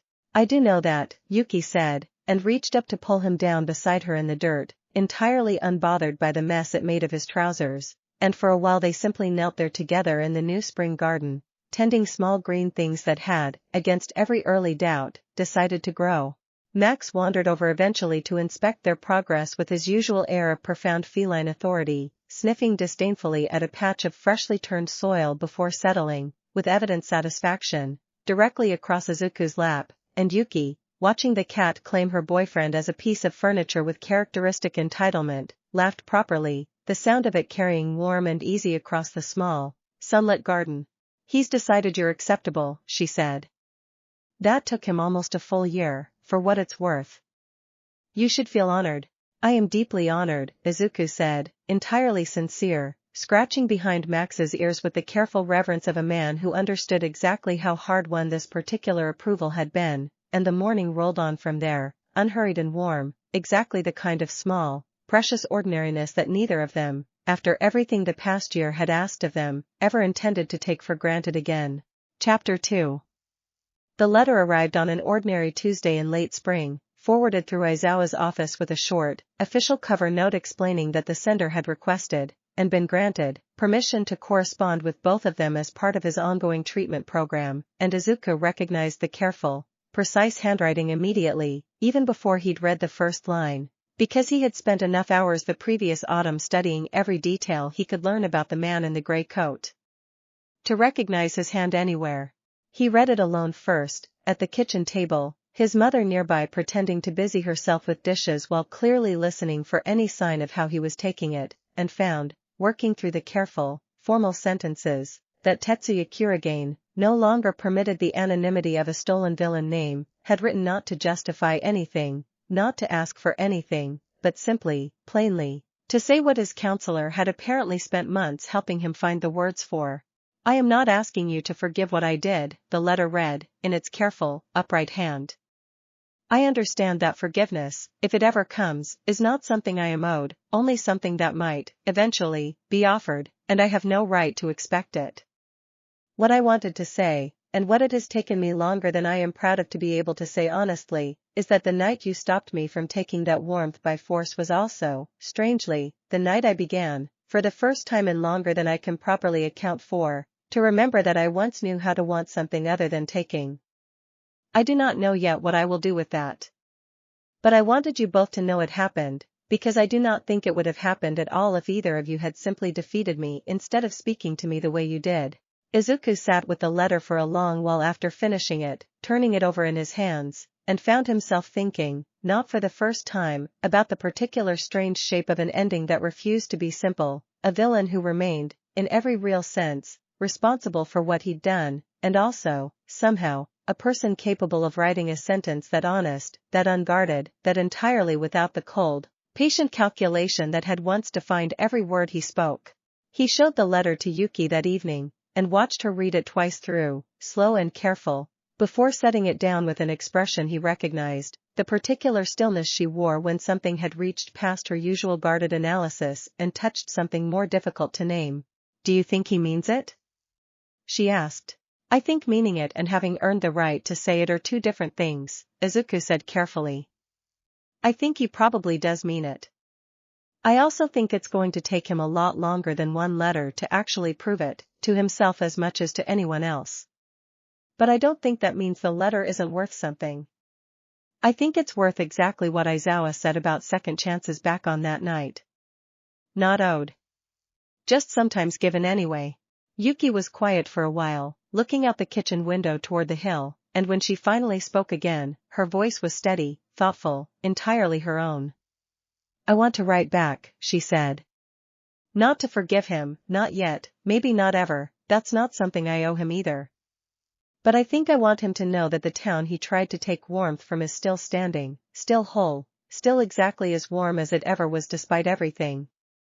I think that matters more than anything else I could say to him." "I think that's exactly right," Izuku said, and together, at the kitchen table that evening, they wrote a short, careful reply, neither forgiving nor condemning, only honest, and sent it back through Aizawa's office the following morning, closing, for the moment at least, one of the stranger chapters either of them had ever expected their lives to contain. Inko read the exchange too, once Izuku showed her, quiet and thoughtful in the way she always was when a difficult subject required careful handling, and though she said little at first, she eventually set the letters down and looked at her son with an expression that carried, alongside its usual warmth, something closer to quiet pride than Izuku had expected. "Not everyone would have answered him at all," she said. "Plenty of people, with good reason, would have simply thrown a letter like that away unread. I think it says something important about both of you, that you chose to answer honestly instead." "It didn't feel like a choice, exactly," Izuku said, considering it. "It felt more like the only answer that actually fit who we'd decided to be, after everything." "That's exactly what I mean," Inko said, and left it at that, though the quiet approval in her voice stayed with Izuku for the rest of the evening, settling comfortably alongside everything else that particular, strange correspondence had stirred up in him. Chapter 3. Class 1A's Hero Course Certification exams fell in early summer, the culminating assessment of the entire academic year, and though Izuku had faced plenty of demanding exercises over his 2 years at the branch campus, none had carried quite the particular nervous weight of watching Yuki prepare for her very first attempt at the same certification he had already earned the year before. Her formal application to the combat and rescue track approved that spring after Aizawa's enthusiastic recommendation carried more weight with the examining board than either of them had quite expected. "You've trained for this," Izuku told her, the morning of the exam, both of them standing in the crowded assembly hall where dozens of hopeful students from 3 different branch campuses had gathered to be sorted into their assessment groups. "You've trained harder than almost anyone I know. You're going to be incredible." "You have to say that, you're my boyfriend," Yuki said, though the familiar dry humor in her voice didn't quite mask the nervous energy underneath it. "I'd say it even if I wasn't," Izuku said, entirely serious. "Ask Aizawa. Ask Ochako. Ask literally anyone who watched you handle that frost barrier drill last month. You're not just ready, Yuki. You're better than ready." The exam itself, when it finally began, tested exactly the kind of controlled, deliberate use of her quirk she had spent the better part of a year building, a simulated avalanche rescue scenario that required precise, careful ice work to stabilize a collapsing snow shelf without freezing the trapped, simulated victims beneath it, followed by a coordinated team exercise that paired her, by design rather than accident this time, with 3 students she'd never worked alongside before, testing whether her control held up under the added pressure of unfamiliar partners. She passed both portions with a composure that drew, afterward, a rare and genuine smile from the examining board's usually stone-faced lead assessor, and when Izuku finally found her outside the assembly hall afterward, certification results already posted, she was standing very still in the summer sunlight with an expression of stunned, disbelieving joy that he recognized immediately, because he had worn something close to it himself, 2 years earlier, the day his own certification had come through. "I did it," she said, when he reached her, voice a little unsteady. "Izuku, I actually did it. I told you," he said, laughing, sweeping her into a hug that lifted her briefly off the ground, and she laughed too, properly, the sound of it carrying clear across the crowded courtyard, and for a moment neither of them cared at all who was watching, because 9 years of a lonely girl on a hill had finally, fully, given way to a certified hero in training, standing in the summer sun, exactly where she had, against every early doubt, always deserved to be. Chapter 4.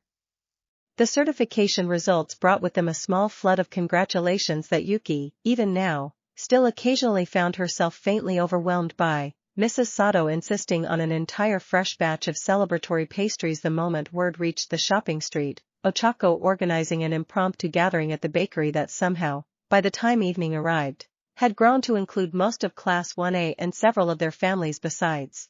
To Kurayami, Kirishima announced, raising his cup for what felt like the dozenth toast of the evening, newest certified hero in training and, in my professional opinion, still the single most impressive ice quirk I've ever personally watched in action.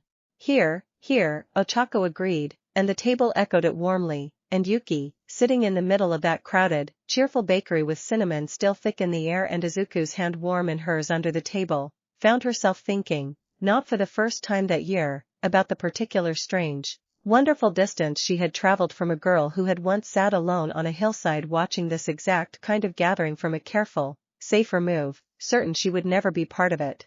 Inko arrived partway through the evening, having closed up her own small errands early to make it, and pulled Yuki into a fierce, proud hug the moment she reached the table, the same easy, unguarded affection she had extended since that first afternoon in the garden months before. "Your grandmother would be so proud of you," Inko said, quiet, just for Yuki, and something in the words landed with a weight that made Yuki's eyes sting unexpectedly, because she had not, in all the busy preparation for the exam, let herself think much about the grandmother who had once helped her cut paper snowflakes, who had loved her fully and without reservation right up until the year everything changed, and who had never gotten the chance to see exactly this moment. "Thank you," Yuki managed, voice thick, and Inko simply held her a moment longer, understanding, in the particular way she always seemed to understand things without needing them explained, exactly what the words had cost and exactly what they meant. Later, once the gathering had thinned and the bakery's evening quiet had settled back and around the last stragglers, Izuku walked Yuki up the hill one more time, the familiar path worn comfortable and easy now by nearly a full year of regular use, and at the garden wall where they had first properly talked, she stopped, looking back down at the lit windows of a town that had become, over that long, difficult, remarkable year, entirely and unmistakably hers. "I keep thinking I should feel like this is enough," she said quietly. "Like I've finally arrived somewhere and can just rest. But it doesn't feel like resting. It feels like the actual beginning of something." "Does that make sense?" "Completely," Izuku said. "I think that's just what it feels like when you've spent long enough getting ready for a life you actually want. It doesn't feel like an ending. It feels like the story finally starting properly." They stood there a while longer at the garden wall, the town's lit windows scattered gold below them, and Yuki, resting her head against his shoulder, felt something in her chest that had, over the course of this one remarkable year, become entirely familiar and entirely precious, the plain, uncomplicated certainty of having somewhere, and someone, to belong to, fully, without reservation, exactly as she was. Thank you, she said quietly, for chasing me into that alley.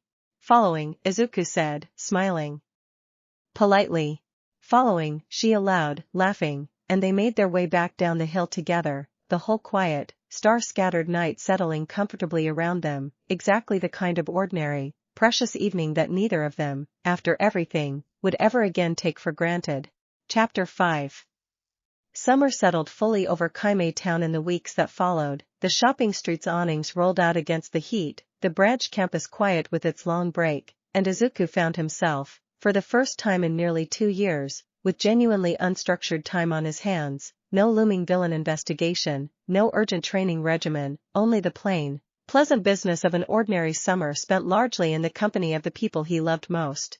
He spent much of it at the Crooked House, helping Yuki finish the last stubborn repairs to a garden shed that had stood half-collapsed since her grandmother's time, the two of them arguing amiably over proper technique while Max supervised from a sunny patch of grass with his usual profound indifference to human competence.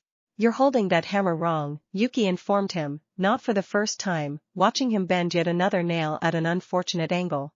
"My quirk doesn't really require excellent hammer technique," Izuku said, examining the bent nail with mild embarrassment. "I could just pull a working shed straight out of the hat, you know. Save us both the trouble." "Where's the satisfaction in that?" Yuki said, taking the hammer from him with the easy, practiced confidence of someone who had, over a solitary childhood, learned to fix a great many things around an old house entirely on her own. "Some things are better earned the slow way. Watch." She drove the nail home in 2 clean strokes, and Izuku, watching her work with unhidden admiration, found himself thinking, as he often did lately, about how completely the shape of his own life had rearranged itself around this particular person, not dramatically, not all at once, but slowly, steadily, the way a garden grows, until one day you look up and realize the whole landscape has changed without your quite noticing the process happening. "What are you thinking about?" Yuki asked, catching him watching her again. "Just how strange it is," he said honestly, "that a year ago I didn't know you existed, and now I genuinely can't picture what my life would even look like without you in it."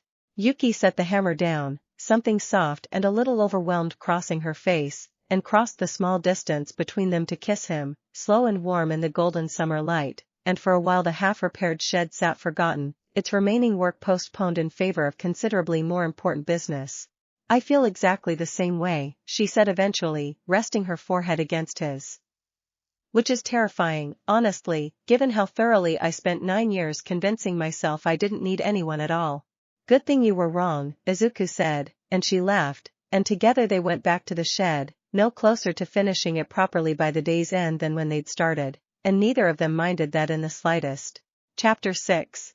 The Founding Festival, when it arrived again that autumn, felt entirely different from the one Izuku remembered organizing snowflakes for a year before, not because the town itself had changed so very much, but because he had, and because the girl walking beside him through the crowded, lantern-strung square no longer needed anyone to carry a box of paper decorations down the hill on her behalf. Yuki walked straight into the thick of the crowd this year, no garden wall at a careful distance, no small silver bell tucked in a coat pocket as an emergency signal, only the plain, comfortable ease of someone who had, over a full year of small, deliberate choices, made this square entirely her own, and Izuku, watching her stop to admire the tree's fresh canopy of paper snowflakes, this year assembled by an enthusiastic committee of younger branch campus students she had personally trained in. The technique felt a familiar, fierce warmth settle in his chest. "They did a good job," Yuki said, studying the tree with a critical but ultimately approving eye. "A little uneven in places, but good." "I remember being that nervous about a first attempt." "You could hardly tell," Izuku said. "I think you've forgotten how good yours actually were." "I remember exactly how good mine were," Yuki said, with mock offense, and he laughed, and they wandered on together through the crowded square, past the cinnamon stall where Mrs. Sato waved them over for an obligatory sample, past the fountain where Ochako and Ida were already deep in an animated argument about the brass band's set list, past the old clock tower where, a year before, a man in a gray coat had watched this same festival with cold, patient hunger, and where now, this year, nothing waited but ordinary shadow. They found their way eventually to the base of the tree the whole class had planted the autumn before, grown taller now, sturdier, strung this year with its own small share of lights alongside the ancient cedar's grander display, and stood together beneath it for a while, watching the crowd move warm and easy around them. A year ago tonight, you were watching all this from the hill, Izuku said, quiet, thoughtful. Ringing a little bell because you thought that was as close as you'd ever get to being part of it. A year ago tonight I also thought I understood exactly how much danger and cold and loneliness the rest of my life would hold, Yuki said, leaning into his side. I'm very glad to have been wrong about almost everything I believed that night. Almost everything? I was right that you'd come find me the second the fireworks finished, she said, smiling. That part held up perfectly. He laughed, and pulled her closer, and above them, right on schedule, the first of the evening's fireworks bloomed gold and bright against a sky considerably less rare than the long nights but no less beautiful for its ordinary, yearly familiarity, and the whole square erupted, as it always did, into delighted, upturned faces, a town remembering, once again, exactly what it meant to stand warm together under a shared sky.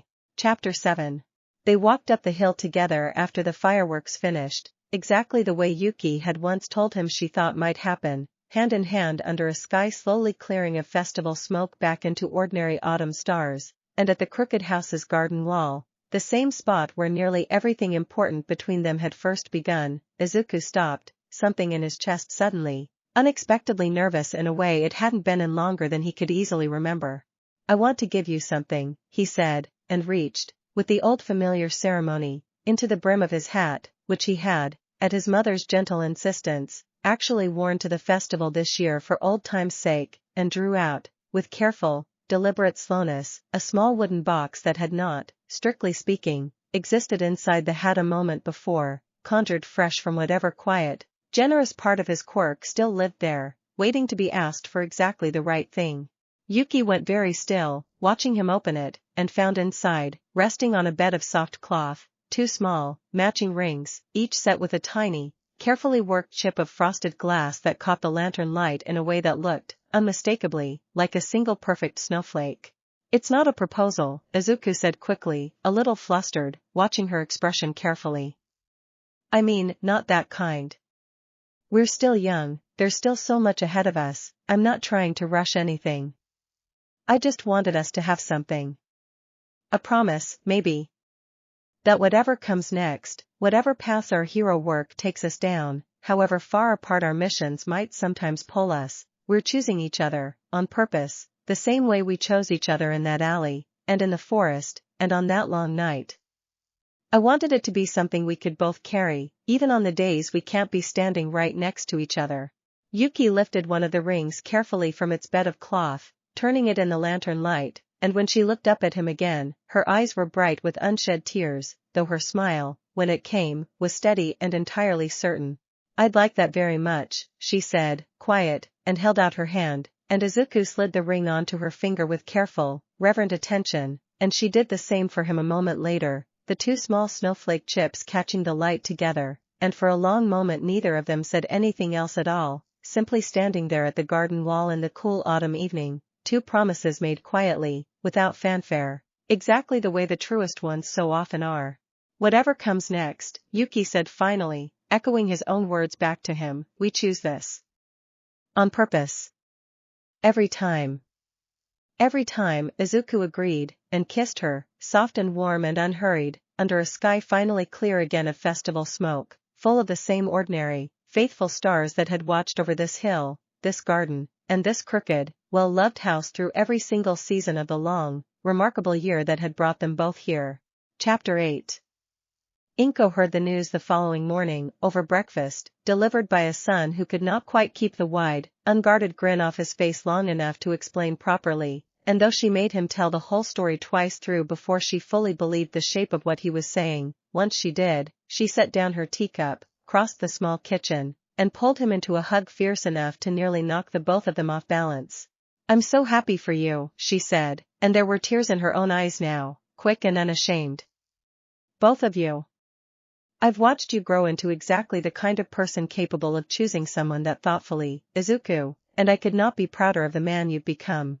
It's not an engagement, Mom, Izuku said, a little embarrassed, though pleased despite himself. We're still finishing school.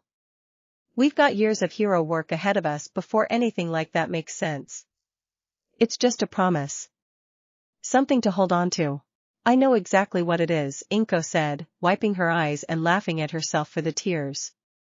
I also know that a promise like that, made honestly, at your age, by two people who've already been through as much together as the two of you have, is worth considerably more than plenty of the fancier promises grown adults make to each other every day.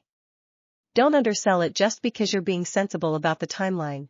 She insisted, that same evening, on hosting a proper dinner to mark the occasion, nothing extravagant, only the small, close circle that had come to matter most over the past remarkable year, Yuki, and Max included. Ochako and Ida and Kurashima crowded happily around a table meant for far fewer people, Mrs. Sato arriving unannounced with a cake she'd apparently started baking the moment word reached the shopping street's ever-efficient grapevine. To Izuku and Yuki, Ochako said, raising her glass once everyone had finally settled, the table crowded and warm and loud in exactly the way Izuku had come to treasure most. Who somehow managed to survive a genuinely unreasonable amount of danger this past year and came out the other side even more disgustingly in love than they started. It's honestly a little inspiring. The table laughed, and drank, and the evening rolled on warm and easy long past the hour any of them properly intended to stay, and Izuku, looking around at the crowded, happy table, at his mother laughing at something Mrs. Sato had said, at Yuki's hand resting easy and certain in his own, at the small snowflake ring catching the candlelight every time she moved, felt something settle deep and permanent in his chest, the plain, hard-won understanding that whatever strange, difficult, extraordinary things the future still held in store, hero work and danger and the ordinary uncertainties of growing up all included, he had built, over one remarkable year, exactly the kind of foundation sturdy enough to weather all of it. Chapter 9. The new school term began a few weeks later, Class 1A's final year of branch campus training stretching out ahead of them, full of the more serious, more demanding coursework that would eventually shape which of them ended up specializing in which corner of the vast, varied world of professional hero work, and Izuku found himself, walking through the gates on that first morning with Yuki beside him, thinking less about danger or preparation than about the plain, comfortable ordinariness of simply beginning another year exactly where he wanted to be. Nervous? Yuki asked, catching the particular quiet, thoughtful look on his face as they crossed the courtyard, past the tree the whole class had planted together, grown taller now, sturdier, its leaves just beginning to turn with the season. Not nervous, Izuku said, considering it honestly. Just thinking about how different this feels from where we started. 2 years ago I was worried about reorganizing gravity in a stairwell. Now I'm thinking about a whole career built around exactly the kind of quirk work that used to just be tricks I pulled out of a hat to cheer people up. It's not so different, really, Yuki said. You're still doing the same thing you always were. Just with higher stakes and better technique. When did you get so wise? I've always been wise, Yuki said, with the particular dry humor that had, over the past year, become one of Izuku's favorite things about her. You were simply too busy being charmingly oblivious to notice at first.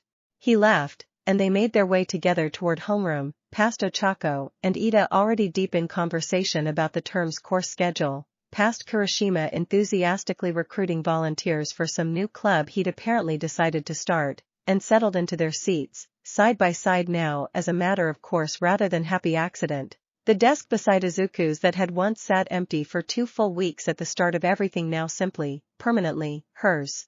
Aizawa arrived to open the term with his usual flat, unceremonious efficiency, running through the year's coursework and expectations with the same tired thoroughness he brought to everything, and paused, just briefly, partway through, to glance at the two of them with something that might, in the right light, have passed for quiet approval. Kurayami Midoriya, he said. I expect good things from both of you this year. Try not to let me down. We won't, they said, nearly in unison, and exchanged a small, private smile at the coincidence, and the ordinary, comfortable business of another school year, another season, another chapter of a long, remarkable, still unfolding story, carried them forward into whatever came next. After class, walking out into the mild autumn afternoon together, Izuku found himself glancing back once at the courtyard's tree, taller now than it had been the spring they'd all planted it, its leaves just beginning to turn gold at the edges, and felt a small, private satisfaction at watching something they'd all built together, quite literally, continue steadily growing season after season, exactly the way so much else about that first difficult year had. Chapter 10. That evening, walking home together as the last light faded gold over the quiet hills, Izuku found himself thinking back, the way he sometimes still did on quiet evenings, over the whole strange, winding shape of the year that had brought them here. A rainy Tuesday morning and a striped hat dripping chimes down a crowded street, a girl standing frightened in an alley with frost creeping up the wall behind her, a box of paper snowflakes carried down a hill 3 separate trips because one trip wasn't enough to hold them all, a fire lit for the first time in 9 years in a hearth that had nearly forgotten how to be warm. He thought of the festival, and the forest, and the long night's rare, decade-spanning stars, of a man in a gray coat who had tried, patient and hungry, to take apart everything good this town had built, and who had, in the end, found himself undone not by force but by the plain, stubborn refusal of an entire community to let its warmth be taken instead of shared. He thought of his mother's steady hands around a teacup, of Mrs. Sato's insistent kindness, of friends who had run toward danger without a second's hesitation the moment he'd called for them. "You're doing the thing again," Yuki said, gently, noticing the faraway look that had settled over him. "Going somewhere in your head. Just thinking about everything that got us here," Izuku said, squeezing her hand. "It's strange. A year ago I would have told you my quirk was about pulling nice things out of a hat to make people smile. I don't think I understood yet that it was really about this. About choosing, over and over, to build something worth protecting instead of just something impressive to look at. I think that's always been true of you," Yuki said. "I just don't think either of us had a name for it yet." They walked the rest of the way in comfortable, easy quiet, the town settling into its evening rhythm around them, warm windows glowing gold against the coming dark, the bakery's last customers drifting home with bread still warm under their arms, and at the base of the hill, where their two paths split and met and split again every single day, they paused, as they always did now, neither in any hurry to say goodnight. "Same time tomorrow?" Yuki asked, smiling, the small snowflake ring catching the last of the evening light. "Same time tomorrow," Izuku agreed, and kissed her once, soft and certain, before turning down the path toward his own small apartment above the bakery, where his mother would be waiting with dinner and questions about his day, and Yuki turned toward the crooked house on the hill, where Max would be waiting, unimpressed and utterly devoted, exactly as he always was. And Kaimei town, spread out gold and quiet in the gathering dusk, carried on around them both, exactly as it always had and exactly as it always would, one ordinary evening folding gently into the next, a whole valley of small, accumulated warmth, held safe now, and shared freely, under a sky that would, however many years it took, always eventually fill again with stars. Chapter 11. Their first real field assignment as certified hero students in training came in early autumn, not the dramatic, villain-laden emergency either of them had half-braced themselves to eventually face together, but something smaller and, in its own way, considerably more ordinary, a rockslide along the mountain road connecting Kaimei town to its nearest neighboring valley, triggered by an early-season storm, that had left two hikers stranded on a narrow ledge above a drop neither of them could safely climb down from alone. Aizawa assigned the response personally, pairing Izuku and Yuki together as the lead student team under the supervision of a licensed pro hero from the Regional Rescue Division, and Izuku felt, riding out to the site in the agency's response vehicle with Yuki beside him, a very different kind of nervous energy than he'd carried into either the forest confrontation or the long night, not fear exactly, but the sharp, focused readiness of someone finally putting real training to its intended ordinary use. "This is what I actually want to do," Yuki said, quiet, watching the mountain road unspool ahead of them through the vehicle's window. "Not fighting villains, particularly. This. Getting people down off a ledge safely before the weather gets worse. It feels like exactly the right shape for what my quirk's for." "I think you're right," Izuku said, and meant it, because he had watched her, over the past several months of specialized training, light up in a way that had nothing to do with combat drills and everything to do with the careful, controlled rescue simulations Aizawa had begun weaving into her coursework, ice bridges built precise and load-bearing across simulated crevasses, controlled cold used to stabilize unstable snow rather than to root an opponent's feet. The rescue itself, when they reached the site, unfolded with a smooth, practiced coordination that drew a quiet nod of approval from the supervising pro-hero even before the two stranded hikers had been safely brought down. Yuki building a careful, load-bearing ice bridge across the worst of the unstable rock, while Izuku, cane glowing steady gold, kept the whole narrow ledge warm enough that neither hiker's hands went numb with cold during the delicate climb down, the two quirks working together not as a weapon against any enemy but as a simple, elegant tool for keeping two frightened, grateful strangers safe. "You two work well together," the supervising hero said afterward, once the hikers had been safely handed off to waiting paramedics, studying both of them with genuine professional interest. "I don't often see that kind of instinctive coordination in students this early in their training. Whatever you've been doing to build that, keep doing it." "We've had a lot of practice," Izuku said, exchanging a small, private look with Yuki that carried the whole long, difficult, remarkable weight of everything that particular practice had actually involved, and the pro-hero, sensing there was a story there she wasn't quite being told, simply nodded and let the moment pass, professional enough not to pry into whatever quiet history had built the partnership standing in front of her. Chapter 12.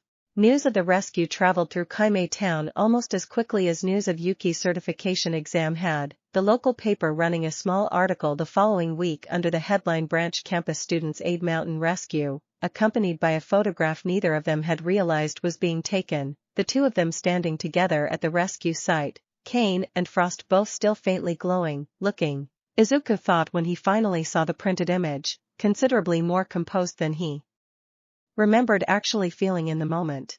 Mrs. Sato taped the article proudly to the bakery's front window before either of them had even seen it themselves, and by the time Izuku walked past that afternoon, half the shopping street seemed to already know the details better than he did, several shopkeepers stopping him to offer congratulations he accepted with the particular flustered embarrassment that came from being praised for work that had, in the moment, simply felt like doing his job properly.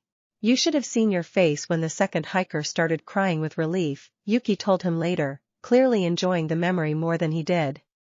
"You looked like you didn't know whether to keep working or start crying yourself." "I was very professional," Izuku said, with as much dignity as he could muster, which was not, admittedly, a great deal. "You absolutely were," Yuki said, laughing. "Right up until the very end, when you got a little misty. You're one to talk. I saw your hands shaking after we got them down." "That was relief, not tears," Yuki said, though the small, fond smile that followed suggested she wasn't entirely convinced by her own defense either, and they let the good-natured argument drop, the way they usually did, into easy, comfortable laughter instead. "You're famous," Yuki told him later, deeply amused, showing him a second article that had apparently been picked up by a regional paper 2 valleys over. The same photograph accompanied by a slightly more breathless write-up about the town's two young rising heroes. "We're famous," Izuku corrected. "Equally famous." "I insist on equal famous." "I don't want to be famous," Yuki said, though she was smiling, folding the paper carefully rather than dismissively, and Izuku understood, watching her, that some part of her, the part that had spent 9 years certain nobody in this town would ever see her as anything other than something to be quietly avoided, was allowing herself, cautiously, to enjoy being seen now for exactly the right reasons instead.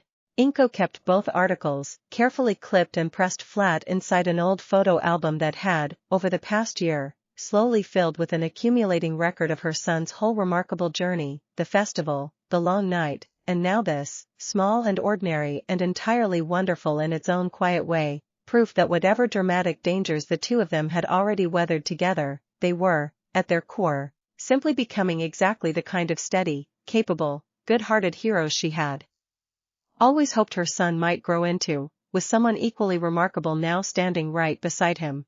Chapter 13. Ochako's own path, as autumn deepened into the final stretch of the school year, had begun bending steadily toward search and rescue work of a different kind, her gravity manipulation proving unusually well suited to disaster response in unstable structures, and she spent increasing stretches of her free time shadowing a specialist unit 2 towns over, returning each time with new stories that had the whole friend group listening, rapt over their now regular Friday dinners at the bakery. Ida had, somewhat predictably to anyone who knew him well, gravitated toward emergency coordination and public safety planning, spending his own free hours drafting increasingly detailed proposals for improving the branch campus's own emergency protocols, several of which Izawa had, to Ida's quiet, barely contained delight, actually begun implementing. I have also submitted a formal recommendation regarding evacuation signage in the east stairwell, Ida announced, entirely seriously, to a table that had long since learned to receive this kind of news with warm, affectionate amusement rather than surprise. The current arrows are, in my professional assessment, dangerously ambiguous during a genuine emergency. The current arrows have been there since before any of us started school, Kirishima pointed out, grinning. Precisely the problem, Ida said, unbothered, and the table laughed, and nobody doubted for a moment that the arrows would, eventually, be replaced exactly according to his specifications.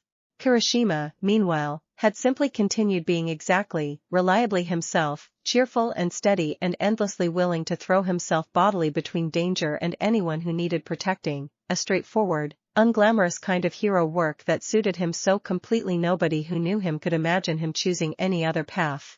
We've all just sort of ended up exactly where we were always going to end up, Ochako observed one Friday evening, the five of them crowded as usual around their favorite corner table, Mrs. Sato's pastries disappearing at their usual alarming rate.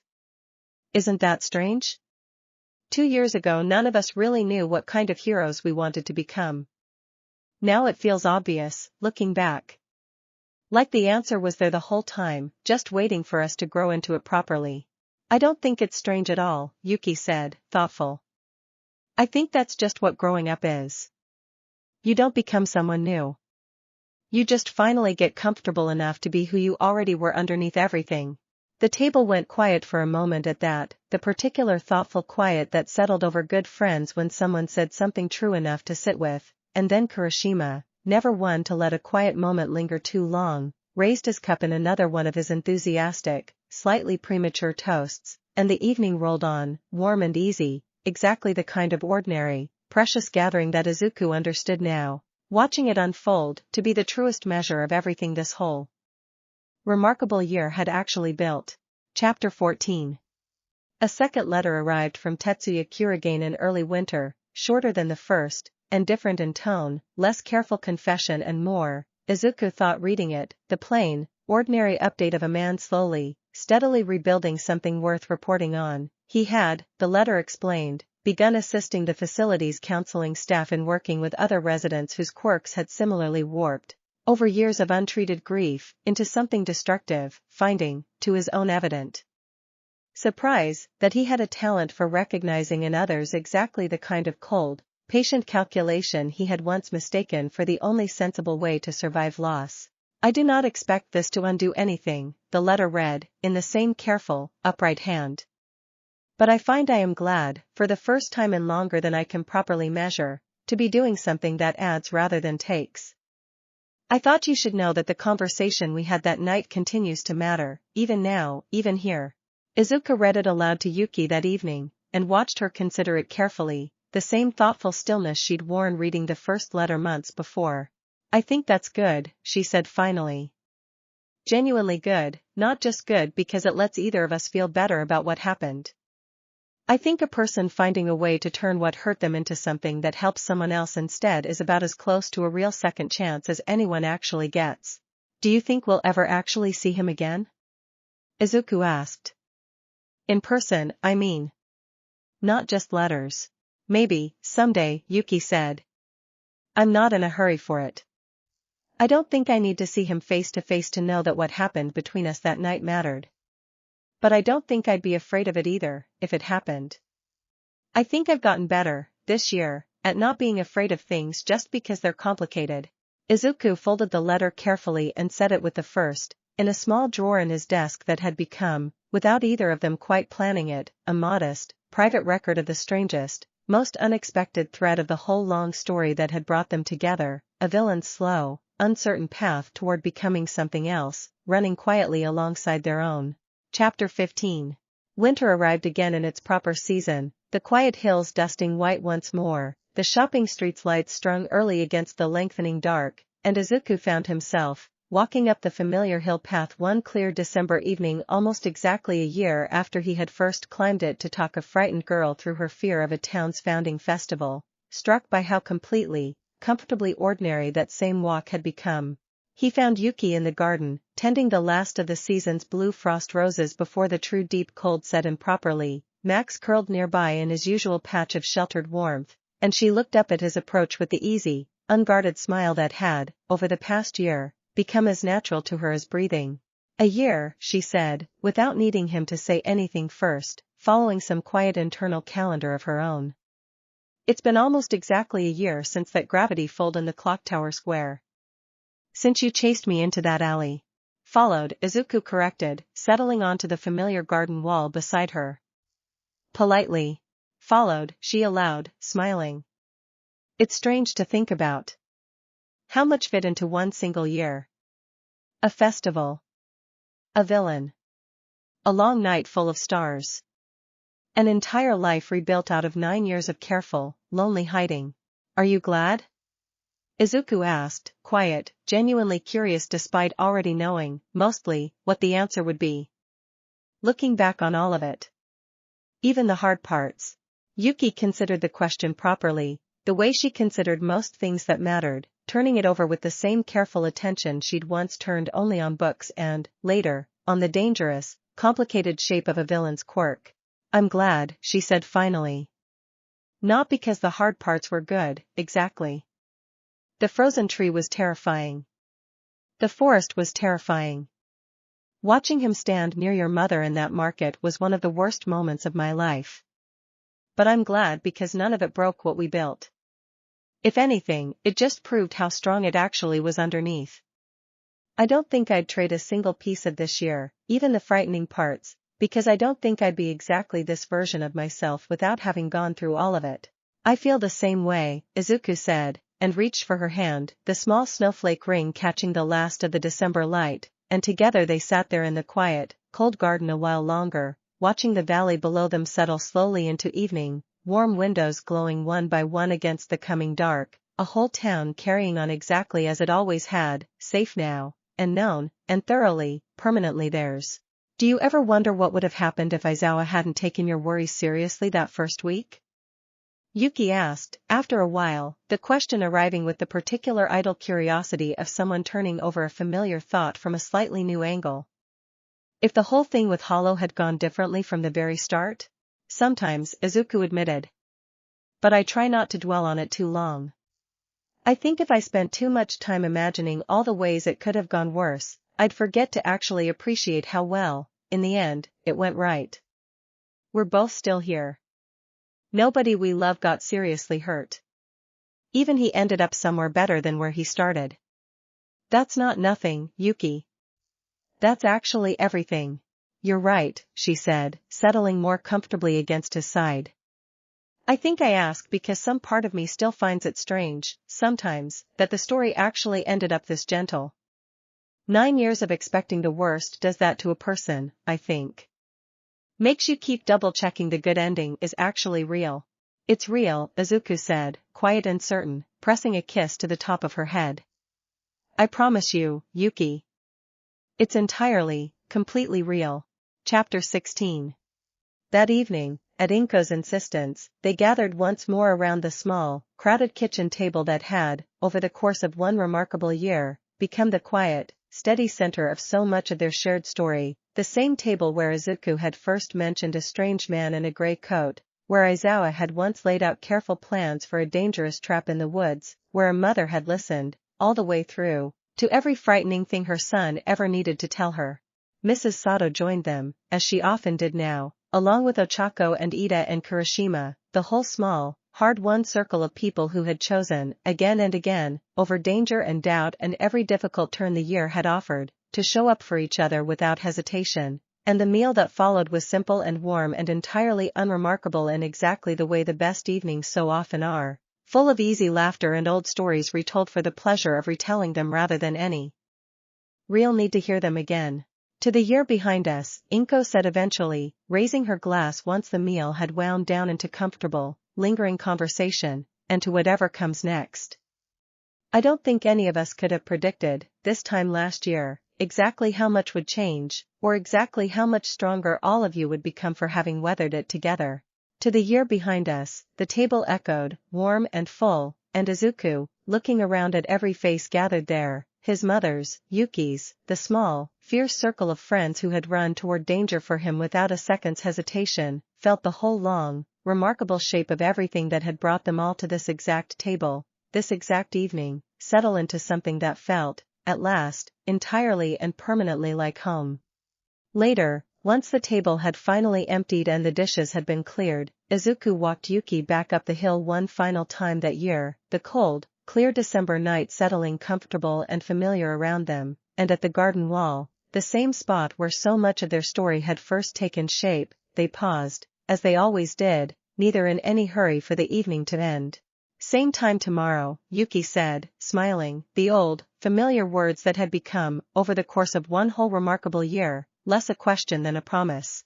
Same time tomorrow, Izuku agreed, and kissed her once more under a sky full of ordinary, faithful winter stars, and turned to make his way back down the hill toward home, leaving her standing at the gate of a crooked house that had, over one long, difficult, beautiful year, finally, properly, become exactly what it was always meant to be, warm, and whole, and entirely, unmistakably loved. And Kaimei Town, spread out gold and quiet in the winter dark below them both, carried on exactly as it always had, one ordinary evening folding gently into the next, a whole valley's worth of small, accumulated warmth, held safe now and shared freely, waiting, patient and certain, for whatever remarkable thing the next season of two young heroes' lives might bring.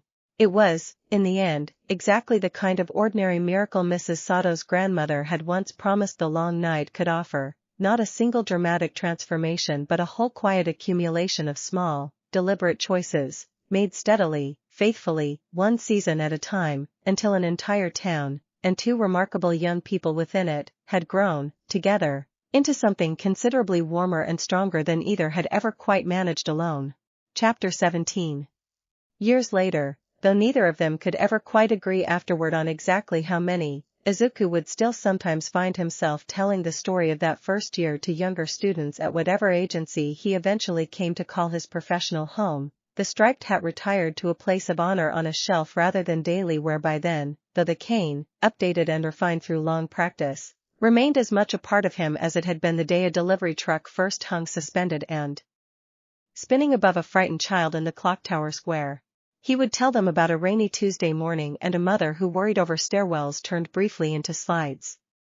About a girl on a hill who had spent 9 years teaching herself that safety meant staying small, and who had, given enough patient, ordinary kindness, unlearned that lesson one small brave choice at a time. About a villain whose grief had curdled into something that took, and who had, eventually, against every hardened expectation, found his way towards something that gave instead. He would tell them, most of all, about the particular, hard-won truth that his own Quirk had taken him the better part of that whole remarkable year to properly understand, that wonder and warmth were never really about the impressive things you could pull out of a hat to make someone smile for a moment, but about the plain, patient, unglamorous work of building something worth protecting in the first place, one paper snowflake, one shared fire, one difficult, honest conversation at a time. Until the building itself became strong enough to weather whatever tried, eventually, to take it apart. Yuki would usually be there for these tellings too, older now, steadier, a hero in her own right many times over, occasionally adding some small correcting detail he'd gotten slightly wrong in the retelling, the exact color the frost had turned on that first alley wall, the precise number of trips it had taken to carry all those paper snowflakes down the hill, and the young students listening would always, without fail, ask the same question at the end, whether it had been worth it, all that danger, all that fear, for the sake of one strange, remarkable love story that had started with a boy chasing a frightened girl into an alley on an ordinary rainy afternoon. And Izuku, every single time, would look at Yuki across whatever room they happened to be telling the story in, at the small snowflake ring she still wore, at the whole warm, accumulated weight of a life built carefully together out of 9 lonely years finally, properly, undone, and would answer, without ever once needing to think twice about it, that it had been worth every single moment, the frightening ones included, because that was, in the end, exactly what love and courage and the whole strange business of being a hero had always actually been about choosing, over and over, on purpose, to build something worth protecting, and then showing up, every single time, to protect it. Thanks for listening.